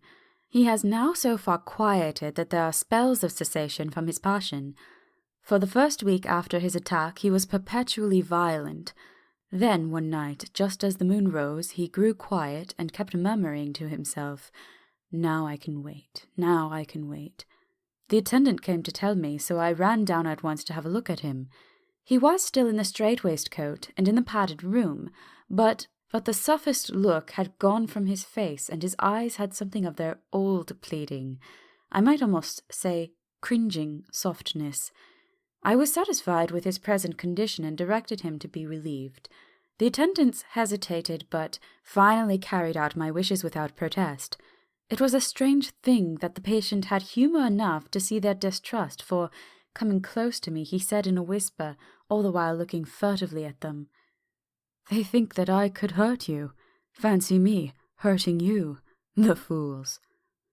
It was soothing, somehow, to the feelings to find myself dissociated even in the mind of this poor madman from the others, but all the same I do not follow his thought. Am I to take it that I have anything in common with him, so that we are, as it were, to stand together, or has he to gain from me some good so stupendous that my well-being is needful to him? I must find out later on. Tonight he will not speak. Even the offer of a kitten or even a full-grown cat will not tempt him. He will only say, "I don't take any stalking cats. I have more to think of now and can wait. I can wait." After a while I left him. The attendant tells me that he was quiet just before dawn, and that he began to get uneasy and at length violent until at last he fell into a paroxysm, which exhausted him so that he swooned into a sort of coma. 3 nights has the same thing happened. Violent all day, then quiet from moonrise to sunrise. I wish I could get some clue to the cause. It would almost seem as if there was some influence which came and went. Happy thought, we shall play tonight sane wits against mad ones. He escaped before without our help. Tonight he shall escape with it. We shall give him a chance, and then have the men ready to follow in case they are required. 23 August. The unexpected always happens. How well Disraeli knew life. Our bird, when he found the cage open, would not fly, so all our subtle arrangements were for naught. At any rate, we have proved one thing, that the spells of quietness last a reasonable time. We shall in future be able to ease his bonds for a few hours each day. I have orders to the night attendant merely to shut him in the padded room, when once he is quiet, until an hour before sunrise. The poor soul's body will enjoy the relief even if his mind cannot appreciate it. Hark! The unexpected again! I am called, the patient has once more escaped. Later. Another night adventure. Renfield artfully waited until the attendant was entering the room to inspect, then he dashed out past him and flew down the passage. I sent word for the attendants to follow. Again he went into the grounds of the deserted home, and we found him in the same place, pressed against the old chapel door. When he saw me, he became furious, and had not the attendant seized him in time, he would have tried to kill me. As we were holding him, a strange thing happened. He suddenly redoubled his efforts, and then as suddenly grew calm. I looked round instinctively, but could see nothing. Then I caught the patient's eye and followed it, but could trace nothing as it looked into the moonlit sky except a big bat which was flapping its silent and ghostly way to the west. Bats usually wheel and flit about, but this one seemed to go straight on, as if it knew where it was bound for, or had some intention of its own. The patient grew calmer every instant, and presently said, "You needn't tie me. I shall go quietly." Without trouble we came back to the house. I feel there is something ominous about his calm, and shall not forget this night. Lucy Westenra's Diary. Healingham, 24 August. I must imitate Mina and keep writing things down. Then we can have long talks when we do meet. I wonder when it will be. I wish you were here with me again, for I feel so unhappy. Last night I seemed to be dreaming again, just as I was at Whitby. Perhaps it is the change of air, or getting home again. It is all dark and horrid to me, for I can remember nothing. But I am full of vague fear, and I feel so weak and worn out. When Arthur came to lunch, he looked quite grieved when he saw me, and I hadn't the spirit to be cheerful. I wonder if I could sleep in Mother's room tonight. I shall make an excuse and try. 25th August. Another bad night. Mother did not seem to take my proposal. She seems not too well herself, and doubtless she fears to worry me. I tried to keep awake and succeeded for a while, but when the clock struck 12 it waked me from a doze, so I must have been falling asleep. There was a sort of scratching or flapping at the window, but I did not mind it, and as I remember no more, I suppose I must then have fallen asleep. More bad dreams. I wish I could remember them. This morning I am horribly weak. My face is ghastly pale and my throat pains me. It must be something wrong with my lungs, for I don't seem ever to get air enough. I shall try to cheer up when Arthur comes, or else I know he will be miserable to see me so. Letter. Arthur Holmwood to Dr. Seward. Albemarle Hotel, 31 August. My dear Jack, I want you to do me a favour. Lucy is ill. That is, she has no special disease, but she looks awful, and is getting worse every day. I have asked her if there is any cause. I do not dare to ask her mother, for to disturb the poor lady's mind about her daughter in her present state of health would be fatal. Mrs. Westenra has confided to me that her doom is spoken, disease of the heart, though poor Lucy does not know it yet. I am sure that there is something preying on my dear girl's mind. I am almost distracted when I think of her. To look at her gives me a pang. I told her I should ask you to see her, and though she demurred at first, I know why, dear fellow, she finally consented. It will be a painful task for you, I know, old friend, but it is for her sake, and I must not hesitate to ask, or you to act. You are to come to lunch at Hillingham tomorrow, 2 o'clock, so as not to arouse any suspicion in Mrs. Westenra, and after lunch Lucy will take an opportunity of being alone with you. I shall come in for tea, and we can go away together. I am filled with anxiety, and want to consult with you alone as soon as I can, after you have seen her. Do not fail. Arthur.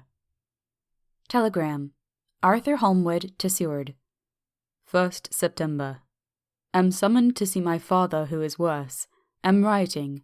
Write me fully by tonight's post to ring. Wire me if necessary. Letter. From Dr. Seward to Arthur Holmwood. 2nd September. My dear old fellow, with regard to Miss Westenra's health, I hasten to let you know at once that in my opinion there is not any functional disturbance or any malady that I know of. At the same time, I am not by any means satisfied with her appearance. She is woefully different from what she was when I saw her last. Of course, you must bear in mind that I have not had full opportunity of an examination.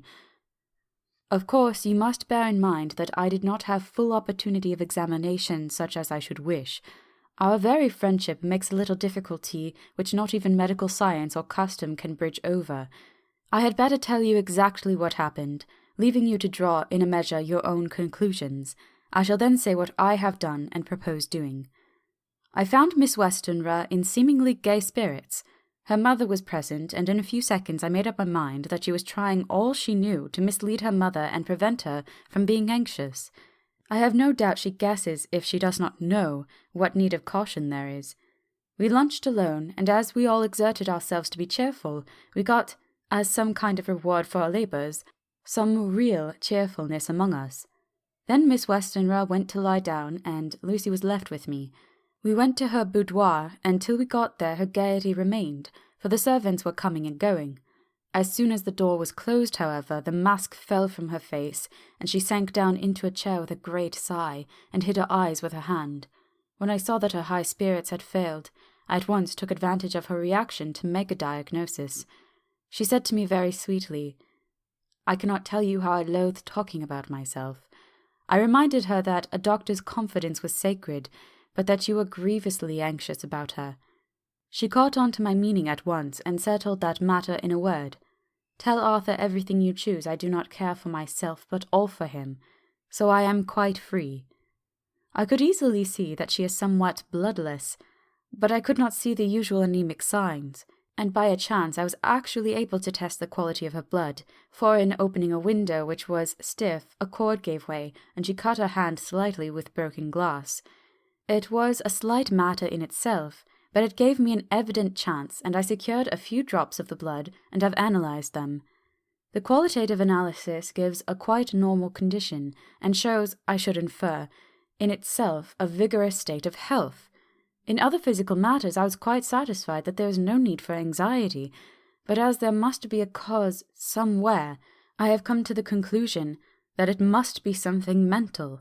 She complains of difficulty in breathing satisfactorily at times, and of heavy lethargic sleep, with dreams that frighten her, but regarding which she can remember nothing. She says that as a child she used to wake in her sleep, and that when in Whitby the habit came back, and that once she walked out in the night and went to East Cliff, where Miss Murray found her, but she assures me that of late the habit has not returned. I am in doubt, and so have done the best thing I know of. I have written to my old friend and master, Professor Van Helsing, of Amsterdam, who knows as much about obscure diseases as anyone in this world. I have asked him to come over, and as you told me that all things were to be at your charge, I have mentioned to him who you are and your relations to Miss Westenra. This, my dear fellow, is in obedience to your wishes, for I am only too proud and happy to do anything I can for her. Van Helsing would, I know, do anything for me for a personal reason, so, no matter on what grounds he comes, we must accept his wishes. He is a seemingly arbitrary man, but this is because he knows what he is talking about better than anyone else. He is a philosopher and a metaphysician, and one of the most advanced scientists of his day, and he has, I believe, an absolutely open mind. This, with an iron nerve, a temper of the ice-brook, an indomitable resolution, self-command, and toleration exalted from virtues to blessings, and the kindliest and truest heart that beats, these form his equipment for the noble work that he is doing for mankind, both work in theory and practice, for his views are as wide as his all-embracing sympathy. I tell you these facts, that you may know why I have such confidence in him. I have asked him to come at once. I shall see Miss Westenra tomorrow again. She is to meet me at the stores, so I may not alarm her mother by too early a repetition of my call. Yours always, John Seward. Letter. Abraham Van Helsing, MDD, Ph.D., literary, etc., etc., to Dr. Seward. 2 September. My good friend, when I have received your letter, I am already coming to you. By good fortune, I can leave just at once without wrong to any of those who have trusted me. Were fortune other, then it were bad for those who have trusted, for I come to my friend when he call me to aid those he holds dear. Tell your friend that when that time you suck from my wound so swiftly the poison of the gangrene from your knife that our other friend, too nervous, let slip, you did more for him when he wants my aids and you call for them than all his great fortune could do. But it is pleasure added to do for him, your friend. It is you that I come. Have then the rooms for me at the Great Eastern Hotel, so that I may be near at hand, and please to arrange that we may see the young lady not too late on tomorrow, for it is likely that I might have to return here that night. But if need be, I shall come again in 3 days, and stay longer if I must. Till then, goodbye, my friend John. Van Helsing. Letter. Dr. Seward to Honourable Arthur Holmwood. 3rd September. My dear Art, Van Helsing has come and gone, and he came on with me to Hillingham and found that, by Lucy's discretion, her mother was lunching out, so that we were alone with her. Van Helsing made a very careful examination of the patient. He is to report to me, and I shall advise you, for of course I was not present at the time. He is, I fear, much concerned, but says he must think. When I told him of our friendship and how you trust me in the matter, he said, "You must tell him all you think. Tell him what I think, if you can guess it, if you will. Nay, I am not jesting. This is no jest, but life and death, perhaps more." I asked what he meant by that, for he was very serious. This was when we had come back to town, and he was having a cup of tea before starting on his return to Amsterdam. He would not give me any further clue. You must not be angry with me, Art, because his very reticence means that all his brains are working for her good. He will speak plainly enough when the time comes, be sure. So I told him I would simply write an account of our visit, just as if I were doing a descriptive special article for the Daily Telegraph. He seemed not to notice, but remarked that the smuts in London were not quite so bad as they used to be when he was a student here. I am to get his report tomorrow, if he can possibly make it. In any case, I am to have a letter. Well, as to the visit. Lucy was more cheerful on that day I first saw her, and certainly looked better. She had lost something of the ghastly look that so upset you, and her breathing was normal. She was very sweet to the Professor, as she always is, and tried to make him feel at ease, though I could see that the poor girl was making a hard struggle for it. I believe Van Helsing saw it too, for I saw the quick look under his bushy brows that I knew of old. Then he began to chat of all things except ourselves and diseases, and with such an infinite geniality that I could see poor Lucy's pretence of animation merge into reality. Then, without any seeming change, he brought the conversation gently round to his visit, and suavely said, "My dear young miss, I have the so great pleasure, because you are so much beloved. That is much, my dear, ever were there that which I did not see. They told me you were down in the spirit, and that you were of a ghastly pale. To them I say poof!" and he snapped his fingers at me and went on. "But you and I shall show them how wrong they are. How can he—" and he pointed at me with the same look and gesture as that with which once he pointed me out to his class on, or rather after, a particular occasion which he never fails to remind me of. Know anything of a young lady's. He has his madames to play with, and to bring them back to happiness and to those that love them. It is much to do, and oh, but there are rewards, in that we can bestow such happiness. But the young ladies, he has no wife nor daughter, and the young do not tell themselves to the young, but to the old, like me, who have known so many sorrows and the causes of them. So, my dear, we will send him away to smoke the cigarette in the garden, whilst you and I have a little talk all to ourselves." I took the hint, and strolled about, and presently the Professor came to the window and called me in. He looked grave, but said, "I have made careful examination, but there is no functional cause. With you I agree that there has been much blood lost. It has been, but is not. But the conditions of her are in no way anemic. I have asked her to send me her maid, that I might ask just 1 or 2 questions, that so I may not chance to miss nothing. I know well what she will say, and yet there is cause. There is always cause for everything. I must go back home and think. You must send to me the telegram every day, and if there be cause I shall come again. The disease, for not to be all well is a disease, interests me, and the sweet young dear, she interests me too. She charm me, and for her, if not for you or disease, I come." As I tell you, he would not say a word more, even when we were alone. And so now, Art, you know all I know. I shall keep stern watch. I trust your poor father is rallying. It must be a terrible thing to you, my dear old fellow, to be placed in such a position between 2 people who are both so dear to you. I know your idea of duty to your father, and you are right to stick to it, but, if need be, I shall send you word to come at once to Lucy, so do not be over-anxious unless you hear from me. Dr. Seward's Diary. 4 September. Zoophagous patient still keeps our interest in him. He had only one outburst, and that was yesterday at an unusual time. Just before the stroke of noon, he began to grow restless. The attendant knew the symptoms, and at once summoned aid. Fortunately, the men came at a run and were just in time, for at the stroke of noon he became so violent that it took all their strength to hold him. In about 5 minutes, however, he began to get more and more quiet, and finally sank into a sort of melancholy, in which state he has remained up to now.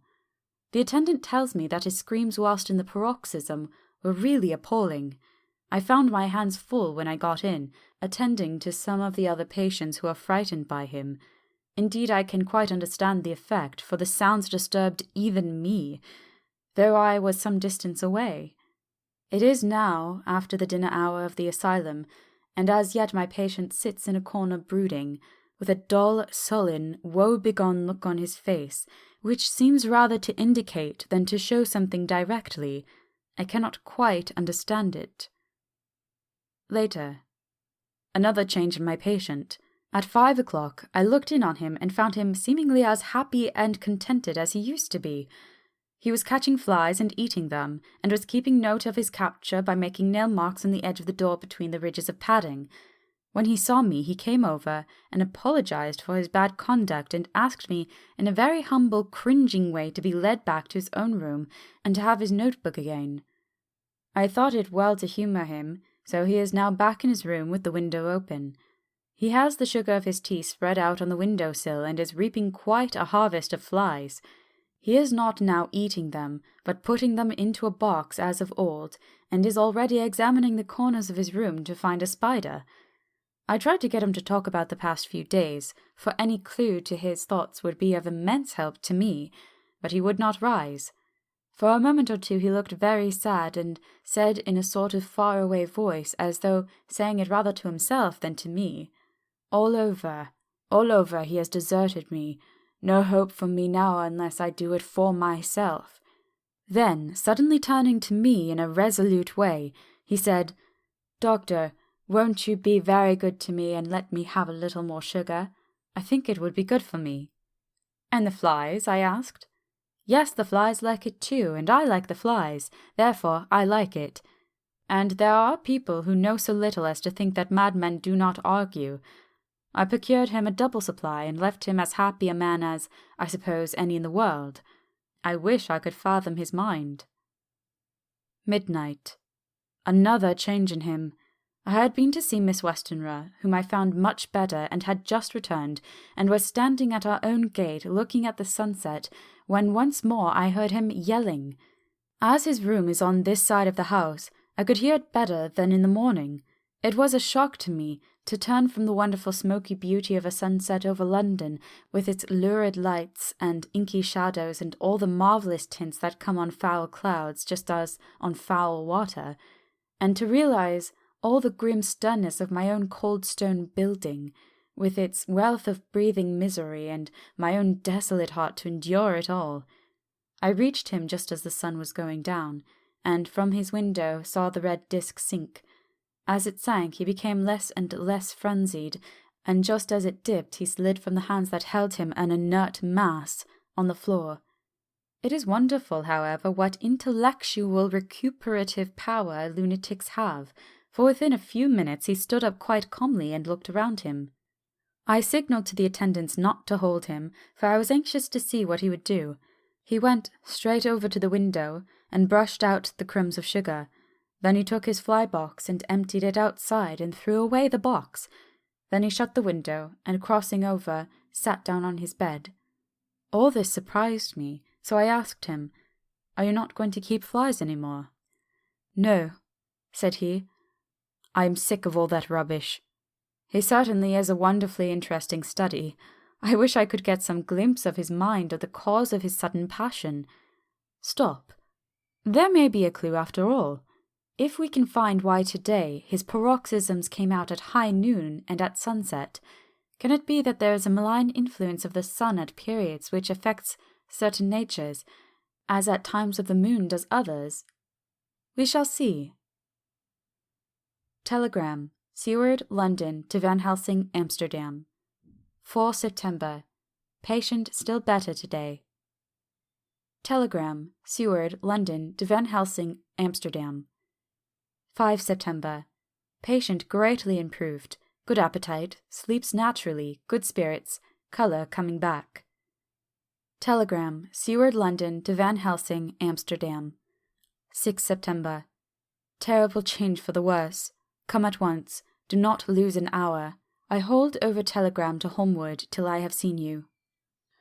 Chapter 10. Letter, Dr. Seward to Honourable Arthur Holmwood. 6 September. My dear Art, my news today is not so good. Lucy this morning had gone back a bit. There is, however, one good thing which has arisen from it. Mrs. Westenra was naturally anxious concerning Lucy and has consulted me professionally about her. I took advantage of the opportunity and told her that my old master, Van Helsing, the great specialist, was coming to stay with me and that I would put her in his charge conjointly with myself. So now we can come and go without alarming her unduly, for a shock to her would mean sudden death, and this, in Lucy's weak condition, might be disastrous to her. We are hedged in with difficulties, all of this, my poor old fellow, but please God we shall come through them all right. If any need I shall write, so that, if you do not hear from me, take it for granted that I am simply waiting for news. In haste, yours ever, John Seward. Dr. Seward's Diary. 7 September. The first thing Van Helsing said to me when we met at Liverpool Street was, "Have you said anything to our young friend, the lover of her?" "No," I said. "I waited till I had seen you, as I said in my telegram. I wrote him a letter simply telling him that you were coming, as Miss Westenra was not so well, and that I should let him know if need be." "Right, my friend," he said. "Quite right. Better he not know as yet, perhaps he shall never know. I pray so. But if it be needed, then he shall know all, and my good friend John, let me caution you. You deal with the madmen. All men are mad in some way or the other, and inasmuch you deal discreetly with your madmen, so deal with God's madmen too, the rest of the world.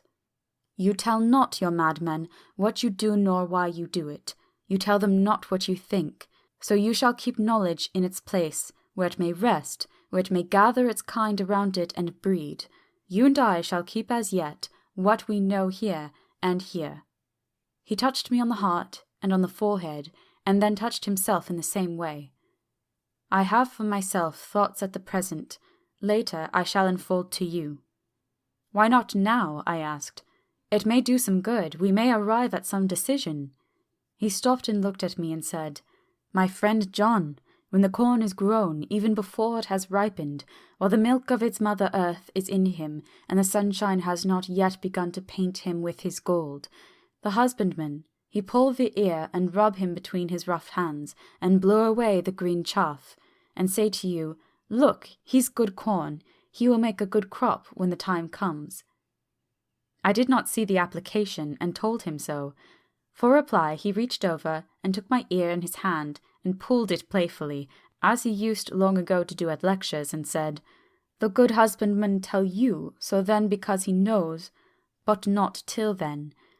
But you do not find the good husbandman dig up his planted corn to see if he grow. That is for the children who play at husbandry, not for those who take it as of the work of their life. See you now, friend John? I have sown my corn, and nature has her work to do in making it sprout, if he sprout at all. There's some promise, and I wait till the ear begins to swell." He broke off, for he evidently saw that I understood. Then he went on, and very gravely, "You were always a careful student, and your case-book was ever more full than the rest.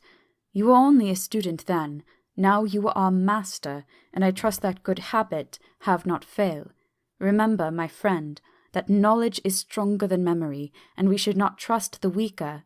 Even if you have not kept the good practice, let me tell you that this case of our dear miss is one that may be, mind, I say may be, of such interest to us and others, that all the rest may not make him kick the beam, as your people say. Take then good note of it. Nothing is too small.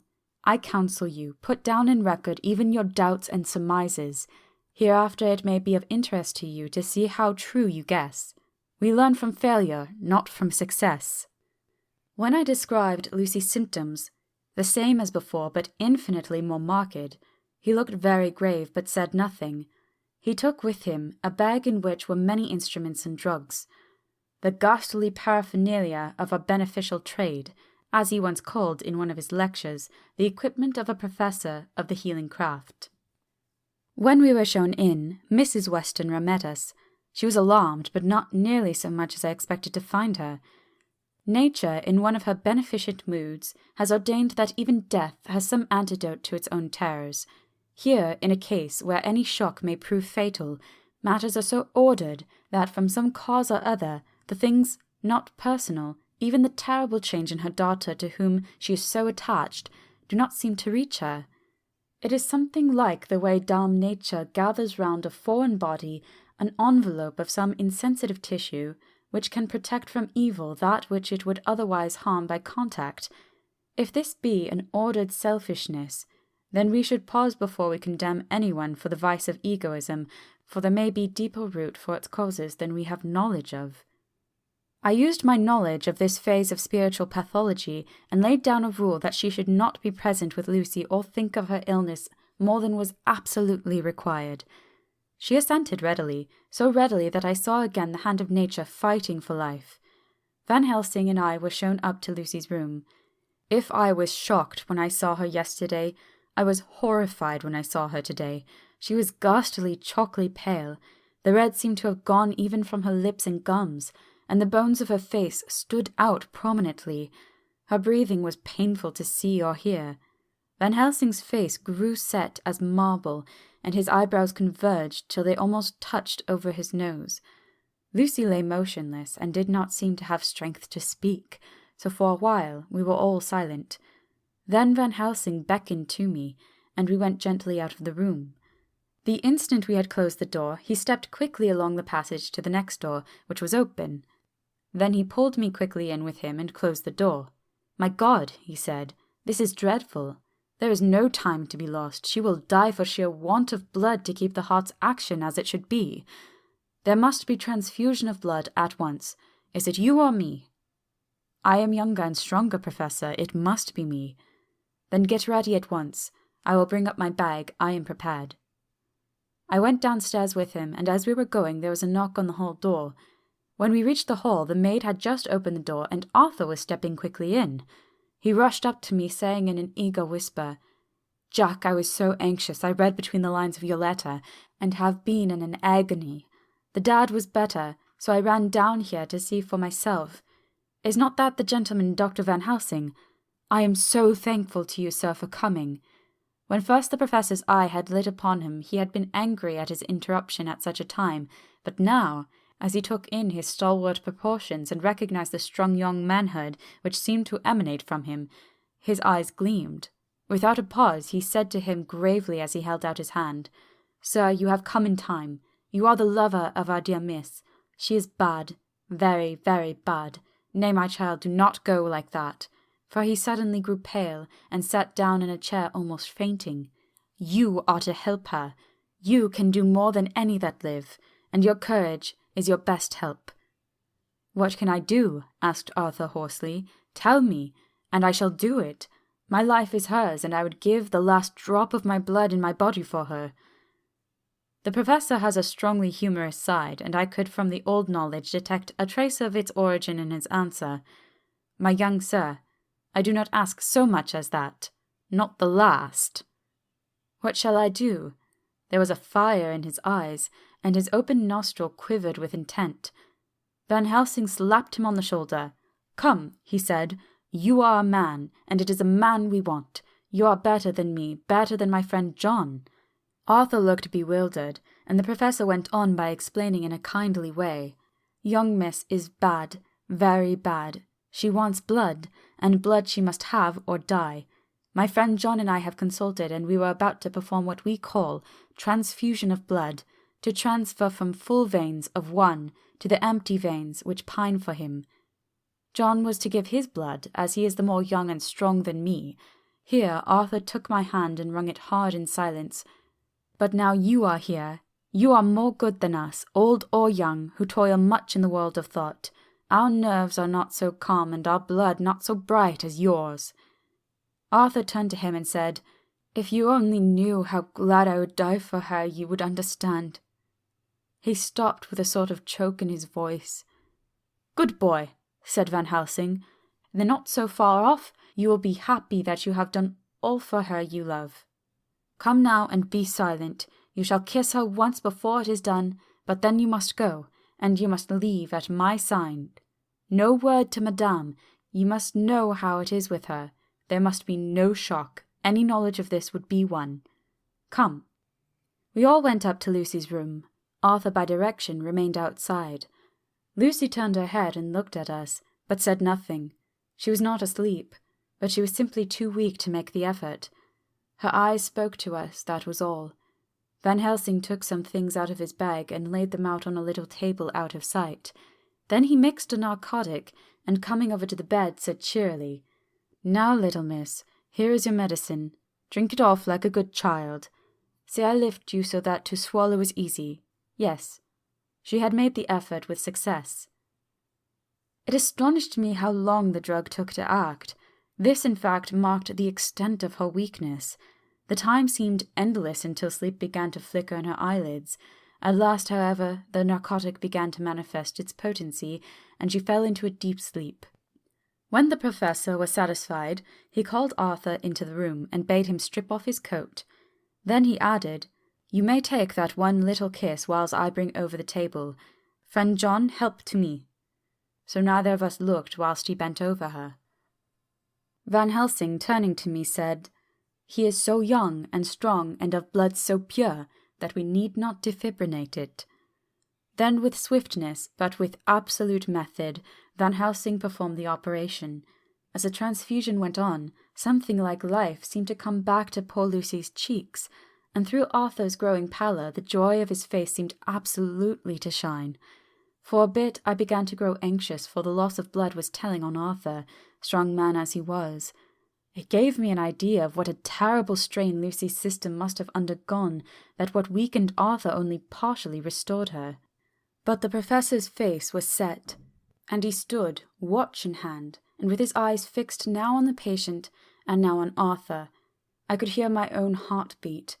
Presently he said in a soft voice, "Do not stir an instant. It is enough. You attend him, I will look to her." When all was over, I could see how much Arthur was weakened. I dressed the wound and took his arm to bring him away, when Van Helsing spoke without turning around. The man seems to have eyes in the back of his head. "The brave lover, I think, deserve another kiss, which he shall have presently." And as he had now finished his operation, he adjusted the pillow to the patient's head. As he did so, the narrow black velvet band, which she seems always to wear around her throat, buckled with an old diamond buckle which her lover had given her, was dragged a little up, and showed a red mark on her throat. Arthur did not notice it, but I could hear the deep hiss of indrawn breath, which is one of Van Helsing's ways of betraying emotion. He said nothing at the moment, but turned to me, saying, "Now take down our brave young lover, give him of the port wine, and let him lie down a while. He must then go home and rest, sleep much and eat much, that he may be recruited of what he has so given to his love. He must not stay here. Hold a moment. I may take it, sir, that you are anxious of result. Then bring it with you, that in all ways the operation is successful. You have saved her life this time, and you can go home and rest easy in mind that all that can be is. I shall tell her all when she is well. She shall love you none the less for what you have done. Goodbye." When Arthur had gone, I went back to the room. Lucy was sleeping gently, but her breathing was stronger. I could see the counterpane move as her breast heaved. By the bedside sat Van Helsing, looking at her intently. The velvet band again covered the red mark. I asked the professor in a whisper, "What do you make of the mark on her throat?" "What do you make of it?" "I have not examined it yet," I answered, and then there proceeded to loose the band. Just over the external jugular vein there were 2 punctures, not large but not wholesome looking. There was no sign of disease, but the edges were white and worn-looking, as if by some trituration. It occurred to me that this wound, or whatever it was, might be the means of that manifest loss of blood, but I abandoned the idea as soon as formed, for such a thing could not be. The whole bed would have been drenched to a scarlet with the blood which the girl must have lost, to leave such a pallor as she had before the transfusion. "Well," said Van Helsing. "Well," said I can make nothing of it." The professor stood up. "I must go back to Amsterdam tonight," he said. "There are books and things there which I want. You must remain here all the night, and you must not let your sight pass from her." "Shall I have a nurse?" I asked. "We are the best nurses, you and I. You keep watch all night. See that she is well fed, and that nothing disturbs her. You must not sleep all the night. Later on we can sleep, you and I. I shall be back as soon as possible. Then we may begin." "May begin?" I said. "What on earth do you mean?" "We shall see," he answered as he hurried out.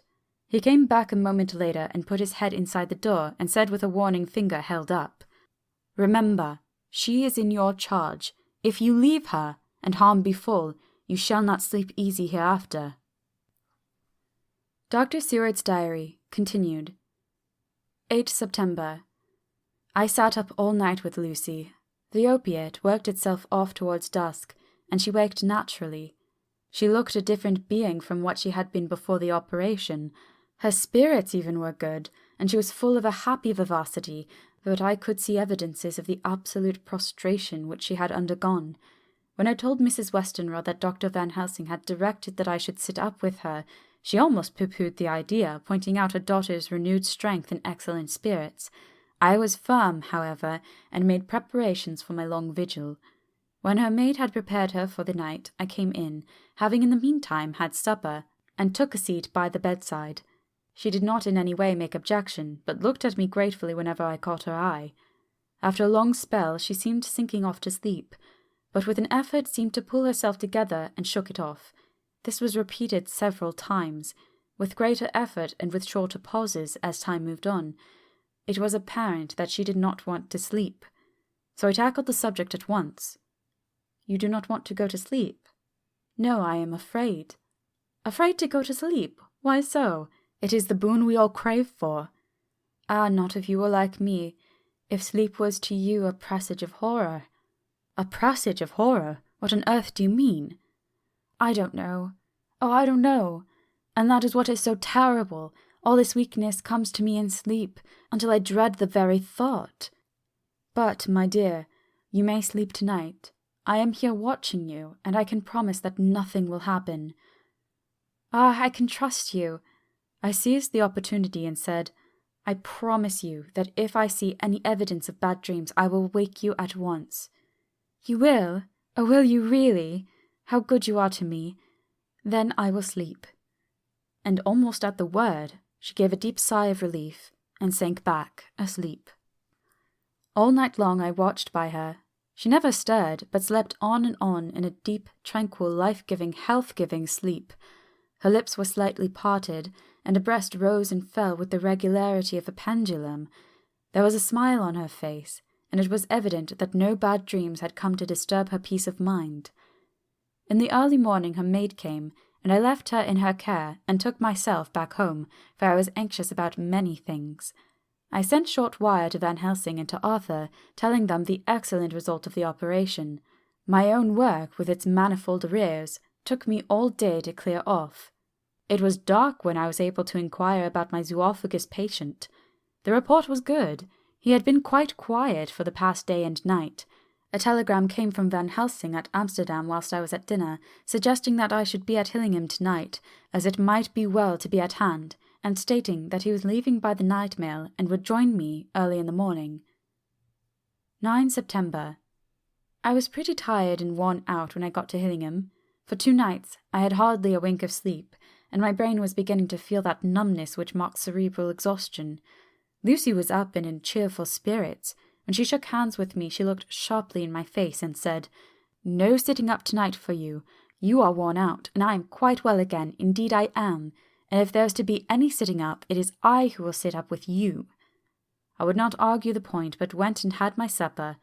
Lucy came with me, and, enlivened by her charming presence, I made an excellent meal and a couple of glasses of the more than excellent port. Then Lucy took me upstairs and showed me a room next to her own, where a cosy fire was burning. "Now," she said, "you must stay here. I shall leave this door open and my door too. You can lie on the sofa, for I know that nothing would induce any of you doctors to go to bed whilst there is a patient above the horizon. If I want anything, I shall call out, and you can come to me at once." I could not but acquiesce, for I was dog-tired, and could not have sat up if I tried. So, on her renewing her promise to call me if she should want anything, I lay on the sofa and forgot about everything. Lucy Westenra's Diary. 9 September. I feel so happy tonight. I have been so miserably weak that to be able to think and move about is like feeling sunshine after a long spell of east wind out of a steel sky. Somehow Arthur feels very, very close to me. I seem to feel his presence warm about me.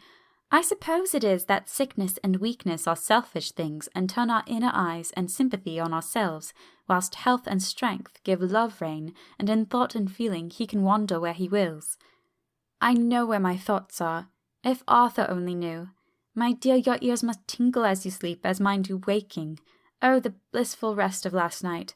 How I slept, with that dear good Dr. Seward watching me. And tonight I shall not fear to sleep, since he is close at hand, and within call. Thank everybody for being so good to me. Thank God. Good night, Arthur. Dr. Seward's Diary. 10 September. I was conscious of the professor's hand on my head, and started awake all in a second. That is one of the things that we learn in an asylum, at any rate. "And how is our patient?" "Well, when I left her, or rather when she left me," I answered. "Come, let us see," he said, and together we went into the room. The blind was down, and I went over to raise it gently, whilst Van Helsing stepped, with his soft cat-like tread, over to the bed. As I raised the blind, and the morning sunlight flooded the room, I heard the professor's low hiss of inspiration at knowing its rarity. A deadly fear shot through my heart. As I passed over, he moved back, and his exclamation of horror, "Gott in Himmel," needed no enforcement from his agonized face. He raised his hand and pointed to the bed, and his iron face was drawn and ashen white. I felt my knees begin to tremble. There on the bed, seemingly in a swoon, lay poor Lucy, more horribly white and wan-looking than ever. Even the lips were white, and the gums seemed to have shrunken back from the teeth, as we sometimes see in a corpse after a prolonged illness. Van Helsing raised his foot to stamp in anger, but the instinct of his life and all the long years of habit stood to him, and he put it down again softly. "Quick," he said, "bring the brandy." I flew to the dining room and returned with the decanter.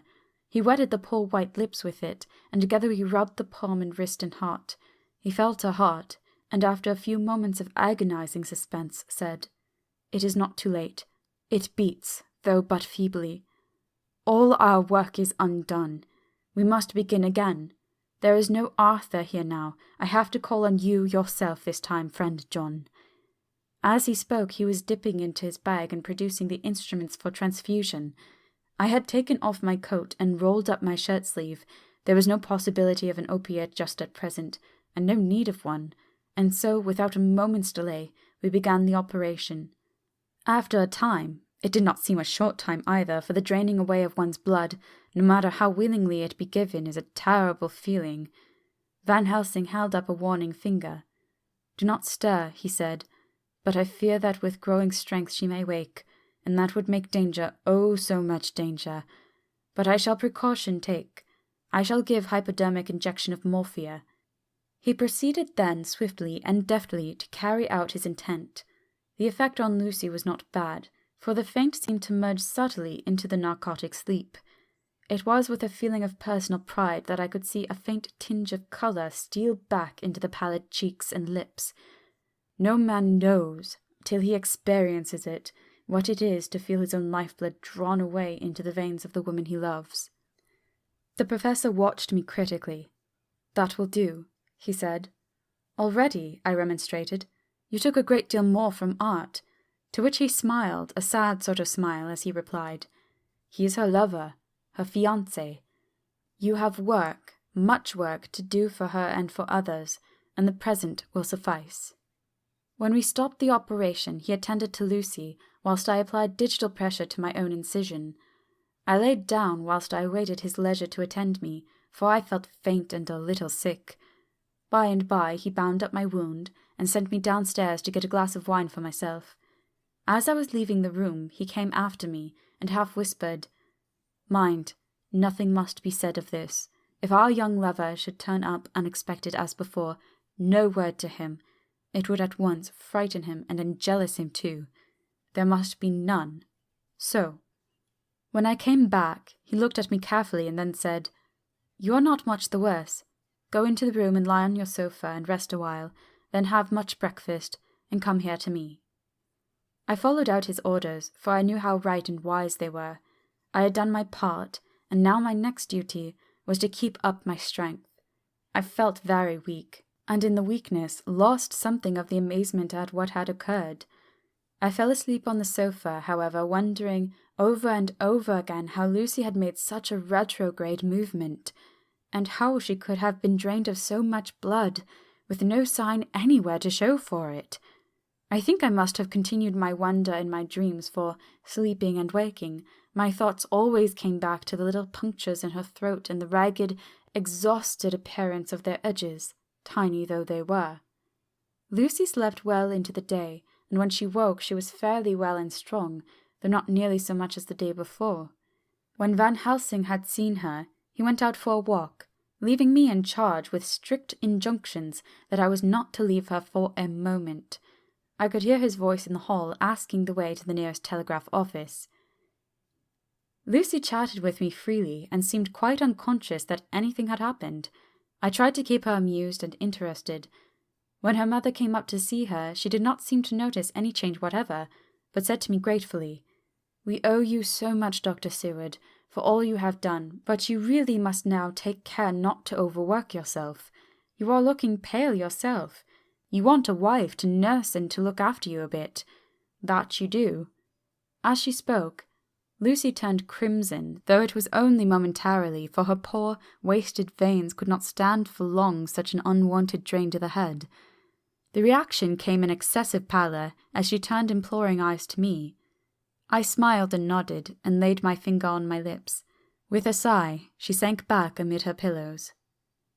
Van Helsing returned in a couple of hours, and presently said to me, "Now you go home, and eat much and drink enough. Make yourself strong. I stay here tonight, and I shall sit up with the little miss myself. You and I must watch the case, and we must have none other to know. I have grave reasons. No, do not ask them. Think what you will. Do not fear to think even the most not probable. Good night." In the hall, 2 of the maids came to me and asked if they or either of them might not sit up with Miss Lucy. They implored me to let them, and when I said it was Dr. Van Helsing's wish that either he or I should sit up, they asked me quite piteously to intercede with the foreign gentlemen. I was much touched by their kindness. Perhaps it is because I am weak at present, and perhaps because it was on Lucy's account that the devotion was manifested, for over and over again I have seen similar instances of women's kindness. I got back here in time for a late dinner, went my rounds, all well, and set this down whilst waiting for sleep. It is coming. 11 September. This afternoon I went over to Hillingham, found Van Helsing in excellent spirits, and Lucy much better. Shortly after I had arrived, a big parcel from abroad came for the Professor. He opened it with much impressment, assumed of course, and showed a great bundle of white flowers. "These are for you, Miss Lucy," he said. "For me? Oh, Dr. Van Helsing." "Yes, my dear, but not for you to play with. These are medicines." Here Lucy made a wry face. "Nay, but they are not to take in decoction or nauseous form, so you need not to snub that so charming nose, or I shall point out to my friend Arthur what woes he might have to endure, seeing so much beauty that he so loves so much distort. Aha, my pretty miss, that brings the so nice nose all straight again. This is medicinal, but you do not know how. I put him in your window. I make a pretty wreath, and hang him round your neck, so that you sleep well. Oh yes, they like the lotus flower, make your trouble forgotten. It smells so like the waters of Lethe, and of that fountain of youth that the conquistadors sought in the Floridas, and to find him all too late. Whilst he was speaking, Lucy had been examining the flowers and smelling them. Now she threw them down, saying with half laughter and half disgust, "Oh, Professor, I believe you are only putting up a joke on me. Why, these flowers are only common garlic." To my surprise, Van Helsing rose up and said with all his sternness, his iron jaw set, and his bushy eyebrows meeting, "No trifling with me. I never jest. There is a grim purpose in all I do, and I warn you that you do not thwart me. Take care, for the sake of others, if not for your own." Then, seeing poor Lucy scared, as she might well be, he went on more gently. "Oh, little miss, my dear, do not fear me. I only do for your good. But there is much virtue to you in those so common flowers. See, I place them myself in your room. I make myself the wreath that you are to wear. But hush, no telling to others that make so inquisitive questions. We must obey, and silence is a part of obedience, and obedience is to bring you strong and well into loving arms that wait for you. Now sit a while. Come with me, friend John, and you shall help me deck the room with my garlic, which is all the way from Haarlem, where my friend Vanderpoel raise herb in his glass houses all the year. I had to telegraph yesterday, or they would not have been here." We went into the room, taking the flowers with us. The professor's actions were certainly odd, and not to be found in any pharmacopoeia that I ever heard of. First he fastened up the windows and latched them securely. Next, taking a handful of the flowers, he rubbed them all over the sashes, as though to ensure that every whiff of air that might get in would be laden with the garlic smell. Then, with the wisp, he rubbed all over the jamb of the door, above, below, and at each side, and round the fireplace in the same way. It all seemed grotesque to me, and presently I said, "Well, Professor, I know you always have a reason for what you do, but this certainly puzzles me. It is well that we have no skeptic here, or he would say that you are working some spell to keep out an evil spirit." "Perhaps I am," he answered quietly, as he began to make the wreath which Lucy was to wear round her neck. We then waited whilst Lucy made her toilet for the night, and when she was in bed, he came and himself fixed the wreath of garlic round her neck. The last words he said to her were, "Take care you do not disturb it, and even if the room feel close, do not tonight open the window or the door." "I promise," said Lucy, "and thank you both 1,000 times for all your kindness to me. Oh, what have I done to be blessed with such friends?" As we left the house in my fly, which was waiting, Van Helsing said, "Tonight I can sleep in peace, and sleep I want. 2 nights of travel, much reading in the day between, and much anxiety on the day to follow, and a night to sit up without to wink. Tomorrow in the morning early you call for me, and we come together to see our pretty miss so much more strong for my spell which I have work. Ho ho!"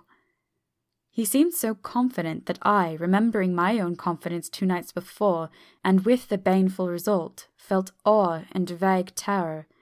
It must have been my weakness that made me hesitate to tell it to my friend, but I felt it all the more, like unshed tears. Chapter 11. Lucy Westenra's Diary. 12 September. How good they all are to me. I quite love that dear Dr. Van Helsing. I wonder why he was so anxious about these flowers. He positively frightened me. He was so fierce. And yet he must have been right, for I feel comfort from them already.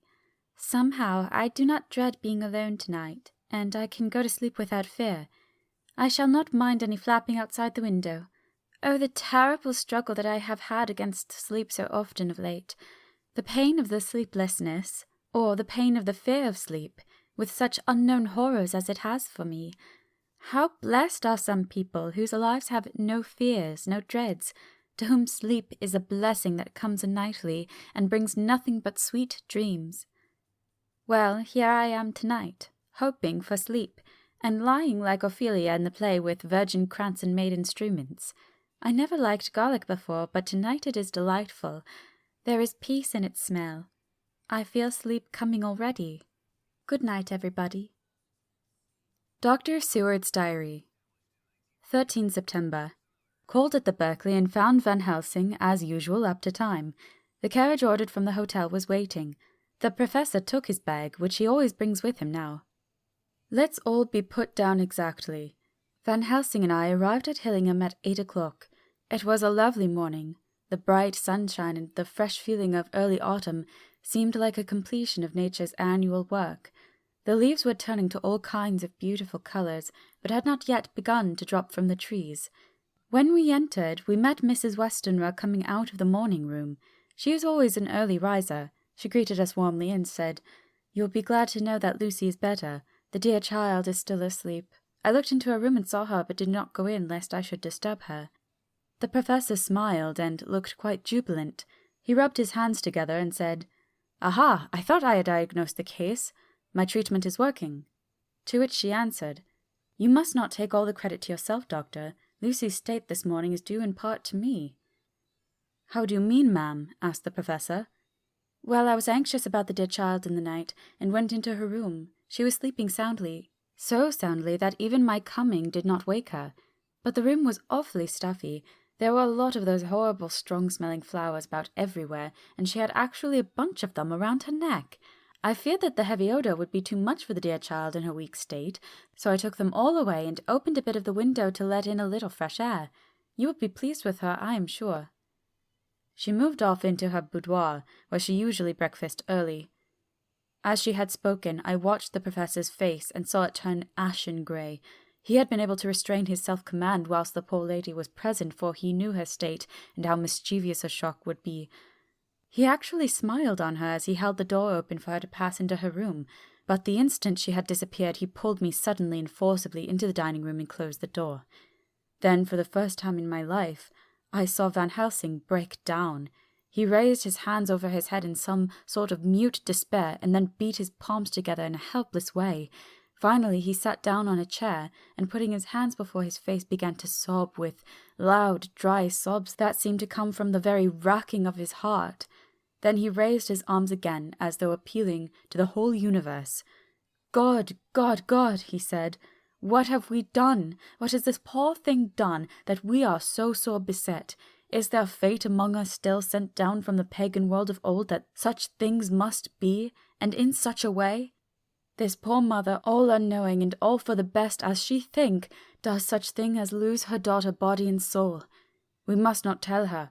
We must not even warn her. Then she die. Then both die. Oh, how we are beset! How are all the powers of the devils against us?" Suddenly he jumped to his feet. "Come," he said, "come, we must see and act, devils or no devils, or all the devils at once. It matters not, we fight him all the same." We went to the hall door for his bag, and together we went up to Lucy's room. Once again I drew up the blind, while Van Helsing went towards the bed. This time he did not start as he looked on the poor face with the same awful waxen pallor as before. He wore a look of stern sadness and infinite pity. "As I expected," he murmured, with that hissing inspiration of his which meant so much. Without a word he went and locked the door, and then began to set out on a little table the instruments for yet another operation of transfusion of blood. I had long ago recognized the necessity and begun to take off my coat, but he stopped me with a warning hand. "No," he said, "today you must operate. I shall provide. You are weakened already." As he spoke he took off his coat and rolled up his shirt-sleeve. Again the operation, again the narcotic, again some return of colour to the ashy cheeks, and the regular breathing of healthy sleep. This time I watched whilst Van Helsing recruited himself and rested. Presently he took an opportunity of telling Mrs. Westenra that she must not remove anything from Lucy's room without consulting him, that the flowers were of medicinal value, and that the breathing of their odour was a part of the system of cure. Then he took over the care of the case himself, saying that he would watch this night and the next, and would send me word when to come. After another hour, Lucy waked from her sleep, fresh and bright and seemingly not much the worse for her terrible ordeal. What does it all mean? I am beginning to wonder if my long habit of life amongst the insane is beginning to tell upon my own brain. Lucy Westenra's Diary. 17 September. 4 days and nights of peace. I am getting so strong again that I hardly know myself. It is as if I passed through some long nightmare and had just awakened to see the beautiful sunshine and feel the fresh air of the morning around me. I have a dim half-remembrance of long, anxious times of waiting and fearing, darkness in which there was not even the pain of hope to make present distress more poignant, and then long spells of oblivion and the rising back to life as a diver coming up through the great press of water. Since, however, Dr. Van Helsing has been with me, all this bad dreaming seems to have passed away. The noises that used to frighten me out of my wits, the flapping against the windows, the distant voices which seemed so close to me, the harsh sounds that came from I know not where and commanded me to do I know not what, have all ceased. I go to bed now without any fear of sleep. I do not even try to keep awake. I have grown quite fond of the garlic, and a boxful arrives for me every day from Haarlem. Tonight Dr. Van Helsing is going away, as he has to be for a day in Amsterdam, but I need not be watched. I'm well enough to be left alone. Thank God for Mother's sake and dear Arthur's, for all our friends who have been so kind. I shall not even feel the change, for last night Dr. Van Helsing slept in his chair a lot of the time. I found him asleep twice when I awoke, but I did not fear to go to sleep again, although the boughs or bats or something napped almost angrily against the window panes. The Pall Mall Gazette, 18 September. The Escaped Wolf. Perilous adventure of our interviewer. Interview with the keeper in the Zoological Gardens. After many inquiries and almost as many refusals, and perpetually using the words Pall Mall Gazette as a sort of talisman, I managed to find the keeper of the section of the Zoological Gardens in which the wolf department is included. Thomas Bilder lives in one of the cottages in the enclosure behind the elephant house, and was just sitting down to his tea when I found him. Thomas and his wife are hospital folk, elderly, without children, and if the specimen I enjoyed of their hospitality be of the average kind, their lives must be pretty comfortable. The keeper would not enter on what he called business until the supper was over, and we were all satisfied. Then, when the table was cleared, and he had lit his pipe, he said, "Now, sir, you can go on and ask me what you want. You'll excuse me refusing to talk of professional subjects afore meals. I gives the wolves and the jackals and the hyenas in our section their tea before I begins to ask them questions." "How do you mean, ask them questions?" I queried, wishful to get him into a talkative humour. "Hitting them over the head with a pole is one way, scratching of their ears is another, when the gents is as flush as want a bit of show off to their gals. I don't much so mind the first, the hitting over the pole afore I chucks in their dinner. But I waits till they've had their sherry and coffee, so to speak, afore I tries the ear scratching, mind you," he added philosophically. "There's a deal of the same nature in us as in them dear meals.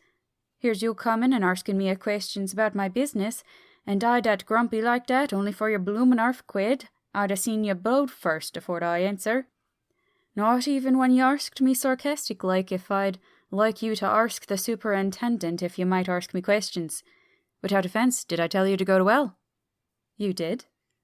"And when you'd said you'd report me for using of obscene language that was hitting me over the head, but the £1 made that all right. I weren't a-going to fight, so I waited for the food and did with my owl, as the wolves and lions and tigers does. But, lor love your heart, now that the old ooman has stuck a chunk of her tea cake in me and rinsed me out with her bloomin' old teapot, and I've lit up, you may scratch my ears for all you're worth, and you won't get even a growl out of me. Drive along with your questions. I know what you're coming at, that dear escaped wolf." "Exactly. I want you to give me your view of it. Just tell me how it happened, and when I know the facts, I'll get you to say what you consider was the cause of it, and how you think the whole affair will end." "All right, governor. This here is about the old story. That here wolf, what we called Berserker, was one of the 3 grey ones that came from Norway to Jamrach's, which we bought off him 4 years ago.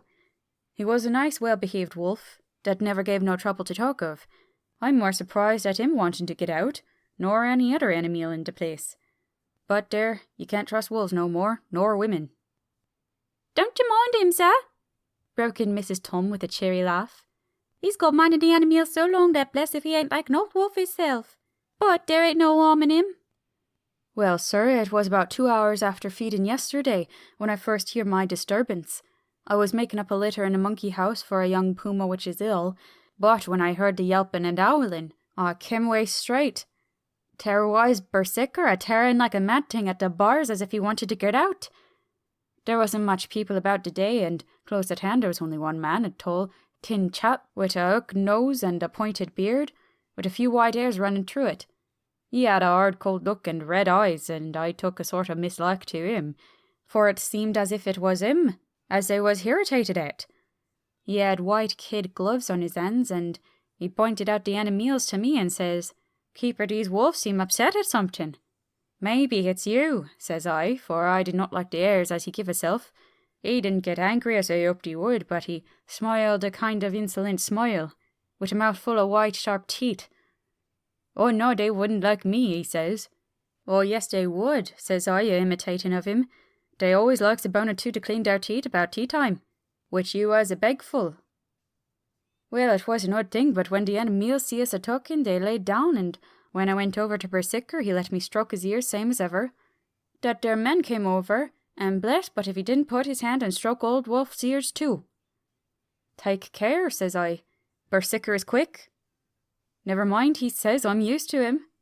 "Are you in the business yourself?"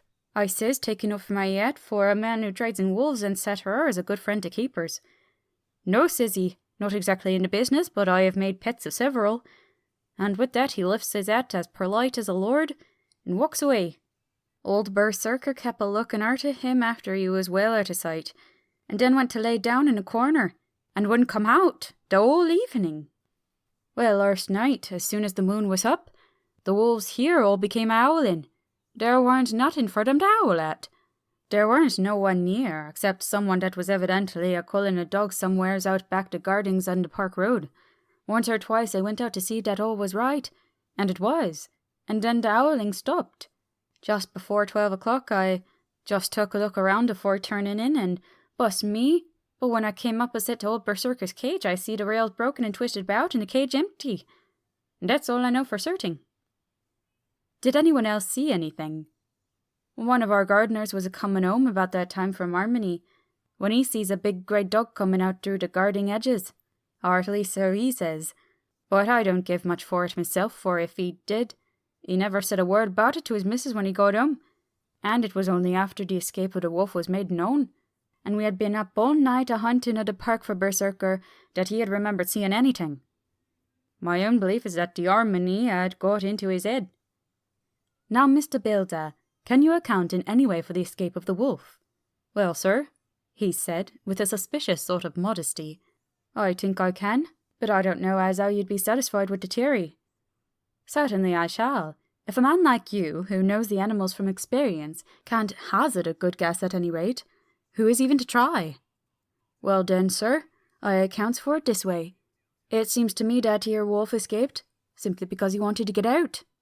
From the hearty way that both Thomas and his wife laughed at the joke, I could see that it had done service before, and that the whole explanation was simply an elaborate sell. I couldn't cope in the badinage with the worthy Thomas, but I thought I knew a surer way to his heart, so I said, Now, Mr. Builder, we'll consider that first half-sovereign worked off, and this brother of his is waiting to be claimed when you've told me what you think will happen. Right you are, sir, he said briskly. You'll excuse me, I know, for a chaffing of ye, but the old woman here winked at me, which was as much as telling me to go on. Then I never, said the old lady.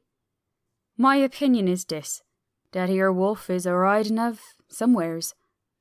The gardener, what didn't remember, said he was a-galloping northward faster than a horse could go, but I don't believe him, for you see, sir, wolves don't gallop, no more nor dog does. They not being built that way. Wolves is fine things in a storybook, and I say, when they gets in packs and does be chivying something, that's more afeard than they is. They can make a devil of a noise and chop it up, whatever it is. But Lord bless you, in real life a wolf is only a low creature, not half so clever or bold as a good dog, and not half a quarter so much fighting him. This one ain't been used to fighting or even providing for herself. More like he's somewhere in the park a-hiding and a shivering of. if he thinks at all, wondering where he is to get his breakfast from, or maybe he's got down some area and is in a coal cellar. My eye, won't some cook get a rum start when he sees his green eyes a-shining out at the dark? If he can't get food, he's bound to look for it, and mayhappy he may chance to light on a butcher's shop in time. If he doesn't, then some nursemaid goes a-walking off with the soldier leaving the infant in the perambulator. Well then, I shouldn't be surprised if the census is one babby the less. That's all. I was handing him the half-sovereign when something came bobbing against the window. Mr. Builder's face doubled in its natural length with surprise. "God bless me," he said. "If there ain't old Berserker come back by hisself." He went to the door and opened it, a most unnecessary proceeding it seemed to me. I have always thought that a wild anima never looks so well as when some obstacle of pronounced durability is between us. A personal experience has intensified rather than diminished that idea. After all, however, there is nothing like custom, for neither Builder nor his wife thought any more of the wolf than I should of a dog. The animal itself was as peaceful and well-behaved as that father of all picture wolves, Red Riding Hood's quondam friend, whilst moving her confidence in masquerade. The whole scene was an unutterable mixture of comedy and pathos. The wicked wolf, that for half a day had paralysed London and set all the children in the town shivering in their shoes, was there in a sort of penitent mood, and was received and petted like a sort of vulpine prodigal son. Old Builder examined him all over with the most tender solicitude, and when he had finished with his penitent, said, "There, I knew the poor old chap would get into some kind of trouble. Didn't I say it all along?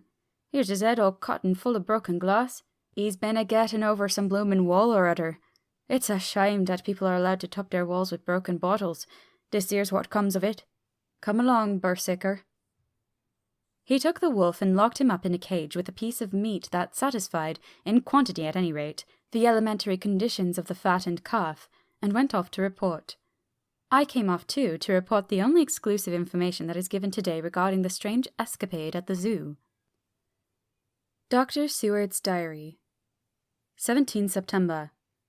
I was engaged after dinner in my study posting up my books which, through press of other work and many visits to Lucy, had fallen sadly into arrear. Suddenly the door was burst open, and in rushed my patient, with his face distorted with passion. I was thunderstruck, for such a thing as a patient getting out of his own accord into the superintendent's study is almost unknown. Without an instant's pause, he made straight at me. He had a dinner knife in his hand, and as I saw he was dangerous, I tried to keep the table between us. He was too quick and too strong for me, however, for before I could get my balance he had struck at me and cut my left wrist rather severely. Before he could strike again, however, I got in my right, and he was sprawling on his back on the floor. My wrist bled freely, and quite a little pool trickled onto the carpet. I saw that my friend was not intent on further effort, and occupied myself binding up my wrist, keeping a wary eye on the prostrate figure all the time. When the attendants rushed in and we turned our attention to him, his employment positively sickened me. He was lying on his belly on the floor, licking up, like a dog, the blood which had fallen from my wounded wrist. He was easily secured, and, to my surprise, went with the attendants quite placidly, simply repeating over and over again, "The blood is life, the blood is life." I cannot afford to lose blood at present. I have lost too much of late for my physical good, and the prolonged strain of Lucy's illness and its horrible phases is telling on me. I am overexcited and weary, and I need rest. Happily, Van Helsing has not summoned me, so I need not forego my sleep. Tonight I could not well do without it. Telegram. Van Helsing, Antwerp, to Seward, Carfax. Sent to Carfax, Sussex, as no county given, delivered late by 22 hours. 17 September. Do not fail to be at Hillingham tonight. If not watching all the time, frequently visit and see that flowers are as placed. Very important. Do not fail. Shall be with you as soon as possible after arrival. Dr. Seward's Diary, 18 September. Just off for train to London. The arrival of Van Helsing's telegram filled me with dismay. A whole night lost, and I know by bitter experience what may happen in the night. Of course it is possible, That all may be well, but what may have happened? Surely there is some horrible doom hanging over us that every possible accident should thwart us in all we try to do. I shall take this cylinder with me, and then I can complete my entry on Lucy's phonograph. Memorandum, left by Lucy Westenra. 17 September, night. I write this and leave it to be seen, so that no one may by any chance get into trouble through me. This is an exact record of what took place tonight. I feel I am dying of weakness, and have barely strength to write, but it must be done if I die in the doing. I went to bed as usual, taking care that the flowers were placed as Dr. Van Helsing directed, and soon fell asleep. I was waked by the flapping at the window, which had begun after that sleepwalking on the cliff at Whitby when Mina saved me, and which now I know so well. I was not afraid, but I did wish that Dr. Seward was in the next room, as Dr. Van Helsing said he would be, so that I might have called him. I tried to go to sleep, but could not. Then there came to me that old fear of sleep, and I determined to keep awake. Perversely, sleep would try to come when I did not want it, so as I feared to be alone, I opened my door and called out, "Is there anybody there?" There was no answer. I was afraid to wake Mother, and so closed my door again. Then, outside in the shrubbery, I heard a sort of howl like a dog's, but more fierce and deeper. I went to the window and looked out, but could see nothing except a big bat which had evidently been buffeting its wings against the window. So I went back to bed again, but determined not to go to sleep. Presently the door opened, and Mother looked in. Seeing by my moving that I was not asleep, came in and sat by me. She said to me even more sweetly and softly than her wont, "I was uneasy about you, darling, and came in to see that you were all right." I feared she might catch cold sitting there, and asked her to come in and sleep with me, so she came into bed and lay down beside me. She did not take off her dressing gown, for she said she would only stay a while and then go back to her own bed. As she lay there in my arms, and I in hers, the flapping and buffeting came to the window again. She was startled and a little frightened, and cried out, "What is that?" I tried to pacify her, and at last succeeded, and she lay quiet, but I could hear her poor dear heart still beating terribly. After a while there was the low howl again, out in the shrubbery, and shortly after there was a crash at the window, and a lot of broken glass was hurled on the floor. The window blind blew back with the wind that rushed in, and in the aperture of the broken panes there was the head of a great, gaunt, grey wolf. Mother cried out in fright and struggled up into a sitting posture and clutched wildly at anything that would help her. Amongst the other things she clutched the wreath of flowers that Dr. Van Helsing insisted on my wearing around my neck, and tore it away from me. For a second or two she sat up, pointing at the wolf, and there was a strange and horrible gurgling in her throat. Then she fell over, as if struck with lightning, and her head hit my forehead and made me dizzy for a moment or two. The room and all around seemed to spin round. I kept my eyes fixed on the window, but the wolf drew his head back, and a whole myriad of little specks seemed to come blowing in through the broken window, and wheeling and circling round like the pillar of dust that travellers describe when there is a simoon in the desert. I tried to stir, but there was some spell upon me, and dear Mother's poor body, which seemed to grow cold already, for her dear heart had ceased to beat, weighed me down, and I remembered no more for a while. The time did not seem long, but very, very awful, till I recovered consciousness again. Somewhere near, a passing bell was tolling, and the dogs all round the neighbourhood were howling, and in our shrubbery, seemingly just outside, a nightingale was singing. I was dazed and stupid with pain and terror and weakness, but the sound of the nightingale seemed like the voice of my dead mother, come back to comfort me. The sound seemed to have awakened the maids too, for I could hear their bare feet pattering outside my door. I called to them and they came in, and when they saw what had happened, and what it was that lay over me on the bed, they screamed out. The wind rushed in through the broken window, and the door slammed to. They lifted off the body of my dear mother, and laid her covered up with a sheet on the bed after I had got up. They were all so frightened and nervous that I directed them to go to the dining room and have each a glass of wine. The door flew open for an instant and closed again. The maids shrieked, and then went in a body to the dining room, and when I laid what flowers I had on my dear mother's breast, when they were there, I remembered what Dr. Van Helsing had told me. but I didn't like to remove them. And, besides, I would have some of the servants to sit up with me now. I was surprised that the maids did not come back. I called them, but got no answer, so I went to the dining room to look for them. My heart sank when I saw what had happened. They all four lay helpless on the floor, breathing heavily.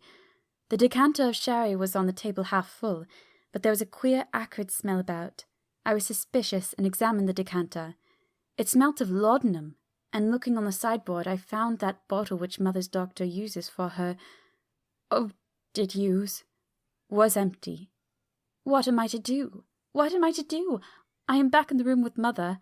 I cannot leave her, and I am alone save for the sleeping servants, whom someone has drugged. Alone with the dead. I dare not go out, for I can hear the low howl of the wolf through the broken window. The air seems full of specks floating and circling in the draught from the window, and the lights burn blue and dim. What am I to do? God shield me from the harm this night. I shall hide this paper in my breast, where they shall find it when they come to lay me out. My dear mother gone, it is time that I go too. Goodbye, dear Arthur, if I should not survive this night. God keep you, dear, and God help me. Chapter 12. Dr. Seward's Diary. 18 September. I drove at once to Hillingham and arrived early. Keeping my cab at the gate, I went up the avenue alone. I knocked gently and rang as quietly as possible, for I feared to disturb Lucy or her mother, and hoped only to bring a servant to the door. After a while, finding no response, I knocked and rang again. Still no answer. I cursed the laziness of the servants that they should lie abed at such an hour, for it was now 10 o'clock, and so rang and knocked again, but more impatiently, but still without response. Hitherto I had blamed only the servants, but now a terrible fear began to assail me. Was this desolation but another link in the chain of doom which seemed drawing tight around us? Was it indeed a house of death which I had come too late? I knew that minutes, even seconds of delay might mean hours of danger to Lucy if she had had again one of those frightful relapses, and I went round the house to try if I could find by chance an entry anywhere. I could find no means of ingress. Every window and door was fastened and locked, and I returned baffled to the porch. As I did so, I heard the rapid pit-pat of a swiftly driven horse's feet. They stopped at the gate, and a few seconds later I met Van Helsing running up the avenue. When he saw me, he gasped out, "Then it was you, and just arrived. How is she? Are we too late? Did you not get my telegram?" I answered as quickly and coherently as I could that I had only got his telegram early in the morning, and had not lost a minute in coming here, and that I could not make anyone in the house hear me. He paused and raised his hat as he said solemnly, "Then I fear we are too late. God's will be done." With his usual recuperative energy, he went on, "Come, if there be no way open to get in, we must make one. Time is all in all to us now." We went round to the back of the house, where there was a kitchen window. The professor took a small surgical saw from his case, and handing it to me, pointed to the iron bars which guarded the window. I attacked them at once, and had very soon cut through 3 of them. Then, with a long, thin knife, we pushed back the fastening of the sashes and opened the window. I helped the professor in, and followed him. There was no one in the kitchen or in the servants' room, which were close at hand. We tried all the rooms as we went along, and in the dining room, dimly lit by rays of light through the shutters, found 4 servant women lying on the floor. There was no need to think them dead, for their stertorous breathing and the acrid smell of laudanum in the room left no doubt as to their condition. Van Helsing and I looked at each other, and as we moved away, he said, "We can attend to them later." Then we ascended to Lucy's room. For an instant or two, we paused at the door to listen, but there was no sound that we could hear. With white faces and trembling hands, we opened the door gently and entered the room. How shall I describe what we saw?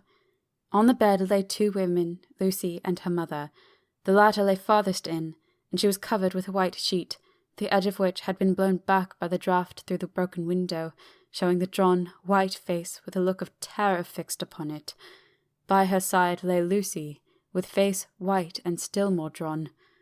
The flowers which had been round her neck we found upon her mother's bosom, and her throat was bare, showing the 2 little wounds which we had noticed before, but looking horribly white and mangled. Without a word, the Professor bent over the bed, his head almost touching poor Lucy's breast.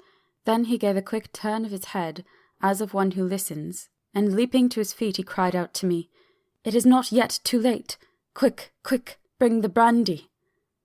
I flew downstairs and returned with it, taking care to smell and taste it, lest it too were drugged like the decanter of sherry which I found on the table. The maids were still breathing, but more restlessly, and I fancied that the narcotic was wearing off. I did not stay to make sure, but returned to Van Helsing. He rubbed the brandy, as on other occasion, on her lips and gums, and on her wrists and the palms of her hands. He said to me, "I can do this, all that can be at the present. You go and wake those maids. Flick them in the face with a wet towel and flick them hard. Make them get heat and fire and a warm bath. This poor soul is nearly as cold as that beside her. She will need to be heated before we can do anything more." I went at once and found little difficulty in waking 3 of the women. The 4th was only a young girl, and the drug had evidently affected her more strongly, so I lifted her on the sofa and let her sleep. The others were dazed at first, but as remembrance came back to them, they cried and sobbed in an hysterical manner. I was stern with them, however, and would not let them talk. I told them that one life was bad enough to lose, and that if they delayed they would sacrifice Miss Lucy. So, sobbing and crying, they went about their way, half-clad as they were, and prepared fire and water. Fortunately, the kitchen and boiler fires were still alive, and there was no lack of hot water. We got a bath, and carried Lucy out as she was, and placed her in it. Whilst we were busy chafing her limbs, there was a knock at the hall door. One of the maids ran off, hurried on some more clothes, and opened it. Then she returned, and whispered to us that there was a gentleman who had come with a message from Mr. Holmwood. I bid her simply tell him that he must wait, for we could see no one now. She went away with the message, and, engrossed with our work, I clean forgot all about him. I never saw in all my experience the Professor work in such a deadly earnest. I knew, as he knew, that it was a stand-up fight with death, and in a pause told him so. He answered me in a way that I did not understand, but with the sternest look that his face could wear. If that were all, I would stop here where we are now, and let her fade away into peace, for I see no light in life over her horizon. He went on with his work with, if possible, renewed and more frenzied vigour. Presently we both began to be conscious that the heat was beginning to be of some effect. Lucy's heart beat a trifle more audibly to the stethoscope, and her lungs had a perceptible movement. Van Helsing's face almost beamed. As we lifted her from the bath and rolled her in a hot sheet to dry her, he said to me, "The first gain is ours. Check to the king!" We took Lucy into another room, which had by now been prepared, and laid her in bed and forced a few drops of brandy down her throat. I noticed that Van Helsing tied a soft silk handkerchief around her throat. She was still unconscious, and was quite as bad as, if not worse than, we had ever seen her. Van Helsing called in one of the women and told her to stay with her, and not to take her eyes off her till we returned, and then beckoned me out of the room. "We must consult as to what is to be done," he said as we descended the stairs. In the hall he opened the dining-room door, and we passed in, he closing the door carefully behind him. The shutters had been opened, but the blinds were already down, without obedience to the etiquette of death, which the British women of the lower classes always rigidly observes. The room was, therefore, dimly dark. It was, however, light enough for our purposes. Van Helsing's sternness was somewhat relieved by a look of perplexity. He was evidently torturing his mind about something, so I waited for an instant, and he spoke. "What are we to do now? Where are we to turn for help? We must have another transfusion of blood, and that soon, or that poor girl's life won't be worth an hour's purchase. You are exhausted already. I am exhausted too. I fear to trust those women, even if they would have the courage to submit. What are we to do for someone who will open his veins for her?"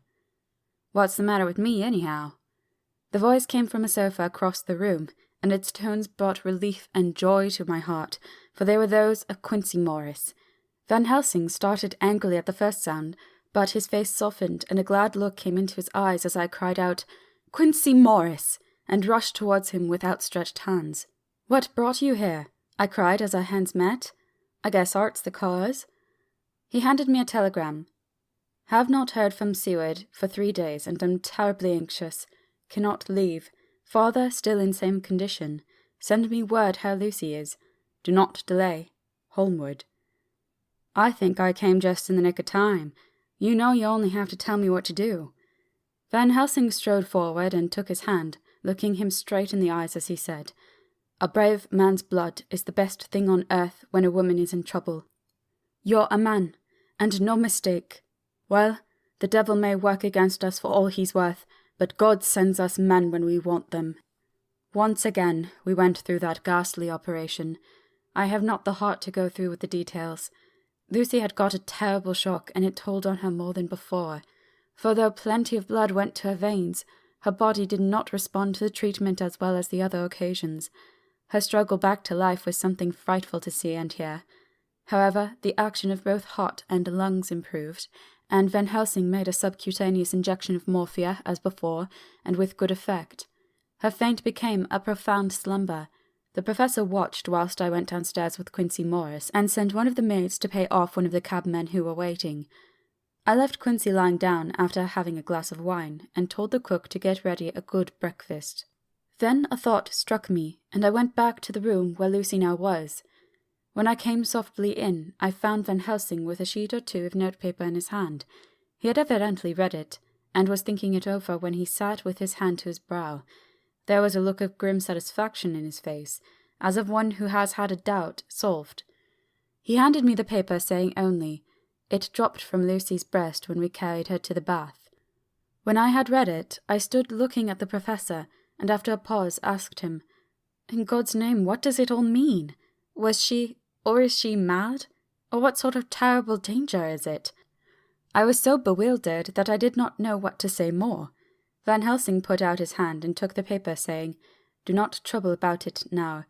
Forget it for the present. You shall know and understand it all in good time. But it will be later, and now what is it that you came to me to say? This brought me back to fact, and I was all myself again. I came to speak about the certificate of death. If we do not act properly and wisely, there may be an inquest, and that paper would have to be produced. I am in hopes that we need have no inquest, for if we had, it would surely kill poor Lucy if nothing else did. I know, and you know, and the other doctor who attended her knows, that Mrs. Westenra had disease of the heart, and that we can certify that she died of it. Let us fill up the certificate at once, and I shall take it myself to the registrar, and go on to the undertaker. Good, oh my friend John, well thought of. Truly Miss Lucy, if she be sad in the foes that beset her, is at least happy in the friends that love her. 1, 2, 3, all open their veins for her, besides one old man. Ah, yes, I know, friend John, I am not blind. I love you all the more for it. Now go. In the hall, I met Quincy Morris with a telegram for Arthur telling him that Mrs. Westenra was dead, that Lucy also had been ill but was now going on better, and that Van Helsing and I were with her. I told him where I was going, and he hurried me out, but as I was going said, When you come back, Jack, may I have 2 words with you all to ourselves? I nodded in reply and went out. I found no difficulty about the registration, and arranged with the local undertaker to come up in the evening to measure for the coffin and to make arrangements. When I got back, Quincy was waiting for me. I told him I would see him as soon as I knew about Lucy and went up to her room. She was still sleeping, and the professor seemingly had not moved from his seat at her side. From his putting his finger to his lips, I gathered that he expected her to wake before long, and was afraid of forestalling nature. So I went down to Quincy and took him into the breakfast room, where the blinds were not drawn down, and which was a little more cheerful, or rather less cheerless, than the other rooms. When we were alone, he said to me, Jack Seaward, I don't want to shove myself in anywhere I have no right to be, but this is no ordinary case. You know I love that girl and wanted to marry her, but, although that's all past and gone, I can't help feeling anxious about her all the same. What is it that's wrong with her?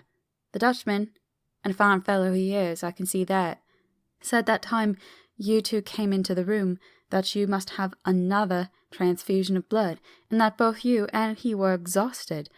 Now I know, well, that you medical men speak in camera, and that a man must not expect to know what they consult about in private. But this is no common matter, and, whatever it is, I have done my part. Is it not so? That's so, I said, and he went on.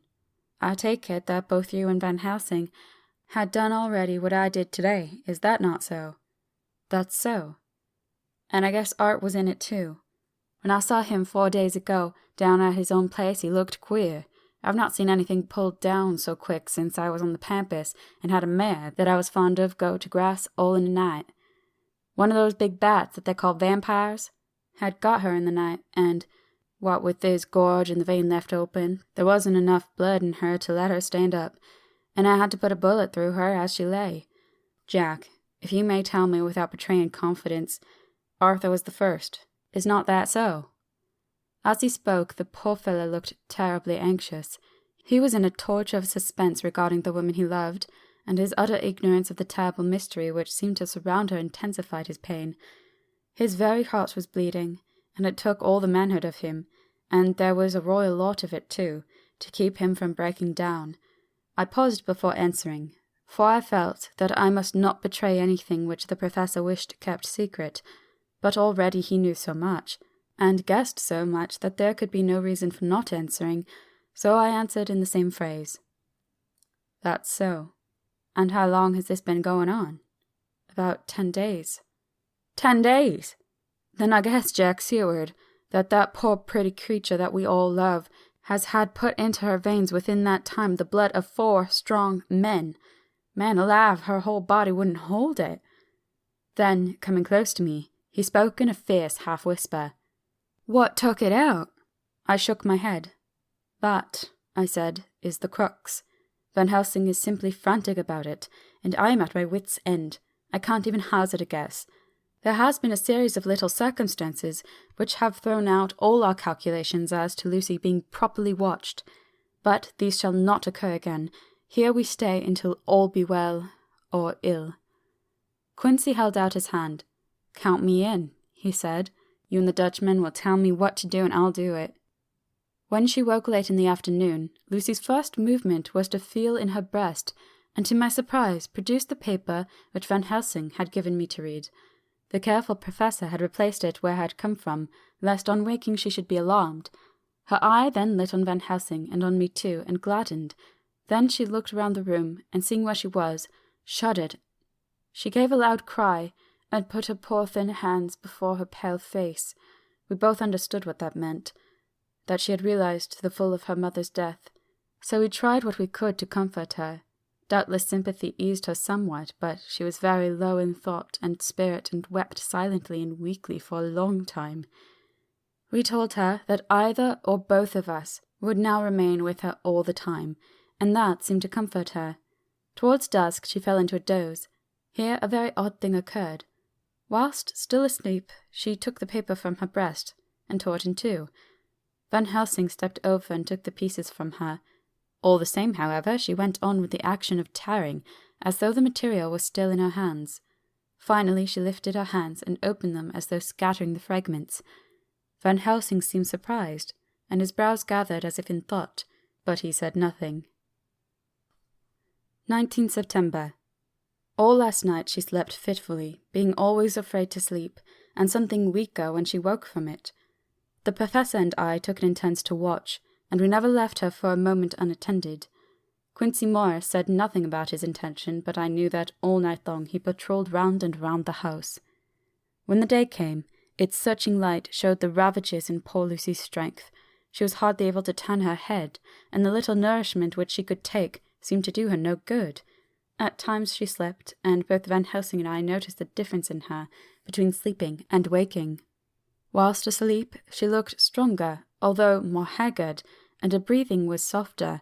Her open mouth showed the pale gums drawn back from the teeth, which thus looked positively longer and sharper than usual. When she woke, the softness of her eyes evidently changed the expression, for she looked her own self, although a dying one. In the afternoon she asked for Arthur, and we telegraphed for him. Quincy went off to meet him at the station. When he arrived it was nearly 6 o'clock, and the sun was setting full and warm, and the red light streamed in through the window and gave more colour to the pale cheeks. When he saw her, Arthur was simply choking with emotion, and none of us could speak. In the hours that had passed, the fits of sleep, or the comatose condition that passed for it, had grown more frequent, so that the pauses when conversation was possible were shortened.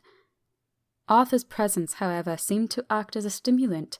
She rallied a little, and spoke to him more brightly than she had done since we arrived.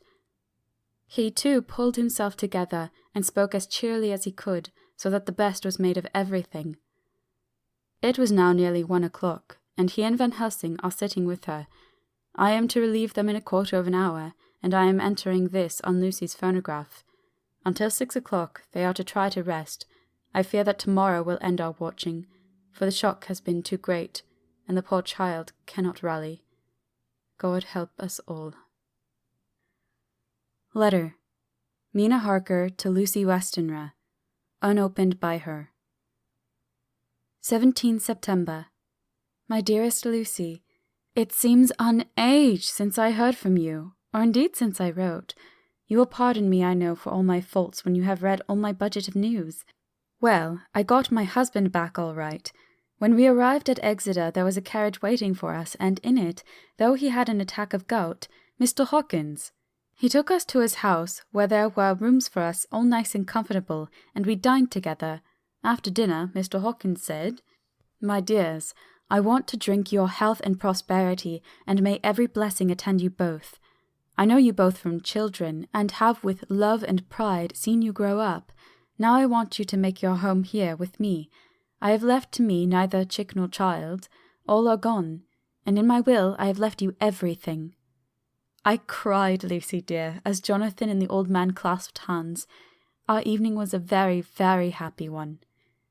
So here we are, installed in this beautiful old house. From both my bedroom and the drawing-room I can see the great elms of the cathedral close, with their great black stems standing out against the old yellow stone of the cathedral, and I can hear the rooks overhead cawing and chattering and gossiping all day, after the manner of rooks, and humans.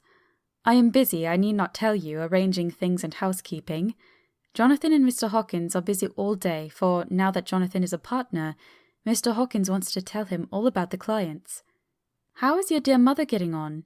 I wish I could run up to town for a day or two to see you, dear, but I dare not go yet with so much on my shoulders. And Jonathan wants looking after still. He is beginning to put some flesh on his bones again, but he was terribly weakened by the long illness. Even now he sometimes starts out of his sleep in a sudden way and awakes all trembling until I can coax him back to his usual placidity. However, thank God, these occasions grow less frequent as the days go on, and they will in time pass altogether, I trust. And now I have told you my news, let me ask yours. When are you to be married, and where, and who is to perform the ceremony, and what are you to wear, and is it to be a public or a private wedding? Tell me all about it, dear, tell me all about everything, for there is nothing which interests you which will not be dear to me. Jonathan asks me to send his respectful duty, but I do not think that is good enough from the junior partner of the important firm Hawkins and Harker, and so, as you love me, and he loves me, and I love you with all the moods and tenses of the verb, I send you simply his love instead. Goodbye, my dearest Lucy, and all blessings on you. Yours, Mina Harker. Report from Patrick Hennessy, M.D., M.R.C., L.K., Q, C.P.I., etc., etc., to John Seward, M.D. 20 September.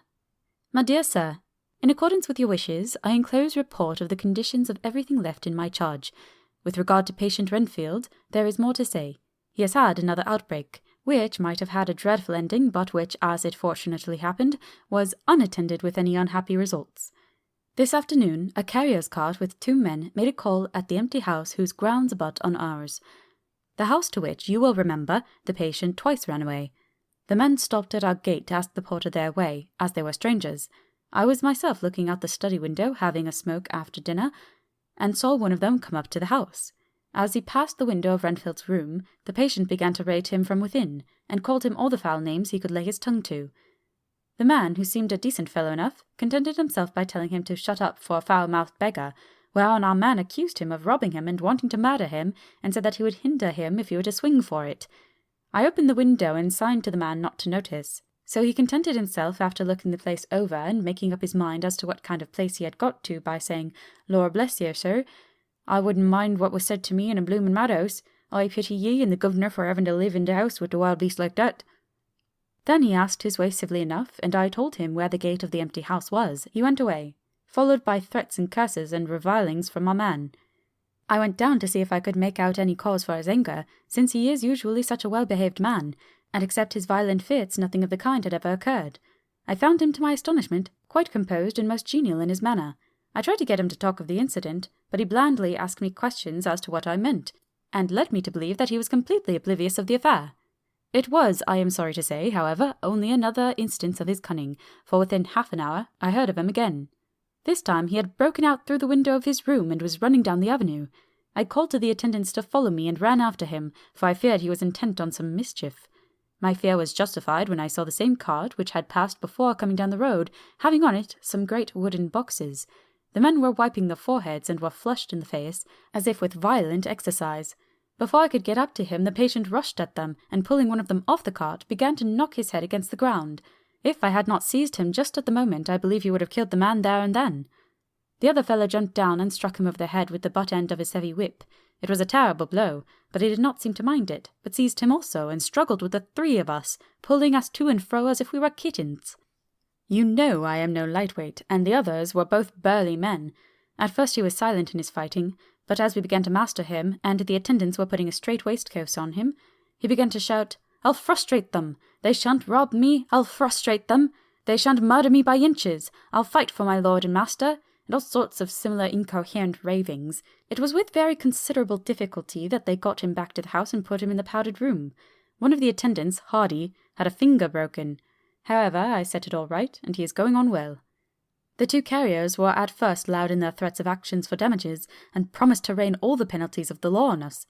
Their threats were, however, mingled with some sort of indirect apology for the defeat of the two of them by a feeble madman. They said that if it had not been for the way their strength had been spent in carrying and raising the heavy boxes to the cart, they would have made short work of him. They gave us another reason for their defeat, the extraordinary state of drought to which they had been reduced by the dusty nature of their occupation, and the reprehensible distance from the scene of their labours of any place of public entertainment. I quite understood their drift, and after a stiff glass of grog, or rather more of the same, and with each a sovereign in hand, they made light of the attack, and swore that they would never encounter a worse madman any day for the pleasure of meeting so bloomin' good a bloke as your correspondent. I took their names and addresses in case they might be needed. They are as follows: Jack Smollett of Dudding's Rent, King George's Road, Great Walworth, and Thomas Snelling, Peter Farley's Row, Guide Court, Bethnal Green. They are both in the employment of Harris & Sons, Moving and Shipment Company, Orange Masters Yard, Soho. I shall report to you any matter of interest occurring here, and shall wire you at once if there is anything of importance. Believe me, dear sir, yours faithfully, Patrick Hennessy. Letter. Mina Harker to Lucy Westenra, unopened by her. 18 September.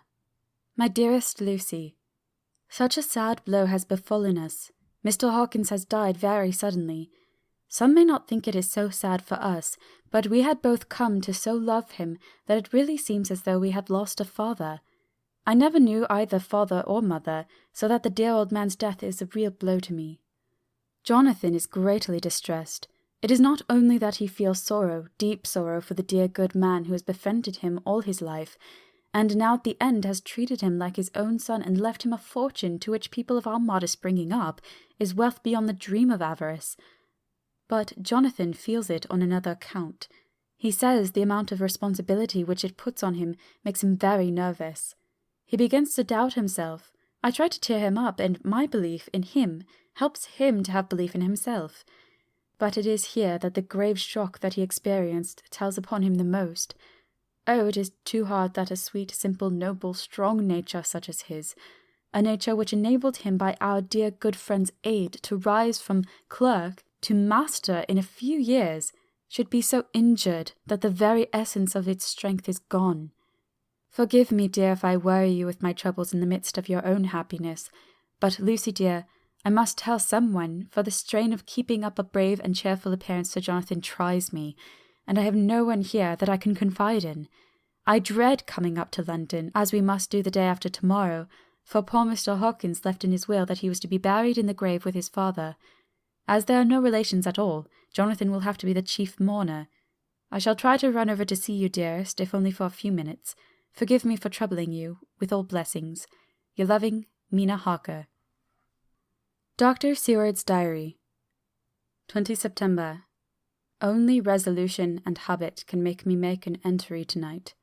I am too miserable, too low-spirited, too sick of the world and all in it, including life itself, that I would not care if I heard this moment the flapping of wings of the angel of death. And he has been flapping those grim wings to some purpose of late. Lucy's mother and Arthur's father, and now... Let me get on with my work. I duly relieved Van Helsing in his watch over Lucy. We wanted Arthur to go to rest also, but he refused at first. It was only when I told him that we should want him to help us during the day, and that we must not all break down for want of rest, lest Lucy should suffer, that he agreed to go. Van Helsing was very kind to him. "Come, my child," he said. "Come with me. You are sick and weak, and you have had much sorrow and much mental pain, as well as that tax on your strength that we know of. You must not be alone, for to be alone is to be full of fears and alarms. Come to the drawing-room, where there is a big fire, and there are 2 sofas. You shall lie on one, and I on the other, and our sympathy will be comfort to each other, even though we do not speak, and even if we sleep." Arthur went off with him, casting back a longing look on Lucy's face, which lay in her pillow, almost whiter than the lawn. She lay quite still, and I looked round the room to see that all was as it should be. I could see that the Professor had carried out in his room, as in the other, his purpose of using the garlic. The whole of the window sashes reeked with it, and round Lucy's neck, over the silk handkerchief which Van Helsing made her keep on, was a rough chaplet of the same odorous flowers. Lucy was breathing somewhat stertorously, and her face was at its worst, for the open mouth showed the pale gums. Her teeth, in the dim, uncertain light, seemed longer and sharper than they had been in the morning. In particular, by some trick of the light, the canine teeth looked longer and sharper than the rest. I sat down by her, and presently she moved uneasily. At the same moment there came a sort of dull flapping or buffeting at the window. I went over to it softly, and peeped out by the corner of the blind. There was a full moonlight, and I could see that the noise was made by a great bat which wheeled round, doubtless attracted by the light, although so dim, and every now and again struck the window with its wings. When I came back to my seat, I found that Lucy had moved slightly, and had torn away the garlic flowers from her throat. I replaced them as well as I could, and sat watching her. Presently she woke, and I gave her food, as Van Helsing had prescribed. She took but a little, and that languidly. There did not seem to be with her now the unconscious struggle for life and strength that hitherto so marked her illness. It struck me as curious that the moment she became conscious, she pressed the garlic flowers close to her. It was certainly odd that whenever she got into that lethargic state, with the stertorous breathing, she put the flowers from her, but that when she waked she clutched them close. There was no possibility of making any mistake about this, for in the long hours that followed, she had many spells of sleeping and waking and repeated both actions many times. At 6 o'clock, Van Helsing came to relieve me. Arthur had then fallen into a doze, and he mercifully let him sleep on. When he saw Lucy's face, I could hear the hissing indraw of his breath, and he said to me in a sharp whisper, "Draw up the blind, I want light." Then he bent down, and, with his face almost touching Lucy's, examined her carefully. He removed the flowers and lifted the silk handkerchief from her throat. As he did so, he started back, and I could hear his ejaculation, "Mein Gott!" as it was smothered in his throat. I bent over and looked too, and as I noticed, some queer chill came over me. The wounds on the throat had absolutely disappeared. For fully 5 minutes Van Helsing stood looking at her, with his face at its sternest. Then he turned to me and said calmly, "She is dying. It will not be long now. It will be much difference, mark me, whether she dies conscious or in her sleep. Wake that poor boy, and let him come and see the last. He trusts us, and we have promised him." I went to the dining-room and waked him. He was dazed for a moment, but when he saw the sunlight streaming in through the edges of the shutters, he thought he was late, and expressed his fear.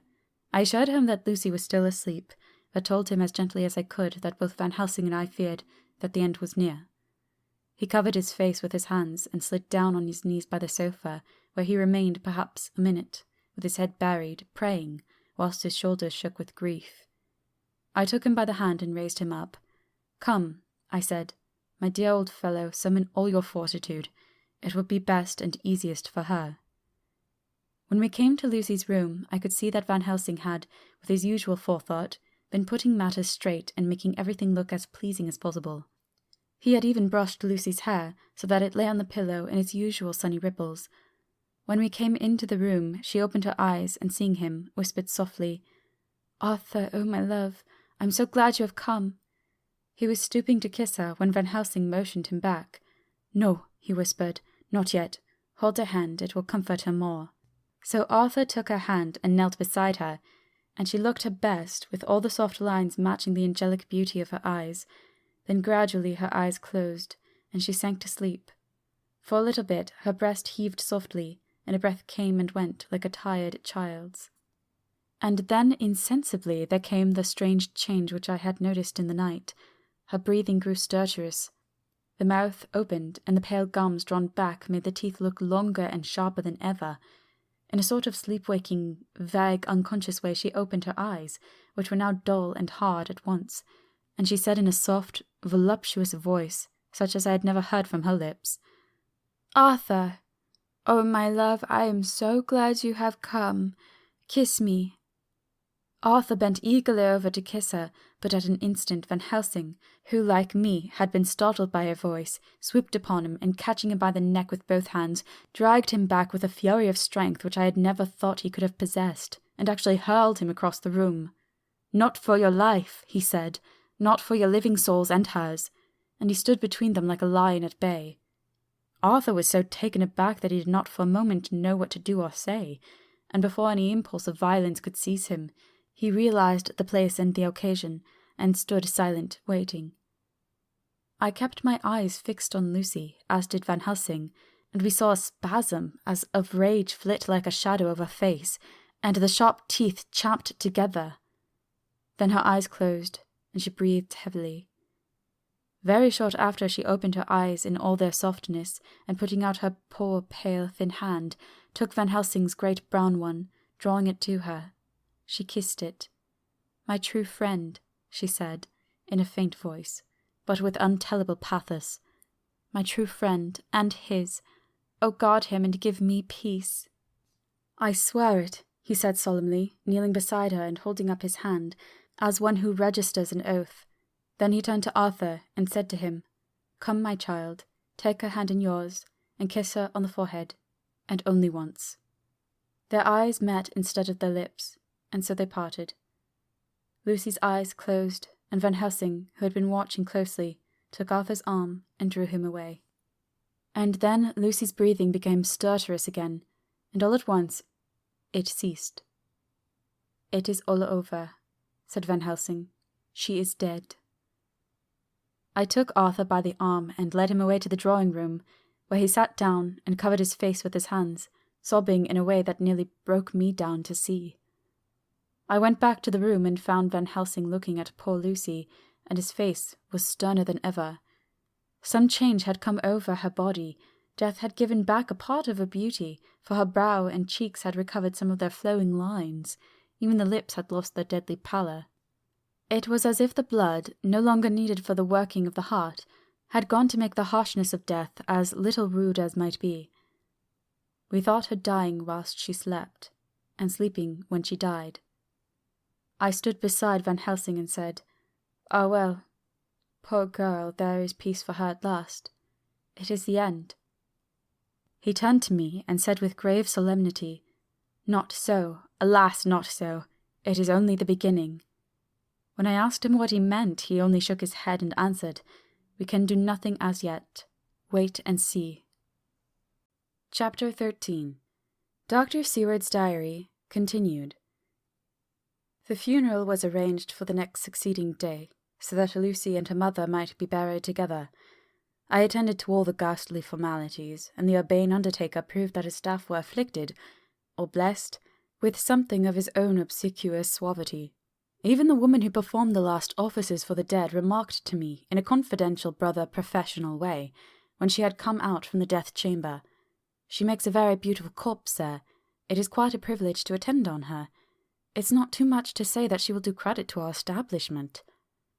I noticed that Van Helsing never kept far away. This was possible from the disordered state of things in the household. There were no relatives at hand, and as Arthur had to be back the next day to attend at his father's funeral, we were unable to notify anyone who should have been bidden. Under the circumstances, Van Helsing and I took it upon ourselves to examine papers, etc.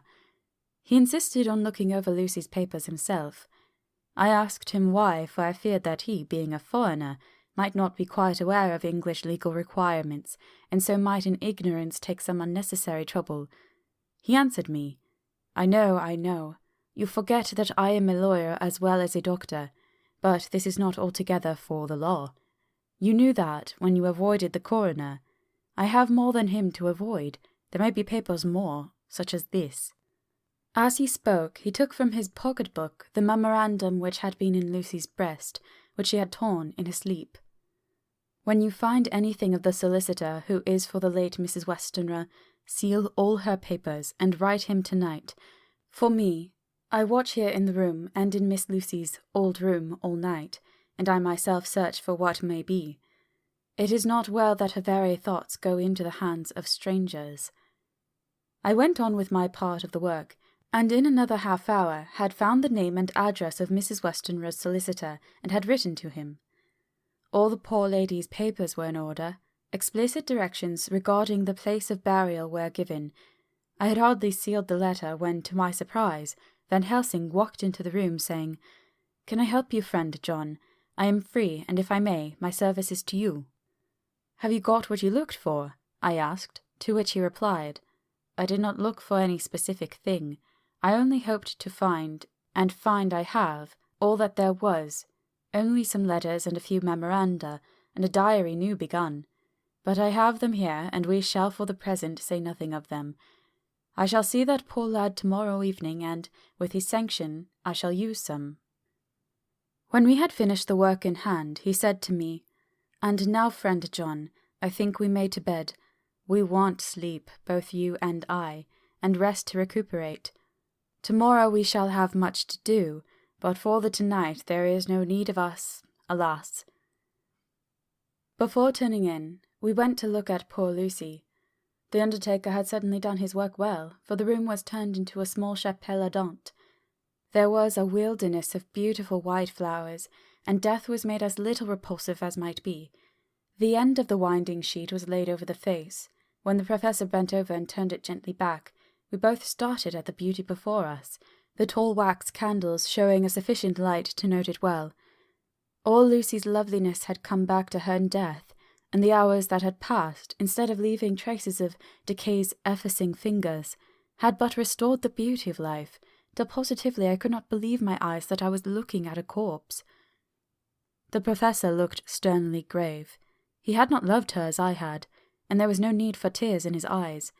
He said to me, "Remain till I return," and left the room. He came back with a handful of wild garlic from the box waiting in the hall, but which had not been opened, and placed the flowers amongst the others on and around the bed. Then he took from his neck inside his collar a little gold crucifix, and placed it over the mouth. He restored the sheet to its place, and we came away. I was undressing in my own room, when, with a premonitory tap at the door, he entered and at once began to speak. "Tomorrow I want you to bring me, before night, a set of post-mortem knives." "Must we make an autopsy?" I asked. "Yes and no. I want to operate, but not as you think. Let me tell you now, but not a word another. I want to cut off her head and take out her heart." "Ah! You a surgeon, and so shocked. You whom I have seen with no tremble of hand or heart do operations of life and death that make the rest shudder. Oh, but I must not forget, my dear friend John, that you loved her, and I have not forgotten it, for it is that I shall operate, and you must only help. I would like to do it tonight, but for Arthur I must not. He will be free after his father's funeral tomorrow, and he will want to see her, to see it. Then, when she is coffined ready for the next day, you and I shall come when all asleep. We shall unscrew the coffin lid, and do our operation, and then replace all so that none know save we alone." "But why do it at all? The girl is dead. Why mutilate her poor body without need? And if there is no necessity for a post-mortem, and nothing to gain by it, no good to her, to us, to science, to human knowledge, why do it? Without such it is monstrous." For answer, he put his hand on my shoulder and said with infinite tenderness, "Friend John, I pity your poor bleeding heart, and I love you the more because it does so bleed. If I could, I would take on myself the burden that you do bear. But there are things that you know not, but that you shall know, and bless me for knowing, though they are not pleasant things. John, my child, you have been my friend now many years, and yet did you ever know me to do any without good cause? I may err, I am but man, but I believe in all I do. Was it not for these causes that you sent for me when the great trouble came? Yes. Were you not amazed, nay, horrified, when I would not let Arthur kiss his love, though she was dying, and snatched him away by all my strength? Yes. And yet you saw how she thanked me, with her so beautiful dying eyes, her voice, too, so weak, and she kissed my rough old hand and blessed me. Yes. And did you not hear me swear promise to her, that so she closed her eyes grateful? Yes.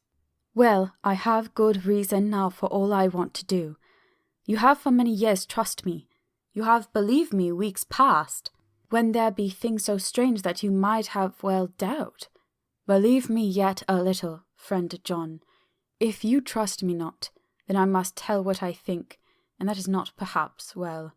And if I work, as work I shall, no matter trust or no trust, without my friend trust in me, I work with heavy heart and feel, oh, so lonely when I want all help and courage that may be. He paused a moment and went on solemnly.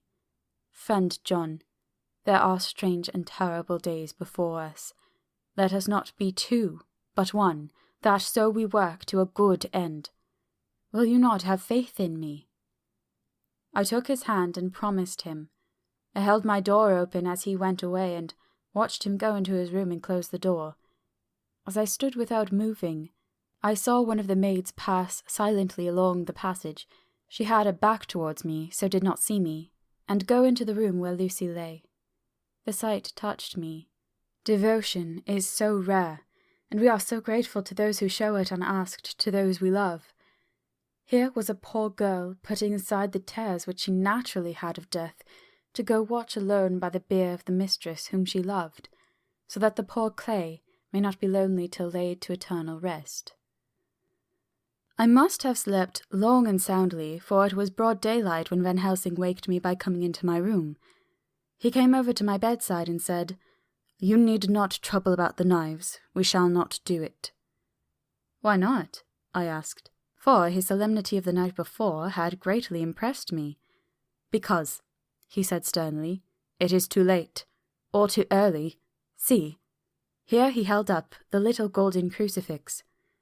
"This was stolen in the night." "How stolen?" I asked in wonder, "since you have it now." "Because I get it back from the worthless wretch who stole it, from the woman who robbed the dead and the living. Her punishment will surely come, but not through me. She knew not altogether what she did, and thus unknowing she only stole. Now we must wait."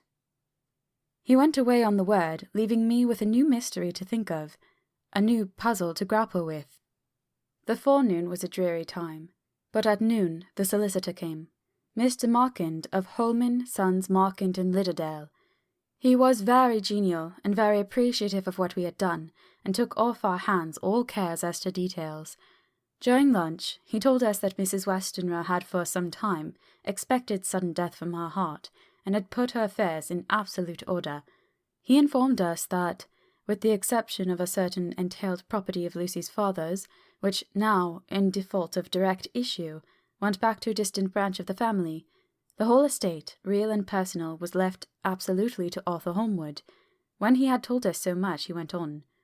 Frankly, we did our best to prevent such a testamentary disposition, and pointed out certain contingencies that might leave her daughter either penniless or not so free as she should be to act regarding a matrimonial alliance. Indeed, we pressed the matter so far that we almost came into collision, for she asked us if we were or were not prepared to carry out her wishes. Of course, we had then no alternative but to accept. We were right in principle, and 99 times out of 100 we should have proved by the logic of events the accuracy of our judgment.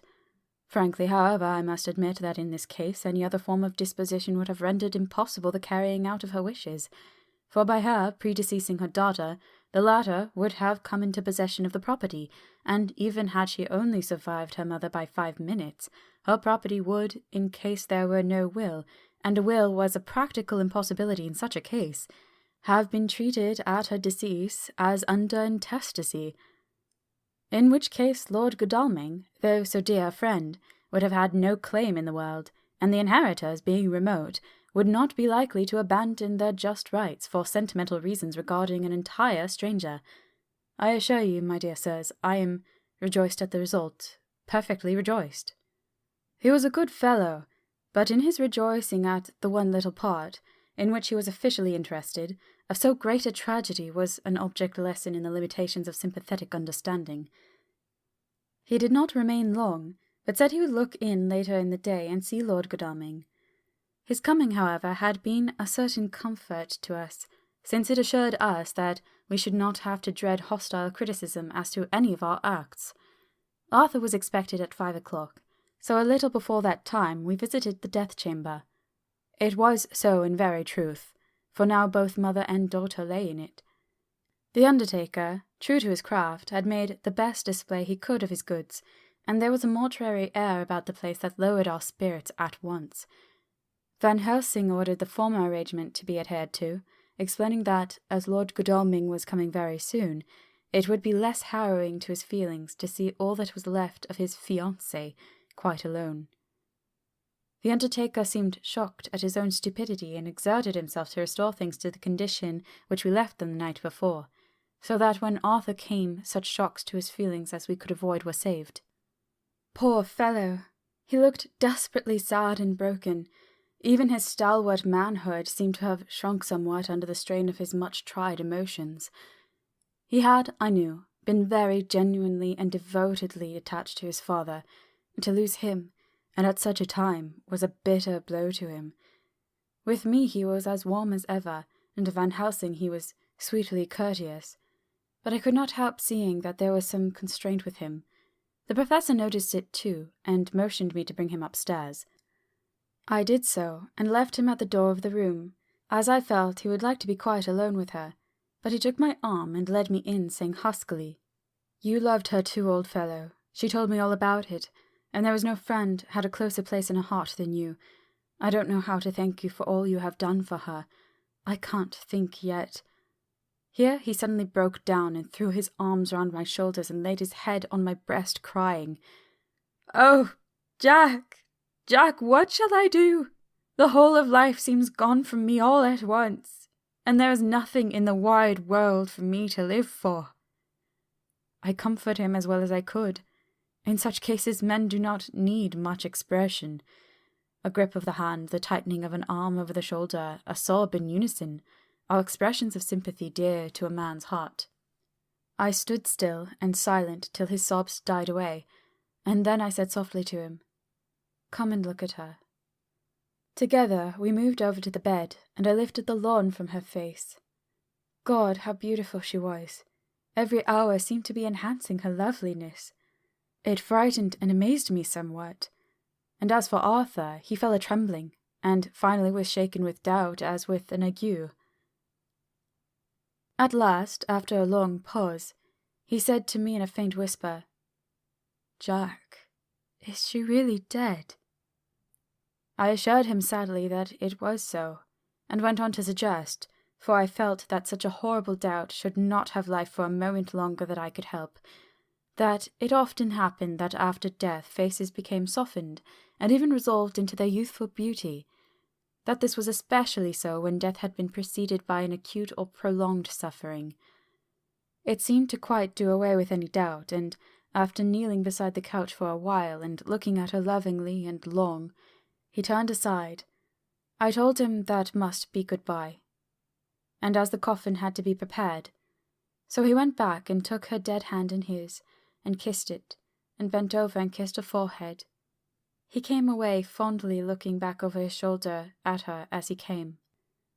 I left him in the drawing-room and told Van Helsing that he had said goodbye, so the latter went to the kitchen to tell the undertaker's men to proceed with the preparations and to screw up the coffin. When he came out of the room again, I told him of Arthur's question, and he replied, "I am not surprised. Just now I doubted for a moment myself." We all dined together, and I could see that poor Art was trying to make the best of things. Van Helsing had been silent all dinner time, but when we had lit our cigars he said, "Lord," but Arthur interrupted him. No, not that, for God's sake. Not yet, at any rate. Forgive me, sir, I did not mean to speak offensively. It is only because my loss is so recent." The professor answered very sweetly, "I only used that name because I was in doubt. I must not call you Mr., and I have grown to love you, yes, my dear boy, to love you, as Arthur." Arthur held out his hand, and took the old man's warmly. "Call me what you will," he said. "I hope I may always have the title of a friend, and let me say that I am at a loss for words to thank you for your goodness to my poor dear." He paused for a moment and went on. "I know that she understood your goodness even better than I do, and if I was rude or in any way wanting at the time you acted so, you remember—" The professor nodded. "You must forgive me."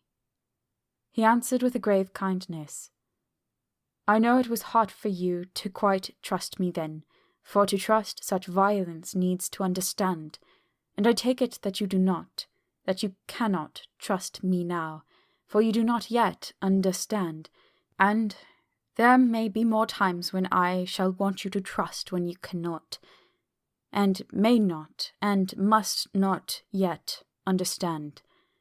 But the time will come when your trust will be whole and complete in me, and when you shall understand as though the sunlight himself shone through.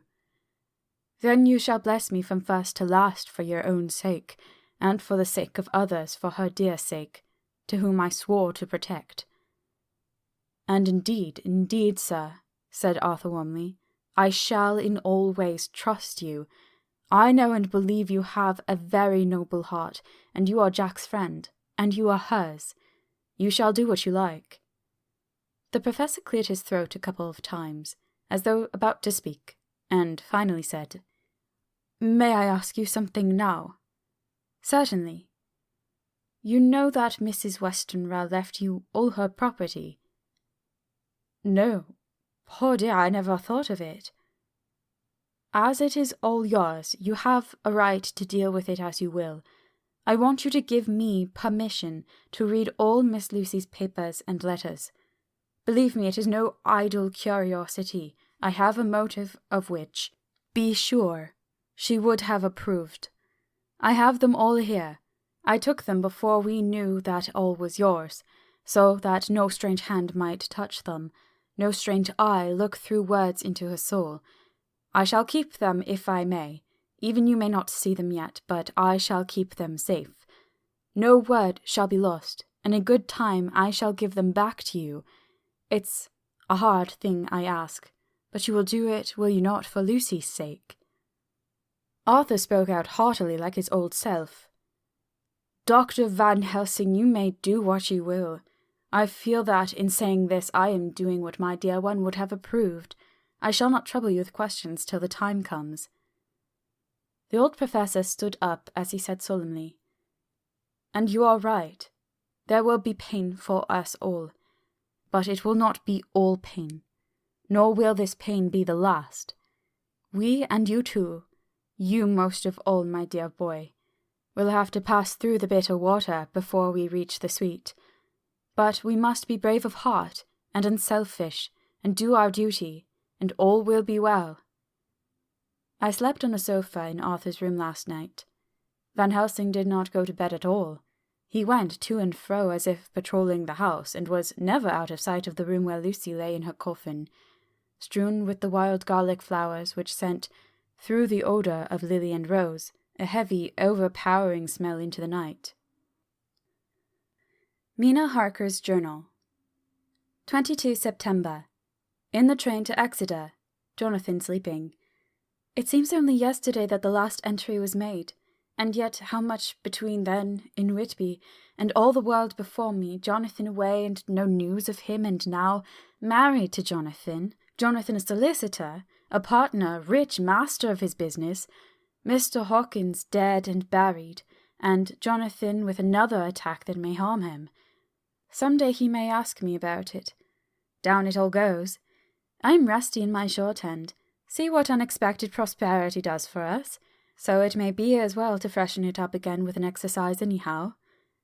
The service was very simple and very solemn.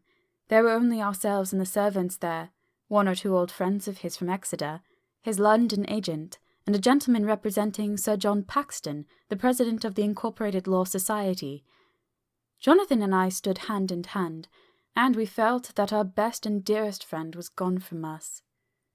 We came back to town quietly, taking a bus to Hyde Park Corner. Jonathan thought it would interest me to go into the Row for a while, so we sat down, but there were very few people there, and it was sad-looking and desolate to see so many empty chairs. It made us think of the empty chair at home, so we got up and walked down Piccadilly. Jonathan was holding me by the arm, the way he used to in the old days before I went to school. I felt it very improper, for you can't go on for some years teaching etiquette and decorum to other girls without the pedantry of it biting into yourself a bit. But it was Jonathan, and he was my husband, and we didn't know anybody who saw us, and we didn't care if they did. So on we walked. I was looking at a very beautiful girl in a big cartwheel hat, sitting in a Victoria outside Grilloners, when I felt Jonathan clutch my arm so tight that he hurt me, and that he said under his breath, "My God!" I am always so anxious about Jonathan, for I fear that some nervous fit may upset him again, and I turned to him quickly and asked him what it was that disturbed him. He was very pale, and his eyes seemed bulging out as, half in terror and half in amazement, he gazed at a tall, thin man with a beaky nose and a black moustache and a pointed beard, who was also observing the pretty girl. He was looking at her so hard that he did not see either of us, and so I had a good view of him. His face was not a good face. It was hard and cruel and sensual, and his big white teeth that looked all the whiter because his lips were so red, were pointed like an animal's. Jonathan kept staring at him till I was afraid he would notice. I feared that he might take it ill. He looked so fierce and nasty. I asked Jonathan why he was disturbed, and he answered, evidently thinking I knew as much about it as he did. "Do you not see who it is?" "No, dear," I said, "I don't know him. Who is it?" His answer seemed to shock and thrill me, for it was said as if he did not know that it was to me, Mina, to whom he was speaking. "It is the man himself." The poor dear was evidently terrified at something, very greatly terrified. I do believe that if he had not had me to lean on and to support him, he would have sunk down. He kept staring. A man came out of the shop with a small parcel and gave it to the lady, who then drove off. The dark man kept his eyes fixed on her, and when the carriage moved up Piccadilly, he followed in the same direction and hailed a hansom. Jonathan kept looking after him and said, as if to himself, "I believe it is the Count, but he has grown young. My God, if this be so! Oh, my God, if I only knew, if I only knew!"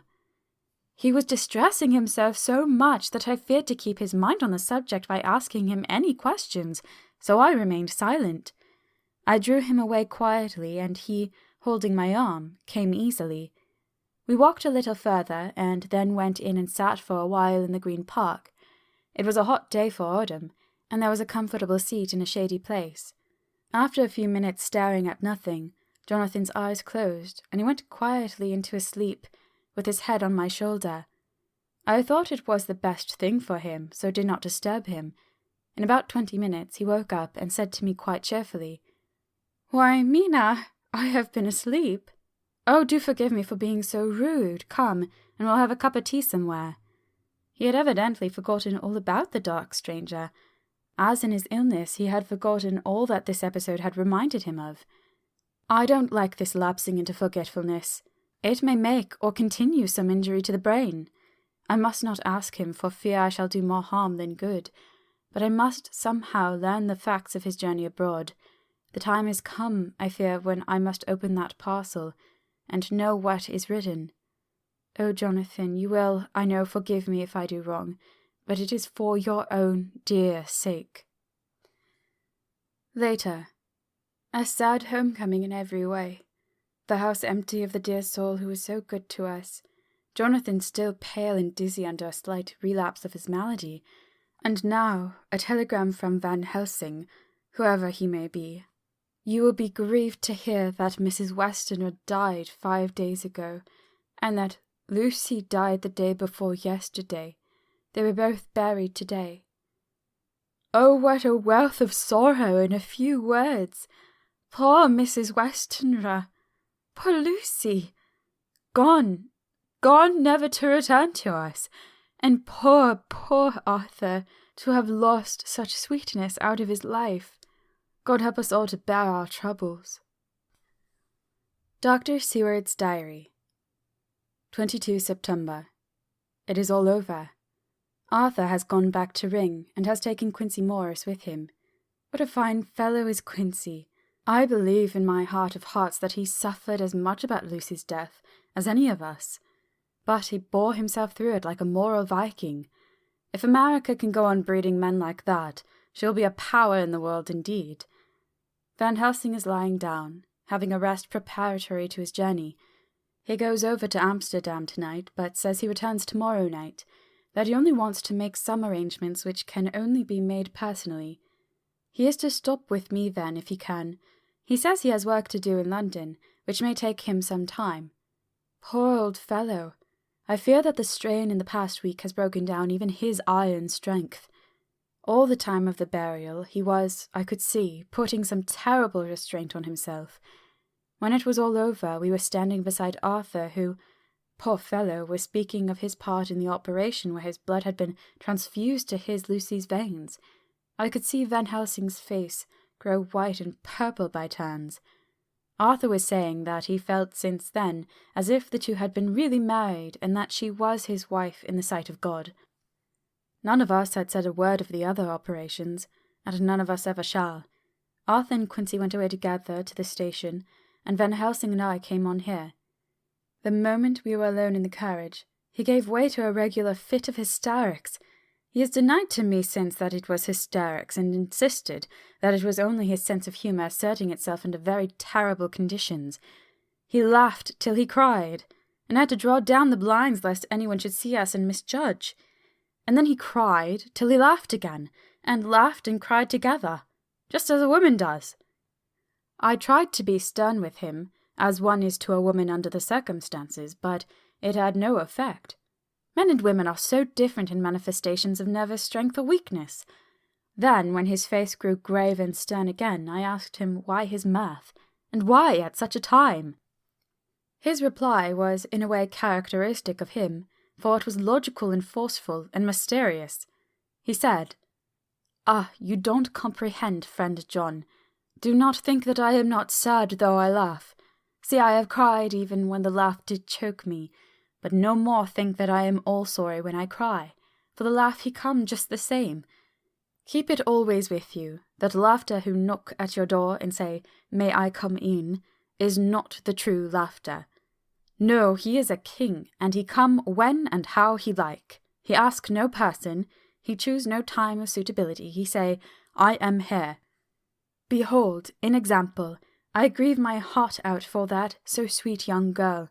I give my blood for her, though I am old and worn. I give my time, my skill, my sleep. I let my other sufferers want, so that she may have all, and yet I can laugh at her very grave. Laugh when the clay from the spade of the sexton drop on her coffin and say thud, thud to my heart, till it send back the blood from my cheek. My heart bleed for that poor boy. That dear boy, so of the age of mine own boy, had I been so blessed that he live, and with his hair and eyes the same. There you know why I love him so. And yet, when he say things that touch my husband heart to the quick, and make my father heart yearn to him as no other man, not even you, friend John, for we are more level in experiences than father and son, yet even at such moment king laugh, he come to me, and shout and bellow in my ear, Here I am, till the blood come, dance back and bring some of the sunshine that we carry with him to my cheek. Oh, friend John, it is a strange world, a sad world, a world full of miseries and woes and troubles, and yet when King Lear come he make them all dance to the tune he play. Bleeding hearts and dry bones of the churchyard, and tears that burn as they fall, all dance together to the music that he make with that smileless mouth of him. And believe me, friend John, that he is good to come, and kind. We men and women are like ropes drawn tight with strain, that pull us different ways. Then tears come, and like the rain on the ropes they brace us up, until perhaps the strain become too great, and we break. But King Lear, he come like the sunshine, and he ease off the strain again, and we bear to go on with our labour, what it may be. I did not like to wound him by pretending not to see his idea, but as I did not yet understand the cause of his laughter, I asked him. As he answered me, his face grew stern, and he said in quite a different tone, Oh, it was the grim irony of it all. This so lovely lady garlanded with flowers, that looked so fair as life, till one by one we wondered if she were truly dead. She laid in that so fine marble house, in that lonely churchyard, where rest so many of her kin, laid there with the mother who loved her, and whom she loved, and that sacred bell going, toll, toll, toll, so sad and slow, and those holy men, with the white garments of the angel, pretending to read books, and yet all the time their eyes never on the page, and all of us with the bowed head, and all for what? She is dead. So, is it not? Well, for the life of me, Professor, I said, I can't see anything to laugh in all that. Why, your explanation makes it a harder puzzle than before. But even if the burial service was comic, what about poor Art and his trouble? Why, his heart was simply breaking. Just so. Said he not that the transfusion of his blood to her veins had made her truly his bride? Yes, and it was a sweet and comforting idea for him. Quite so. But there was a difficulty, friend John. If so that, then what about the others? Oh, then this so sweet bride is a polyandrist, and me, with my poor wife dead to me, but alive by church's law, though no wits all gone, even I, who am faithful husband to his now no wife, am bigamist. I don't see where the joke comes in there either, I said, and I did not feel particularly pleased with him for saying such things. He laid his hand on my arm and said, Friend John, forgive me if I pain. I showed not my feeling to others when it would wound, but only to you, my old friend, whom I can trust. If you could have looked into my very heart, then when I want to laugh, if you could have done so when the laugh arrived, if you could do so now when King Lear have pack up his crown, and all that is to him, for he go far, far away from me, and for a long, long time, maybe you would perhaps pity me the most of all. I was touched by the tenderness of his tone, and asked why. Because I know. And now we are all scattered, and for many a long day loneliness will sit over our roofs with brooding wings. Lucy lies in the tomb of her kin, a lordly death-house in a lonely churchyard, away from teeming London, where the air is fresh and the sun rises over Hampstead Hill, and where the wildflowers grow of their own accord. So I can finish this diary, and God only knows if I shall ever begin another. If I do, or even if I open this again, it will be to deal with different people and different themes, for here at the end, where the romance of my life is told, ere I go back to take up the thread of my life work, I say sadly and without hope, Fini. The Westminster Gazette, 25 September. A Hampstead Mystery. The neighbourhood of Hampstead is just at present exercised with a series of events which seem to run on lines parallel to those of what was known to the writers of headlines as the Kensington Horror, or the stabbing woman, or the woman in black. During the past 2 or 3 days, several cases have occurred of young children straying from home or neglecting to return from their playing on the heath. In all these cases, the children were too young to give any properly intelligible account of themselves, but the consensus of their excuses is that they had been with a blue-fur lady. It has always been late in the evening when they have been missed, and on 2 occasions the children have not been found until early in the following morning. It is generally supposed in the neighbourhood that, as the first child missed gave as his reason for being away that a blue-fur lady had asked him to come for a walk, the others had picked up the phrase and used it as occasion served. This is the more natural, as the favourite game of the little ones at present is luring each other away by wiles. A correspondent writes us that to see some of the tiny tots pretending to be the blue-fur lady is supremely funny. Some of our caricaturists might, he says, take a lesson in the irony of grotesque by comparing the reality and the picture. It is only by accordance with general principles of human nature that the blue-fur lady should be the popular role at these alfresco performances. Our correspondent naively says that even Ellen Terry would not be so winningly attractive as some of these grubby-faced little children pretend, and even imagine themselves to be. There is, however, possibly a serious side to the question, for some of the children, indeed all who have been missed at night, have been slightly torn or wounded in the throat. The wounds seem such as might be made by a rat or a small dog, and although of not much importance individually, would tend to show that whatever animal inflicts them has a system or method of its own. The police of the division have been instructed to keep a sharp lookout for straying children, especially when very young, in and around Hampstead Heath, and for any stray dog which may be about. The Westminster Gazette, 25 September. Extra Special. The Hampstead Horror. Another child injured. The blue-fur lady. We have just received intelligence that another child, missed last night, was only discovered late in the morning under a furze bush at the Shooter's Hill side of the Hampstead Heath, which is, perhaps, less frequented than other parts. It has the same tiny wound in the throat as has been noticed in other cases. It was terribly weak. It looked quite emaciated. It, too, when partially restored, had the common story to tell of being lured away by the blue-fur lady. Chapter 14. Mina Harker's Journal. 23 September. Jonathan is better after a bad night. I am so glad that he has plenty of work to do, for that keeps his mind off the terrible things. And oh, I am rejoiced that he is not now weighed down with the responsibility of his new position. I knew he would be true to himself, and now how proud I am to see my Jonathan rising to the height of his advancement, and keeping pace in all ways with the duties that come upon him. He will be away all day till 8, for he said he could not lunch at home. My household work is done, so I shall take his foreign journal and lock myself up in my room and read it. 24 September. I hadn't the heart to write last night. That terrible record of Jonathan's upset me so. Poor dear, how he must have suffered, whether it be true or only imagination. I wonder if there is any truth in it at all.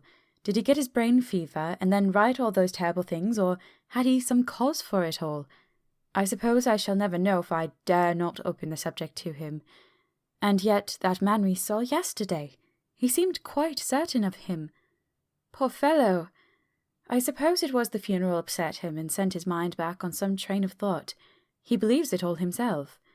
I remember how on our wedding day he said, unless some solemn duty come upon me to go back to the bitter hours, asleep or awake, mad or sane, there seems to be through it all some thread of continuity. That fearful Count was coming to London. If it should be, and he came to London with his teeming millions, there may be a solemn duty, and if it come, we must not shrink from it. I shall be prepared. I shall get my typewriter this very hour and begin transcribing. Then we shall be ready for other eyes if required, and if it be wanted, then, perhaps, if I am ready, poor Jonathan may not be upset, for I can speak for him, and never let him be troubled or worried with it at all. If ever Jonathan quite gets over the nervousness, he may want to tell me of it all, and I can ask him questions and find out things. and see how I may comfort him. Letter. Van Helsing to Mrs. Harker. 24 September. Confidence. Dear Madame, I pray you to pardon my writing, in that I am so far friend, as that I sent to you sad news of Miss Lucy Westenra's death. By the kindness of Lord Godalming I am empowered to read her letters and papers, for I am deeply concerned about certain matters vitally important. In them I find some letters from you, which show how great friends you were, and how you love her. Oh, Madame Mina, by that love I implore you, help me. It is for others' good that I ask to redress great wrong, and to lift much and terrible troubles, that may be more great than you know. May it be that I see you. You can trust me. I am friend of Dr. John Seward and of Lord Godalming, that was Arthur of Miss Lucy. I must keep it private for the present from all. I should come to Exeter to see you at once, if you tell me I am privileged to come, and where and when. I implore your pardon, madame. I have read your letters to poor Lucy, and know how good you are, and how your husband suffer. So I pray you, if it may be, enlighten him not, lest it may harm. Again your pardon, and forgive me. Van Helsing. Telegram. Mrs. Harker to Van Helsing. 25 September. Come today by 10:15 train, if you can catch it. Can see you any time you call. Wilhelmina Harker. Mina Harker's Journal. 25 September. I cannot help feeling terribly excited as the time draws near for the visit of Dr. Van Helsing, for somehow I expect that it will throw some light upon Jonathan's sad experience, and as he attended poor dear Lucy in her last illness, he can tell me about her. That is the reason of his coming. It is concerning Lucy and her sleepwalking, and not about Jonathan. Then I shall never know the real reason now. How silly I am! That awful journal gets hold of my imagination and tinges everything with something of its own colour. Of course it is about Lucy. That habit came back to the poor dear, and that awful night on the cliff must have made her ill. I had almost forgotten in my own affairs how ill she was afterwards. She must have told him of her sleepwalking adventure on the cliff, and that I knew all about it, and now he wants me to tell him what she knows, so that he may understand. I hope I did right in not saying anything of it to Mrs. Westenra. I should never forgive myself if any act of mine, were it even a negative one, brought harm on poor dear Lucy. I hope, too, Dr. Van Helsing will not blame me. I have had so much trouble and anxiety of late that I feel I cannot bear more just at present. I suppose a cry does us all good at times, clears the air as other rain does. Perhaps it was reading the journal yesterday that upset me, and then Jonathan went away this morning to stay away from me a whole day and night, the first time we had been parted since our marriage. I do hope the dear fellow will take care of himself, and that nothing will occur to upset him. It is 2:00 and the doctor will be here soon now. I shall say nothing of Jonathan's journal unless he asks me. I am so glad I have typewritten out my own journal, so that, in case he asks about Lucy, I can hand it to him. It will save much questioning. Later. He has come and gone. Oh, what a strange meeting, and how it all makes my head whirl round. I feel like one in a dream. Can it be all possible, or even a part of it? If I had not read Jonathan's journal first, I should never have accepted even a possibility. Poor dear Jonathan! How he must have suffered! Please the good God all this may not upset him again. I shall try to save him from it, but it may be even a consolation and a help to him, terrible though it be and awful in its consequences, to know for certain that his eyes and ears and brain did not deceive him, and that it is all true. It may be that it is the doubt which haunts him, that when the doubt is removed, no matter which, waking or dreaming, may prove the truth. He will be more satisfied and better able to bear the shock. Dr. Van Helsing must be a good man as well as a clever one if he is Arthur's friend, and Dr. Seward's. and if they brought him all the way from Holland to look after Lucy. I feel from having seen him that he is good and kind and of a noble nature. When he comes tomorrow, I shall ask him about Jonathan, and then, please God, all this sorrow and anxiety may lead to a good end. I used to think that I would like to practice interviewing. Jonathan's friend on the Exeter News told him that memory was everything in such work, that you must be able to put down exactly almost every word spoken, even if you had to refine some of it afterwards. Here was a rare interview. I shall try to record it verbatim. It was 2:30 when the knock came. I took my courage à deux mains and waited. In a few minutes Mary opened the door and announced Dr. Van Helsing. I rose and bowed, and he came towards me. A man of medium weight, strongly built, with his shoulders set back over a broad, deep chest, and a neck well balanced on the trunk as the head is on the neck. The poise of the head strikes one at once as indicative of thought and power. The head is noble, well-sized, broad, and large behind the ears. The face, clean-shaven, shows a hard, square chin, a large, resolute, mobile mouth, a good-sized nose, rather straight, but with quick, sensitive nostrils that seem to broaden as the big bushy brows come down and the mouth tightens. The forehead is broad and fine, raising at first almost straight, and then sloping back above 2 bumps or ridges wide apart. Such a forehead that the reddish hair cannot possibly tumble over it, but falls naturally back and to the sides. Big, dark blue eyes are set widely apart, and are quick and tender or stern with the man's moods. He said to me, "Mrs. Harker, is it not?" I bowed assent. "That was Miss Mina Murray?" Again I assented. "It is Mina Murray that I came to see, that was friend of that poor dear child, Lucy Westenra. Madam Mina, it is on account of the dead I come." "Sir," I said, "you could have no better claim on me than you are a friend and helper of Lucy Westenra." And I held out my hand. He took it and said tenderly, "Oh, Madam Mina, I knew that the friend of that poor lily girl must be good, but I had yet to learn." He finished his speech with a courtly bow. I asked him what it was that he wanted to see me about, so he at once began. "I have read your letter to Miss Lucy. Forgive me, but I had to begin to inquire somewhere, and there was none to ask. I know that you were with her at Whitby. She sometimes kept a diary.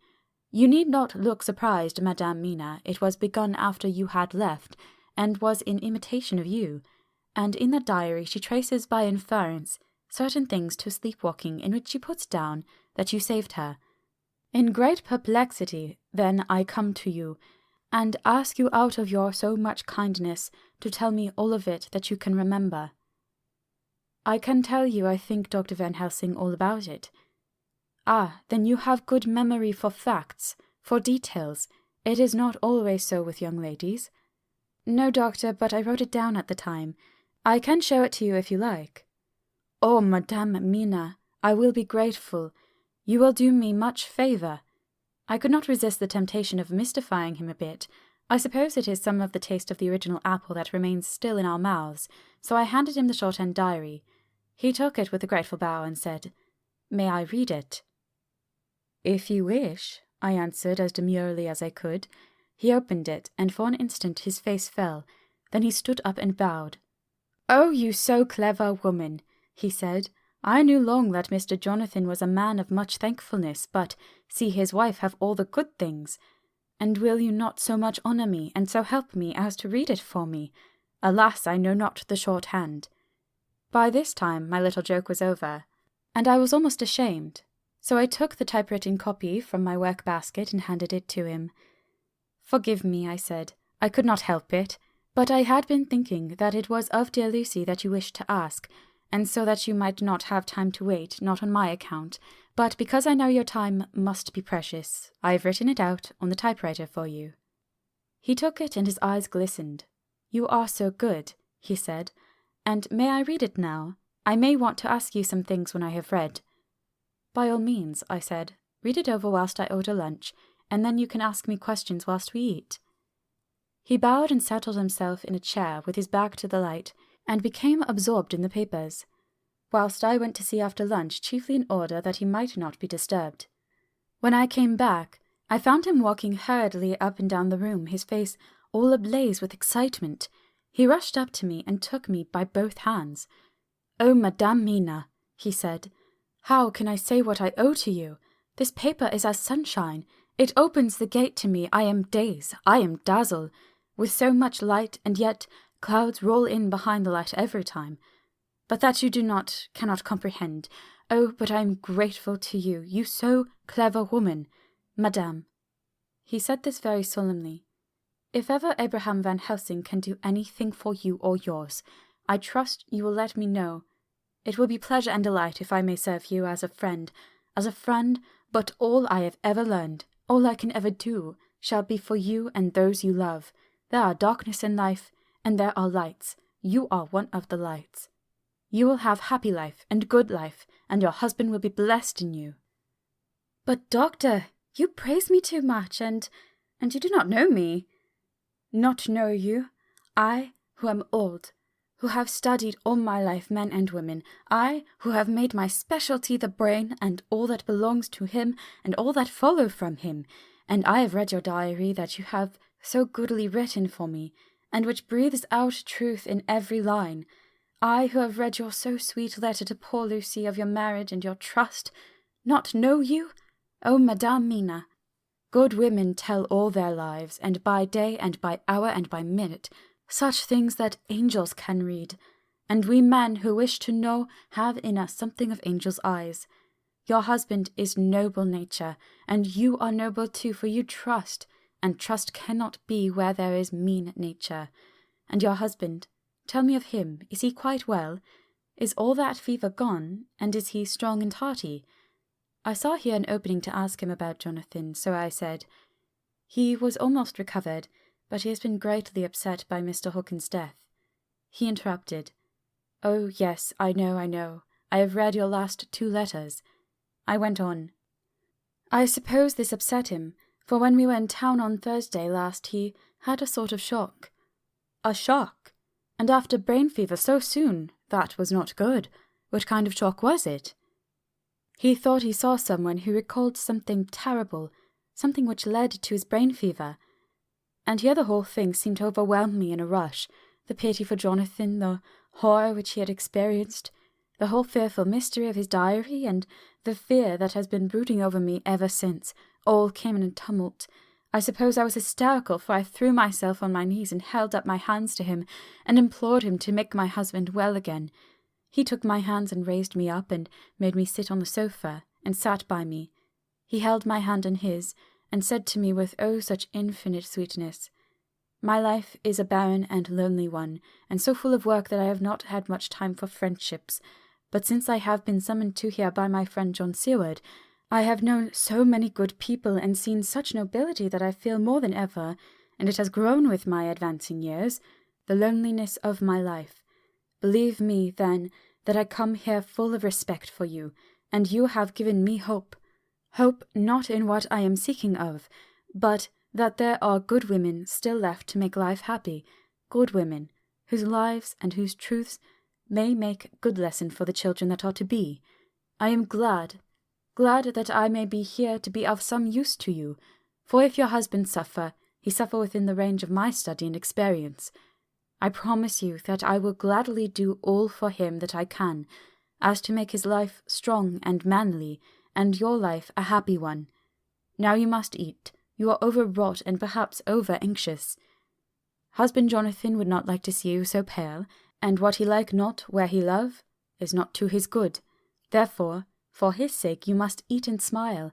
You have told me all about Lucy, and so now we shall not speak of it, lest it distress. I shall stay in Exeter tonight, for I want to think much over what you have told me, and when I have thought I will ask you questions, if I may. And then, too, you will tell me of husband Jonathan's trouble so far as you can, but not yet. You must eat now. Afterwards, you shall tell me all." After lunch, when we came back to the drawing-room, he said to me, "And now tell me all about him." When it came to speaking to this great learned man, I began to fear that he would think me a weak fool, and Jonathan a madman. That journal is all so strange, and I hesitated to go on. But he was so sweet and kind, and he had promised to help, and I trusted him, so I said, Dr. Van Helsing, what I have to tell you is so queer that you must not laugh at me or my husband. I have been since yesterday in a sort of fever of doubt. You must be kind to me, and not think me foolish that I have even half believed some very strange things. He reassured me by his manner as well as his words when he said, Oh, my dear, if you only knew how strange is the matter regarding which I am here. It is you who would laugh.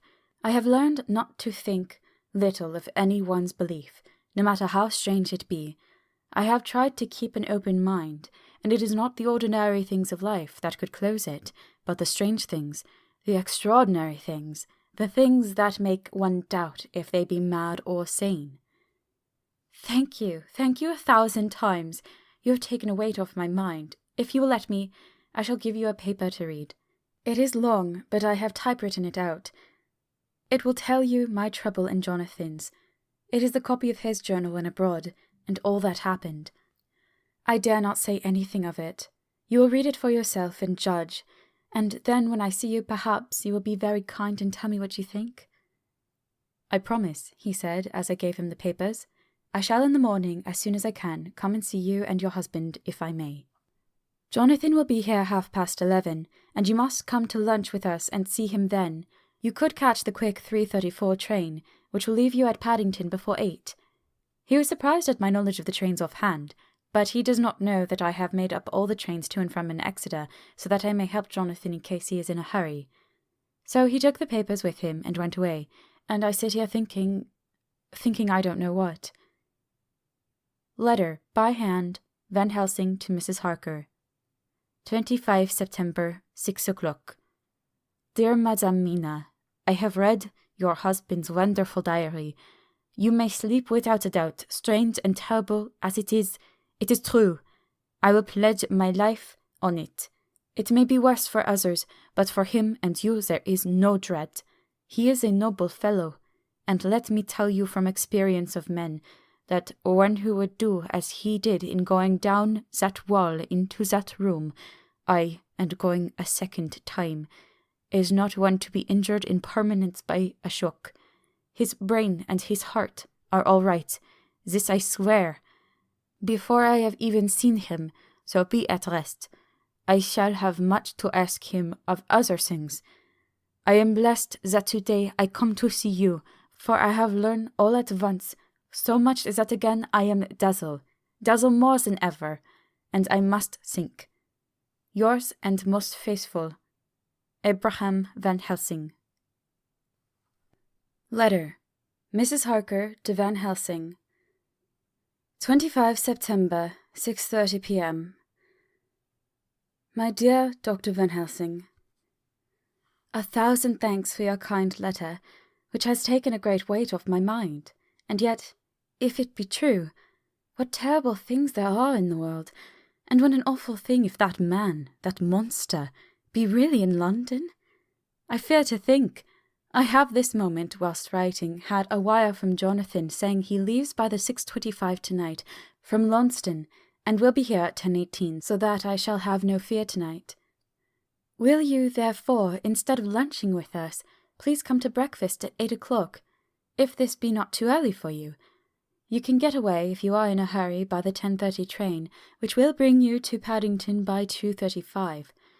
Do not answer this, as I shall take it that if I do not hear, you will come to breakfast. Believe me, your faithful and grateful friend, Mina Harker. Jonathan Harker's Journal. 26 September. I thought never to write in this diary again, but the time has come. When I got home last night, Mina had supper ready, and when we had supped, she told me of Van Helsing's visit, and of her having given him the 2 diaries copied out, and of how anxious she has been about me. She showed me in the doctor's letter that all I wrote down was true. It seems to have made a new man of me. It was the doubt as to the reality of the whole thing that knocked me over. I felt impotent and in the dark and distrustful, but now that I know, I am not afraid, even of the Count. He has succeeded after all, then, in his design in getting to London, and it was he I saw. He has gotten younger, and how? Van Helsing is the man to unmask him and hunt him out, if he is anything like what Mina says. We sat late and talked it all over. Mina is dressing, and I shall call at the hotel in a few minutes and bring him over. He was, I think, surprised to see me. When I came into the room where he was and introduced myself, he took me by the shoulder and turned my face round to the light and said, after a sharp scrutiny, "But Madame Mina told me you were ill, that you had had a shock." It was so funny to hear my wife called Madame Mina by this kindly, strong-faced old man. I smiled and said, "I was ill. I have had a shock, but you have cured me already." "And how?" "By your letter to Mina last night. I was in doubt, and then everything took a hue of unreality, and I did not know what to trust, even the evidence of my own senses. Not knowing what to trust, I did not know what to do, and so had only to keep on working what had hitherto been the groove of my life. The groove ceased to avail me, and I mistrusted myself. Doctor, you don't know what it is to doubt everything, even yourself. No, you don't. You couldn't with eyebrows like yours." He seemed pleased and laughed as he said, "So, you are physiognomist. I learn more here with each hour. I am with so much pleasure coming to you to breakfast. And oh, sir, you will pardon praise from an old man, but you are blessed in your wife." I would listen to him go on praising Mina for a day, so I simply nodded and stood silent. She is one of God's women, fashioned by his own hand, to show us men and other women that there is a heaven where we can enter, and that its light can be here on earth. So true, so sweet, so noble, so little an egoist, and that, let me tell you, is much in this age, so sceptical and selfish. And you, sir, I have read all the letters to poor Miss Lucy, and some of them speak of you. So I know you since some days from the knowing of others, but I have seen your true self since last night. You will give me your hand, will you not? And let us be friends for all our lives." We shook hands, and he was so earnest and so kind that it made me quite choky. "And now," he said, "may I ask you for some more help? I have a great task to do, and at the beginning it is to know. You can help me here. Can you tell me what went before your going to Transylvania? Later on I may ask more help, and of a different kind, but at first this will do." "Look here, sir," I said, "does what you have to do concern the Count?" "It does," he said solemnly. "Then I am with you heart and soul. As you go by the 10:30 train, you will not have time to read them, but I shall get the bundle of papers. You can take them with you and read them on the train." After breakfast, I saw him to the station. When we were parting, he said, "Perhaps you will come to town if I send you, and take Madame Mina too." "We shall both come when you will," I said. I had got him the morning papers and the London papers of the previous night, and while we were talking at the carriage window, waiting for the train to start, he was turning them over. His eyes suddenly seemed to catch something in one of them. The Westminster Gazette. I knew it by the colour, and he grew quite white. He read something intently, groaning to himself. Mein Gott, so soon! So soon! I do not think he remembered me at the moment. Just then the whistle blew, and the train moved off. This recalled him to himself, and he leaned out the window and waved his hand, calling out, "Love to Madame Mina. I shall write so soon as ever I can." Dr. Seward's Diary, 26 September. Truly there is no such thing as finality. Not a week since I said fini, and yet here I am, starting fresh again, or rather, going on with the same record. Until this afternoon I had no cause to think of what is done. Renfield had become to all intents as sane as he ever was. He was already well ahead with his fly business, and he had just started in the spider line also, so he had not been of any trouble to me. I had a letter from Arthur written on Sunday, and from it I gather that he is bearing up wonderfully well. Quincy Morris is with him, and that is much of a help, for he himself is a bubbling well of good spirits. Quincy wrote me a line too, and from him I hear that Arthur is beginning to recover something of his old buoyancy, so as to them all my mind is at rest. As for myself, I was settling down to my work with the enthusiasm which I used to have for it, so that I might fairly have said that the wound which poor Lucy left on me was becoming cicatrized. Everything is, however, now reopened, and what is to be the end God only knows. I have an idea that Van Helsing thinks he knows too, but he will only let out enough at a time to whet curiosity. He went to Exeter yesterday and stayed there all night. Today he came back and almost bounded into the room at about 5:30 and thrust last night's Westminster Gazette into my hand. "What do you think of that?" he asked as he stood back and folded his arms. I looked over the paper, for I really did not know what he meant, but he took it from me and pointed out a paragraph about children being decoyed away at Hampstead. It did not convey much to me until I reached a passage where it described small punctured wounds in their throats. An idea struck me, and I looked up. "Well," he said. "It is like poor Lucy's." "And what do you make of it?" "Simply that there is some cause in common. Whatever it was that injured her has injured them." I did not quite understand his answer. "That is true indirectly, but not directly." "How do you mean, Professor?" I asked. I was a little inclined to take his seriousness lightly, for after all, 4 days of rest and freedom from burning, harrowing anxiety does help to restore one's spirits. But when I saw his face, it sobered me. Never, even in the midst of our despair about poor Lucy, had he looked more stern. "Tell me," I said. "I can hazard no opinion. I do not know what to think, and I have no data on which to found a conjecture." "Do you mean to tell me, friend John, that you have no suspicion as to what poor Lucy died of, not after all the hints given, not only by events, but by me? Of nervous prostration following on great loss or waste of blood, and how the blood lost or waste?" I shook my head. He stepped over and sat down beside me and went on. "You are a clever man, friend John. You reason well, and your wit is bold, but you are too prejudiced. You do not let your eyes see, nor your ears hear. And that which is outside your daily life is not of account to you. Do you not think that there are things which you cannot understand, and yet which are, that some people see things that others cannot? But there are things, old and new, which must not be contemplated by men's eyes, because they know, or think they know, some things which other men have told them. It is the fault of our science that wants to explain all, and if it explain not, then it says there is nothing to explain. But yet, we see around us every day the growth of new beliefs, which think themselves new, and which are yet but the old, which pretend to be young, like the fine ladies at the opera. I suppose now you do not believe in corporeal transference, no? Nor in materialization, no? Nor in astral bodies, no? Nor in the reading of thought, no? Nor in hypnotism? "Yes," I said. "Charcot has proved that very well." He smiled as he went on. "Then you are satisfied as to it, yes? And of course, when you understand how to act, and can follow the mind of the great Charcot." "Yes," I said. "Charcot has proved that pretty well." He smiled as he went on. "Then you are satisfied as to it, yes? And of course then you understand how it act, and can follow the mind of the great Charcot.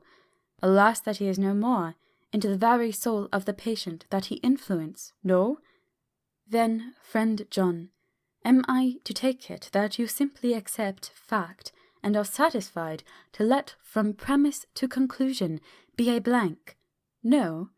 Then tell me, for I am student of the brain, how you accept the hypnotism and reject the thought of reading. Let me tell you, my friend, that there are things done day to day in electrical science which would have been deemed unholy by the very men who discovered electricity, who would themselves not so long before have been burned as wizards. There are always mysteries in life. Why is it that Methuselah lived 900 years and old Pa 169, and yet that poor Lucy, with 4 men's blood in her poor veins, could not live even 1 day? For had she lived 1 more day, we could have saved her. Do you know all the mystery of life and death? Do you know the altogether of comparative anatomy, and can say wherefore the qualities of brutes are in some men, and not in others? Can you tell me why, when other spiders die small and soon, that one great spider lived for centuries in the tower of the old Spanish church, and grew, till on descending he could drink the oil of all the church lamps? Can you tell me why in the pampas, and elsewhere, there are bats that come at night and open the veins of cattle and horses, and suck dry their veins? how in some islands of the western seas there are bats which hang on the trees all day, and those who have seen describe as like giant nuts or pods, and that when sailors sleep on the deck, because that it is hot, flit down on them, and then in the morning are found dead men, white as even Miss Lucy was." "Good God, Professor," I said, starting up. "Do you mean to tell me that Lucy was bitten by such a bat, and that such a thing is here in London in the 19th century?" He waved his hand for silence and went on. "Can you tell me why the tortoise lives more long than generations of men, why the elephant goes on till he have seen dynasties, and why the parrot never die only of bite of cat or dog or other complaint? Can you tell me why men believe in all ages and places that there are some few who live on always if they be permit, that there are men and women who cannot die? We all know, because science has vouched for the fact, that there have been toads shut up in rocks for thousands of years, shut in one so small hole that only holds him since the youth of the world. Can you tell me how the Indian fakir can make himself to die and have been buried, and his grave sealed and corn sowed on it, that the corn reaped and be cut and sown and reaped again, and then men come and take away the unbroken seal, and that there lie the Indian fakir, not dead, but that rise up and walk amongst them as before?" Here I interrupted him. I was getting bewildered. He so crowded on my mind his list of nature's eccentricities and possible impossibilities that my imagination was getting fired.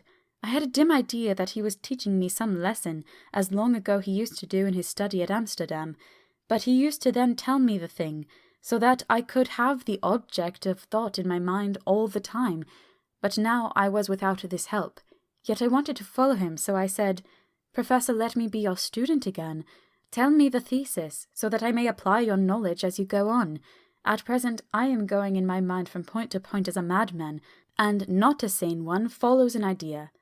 I feel like a novice lumbering through a bog in a mist, jumping from one tussock to another in the mere blind effort to move on without knowing where I am going." "That is good image," he said. "Well, I shall tell you.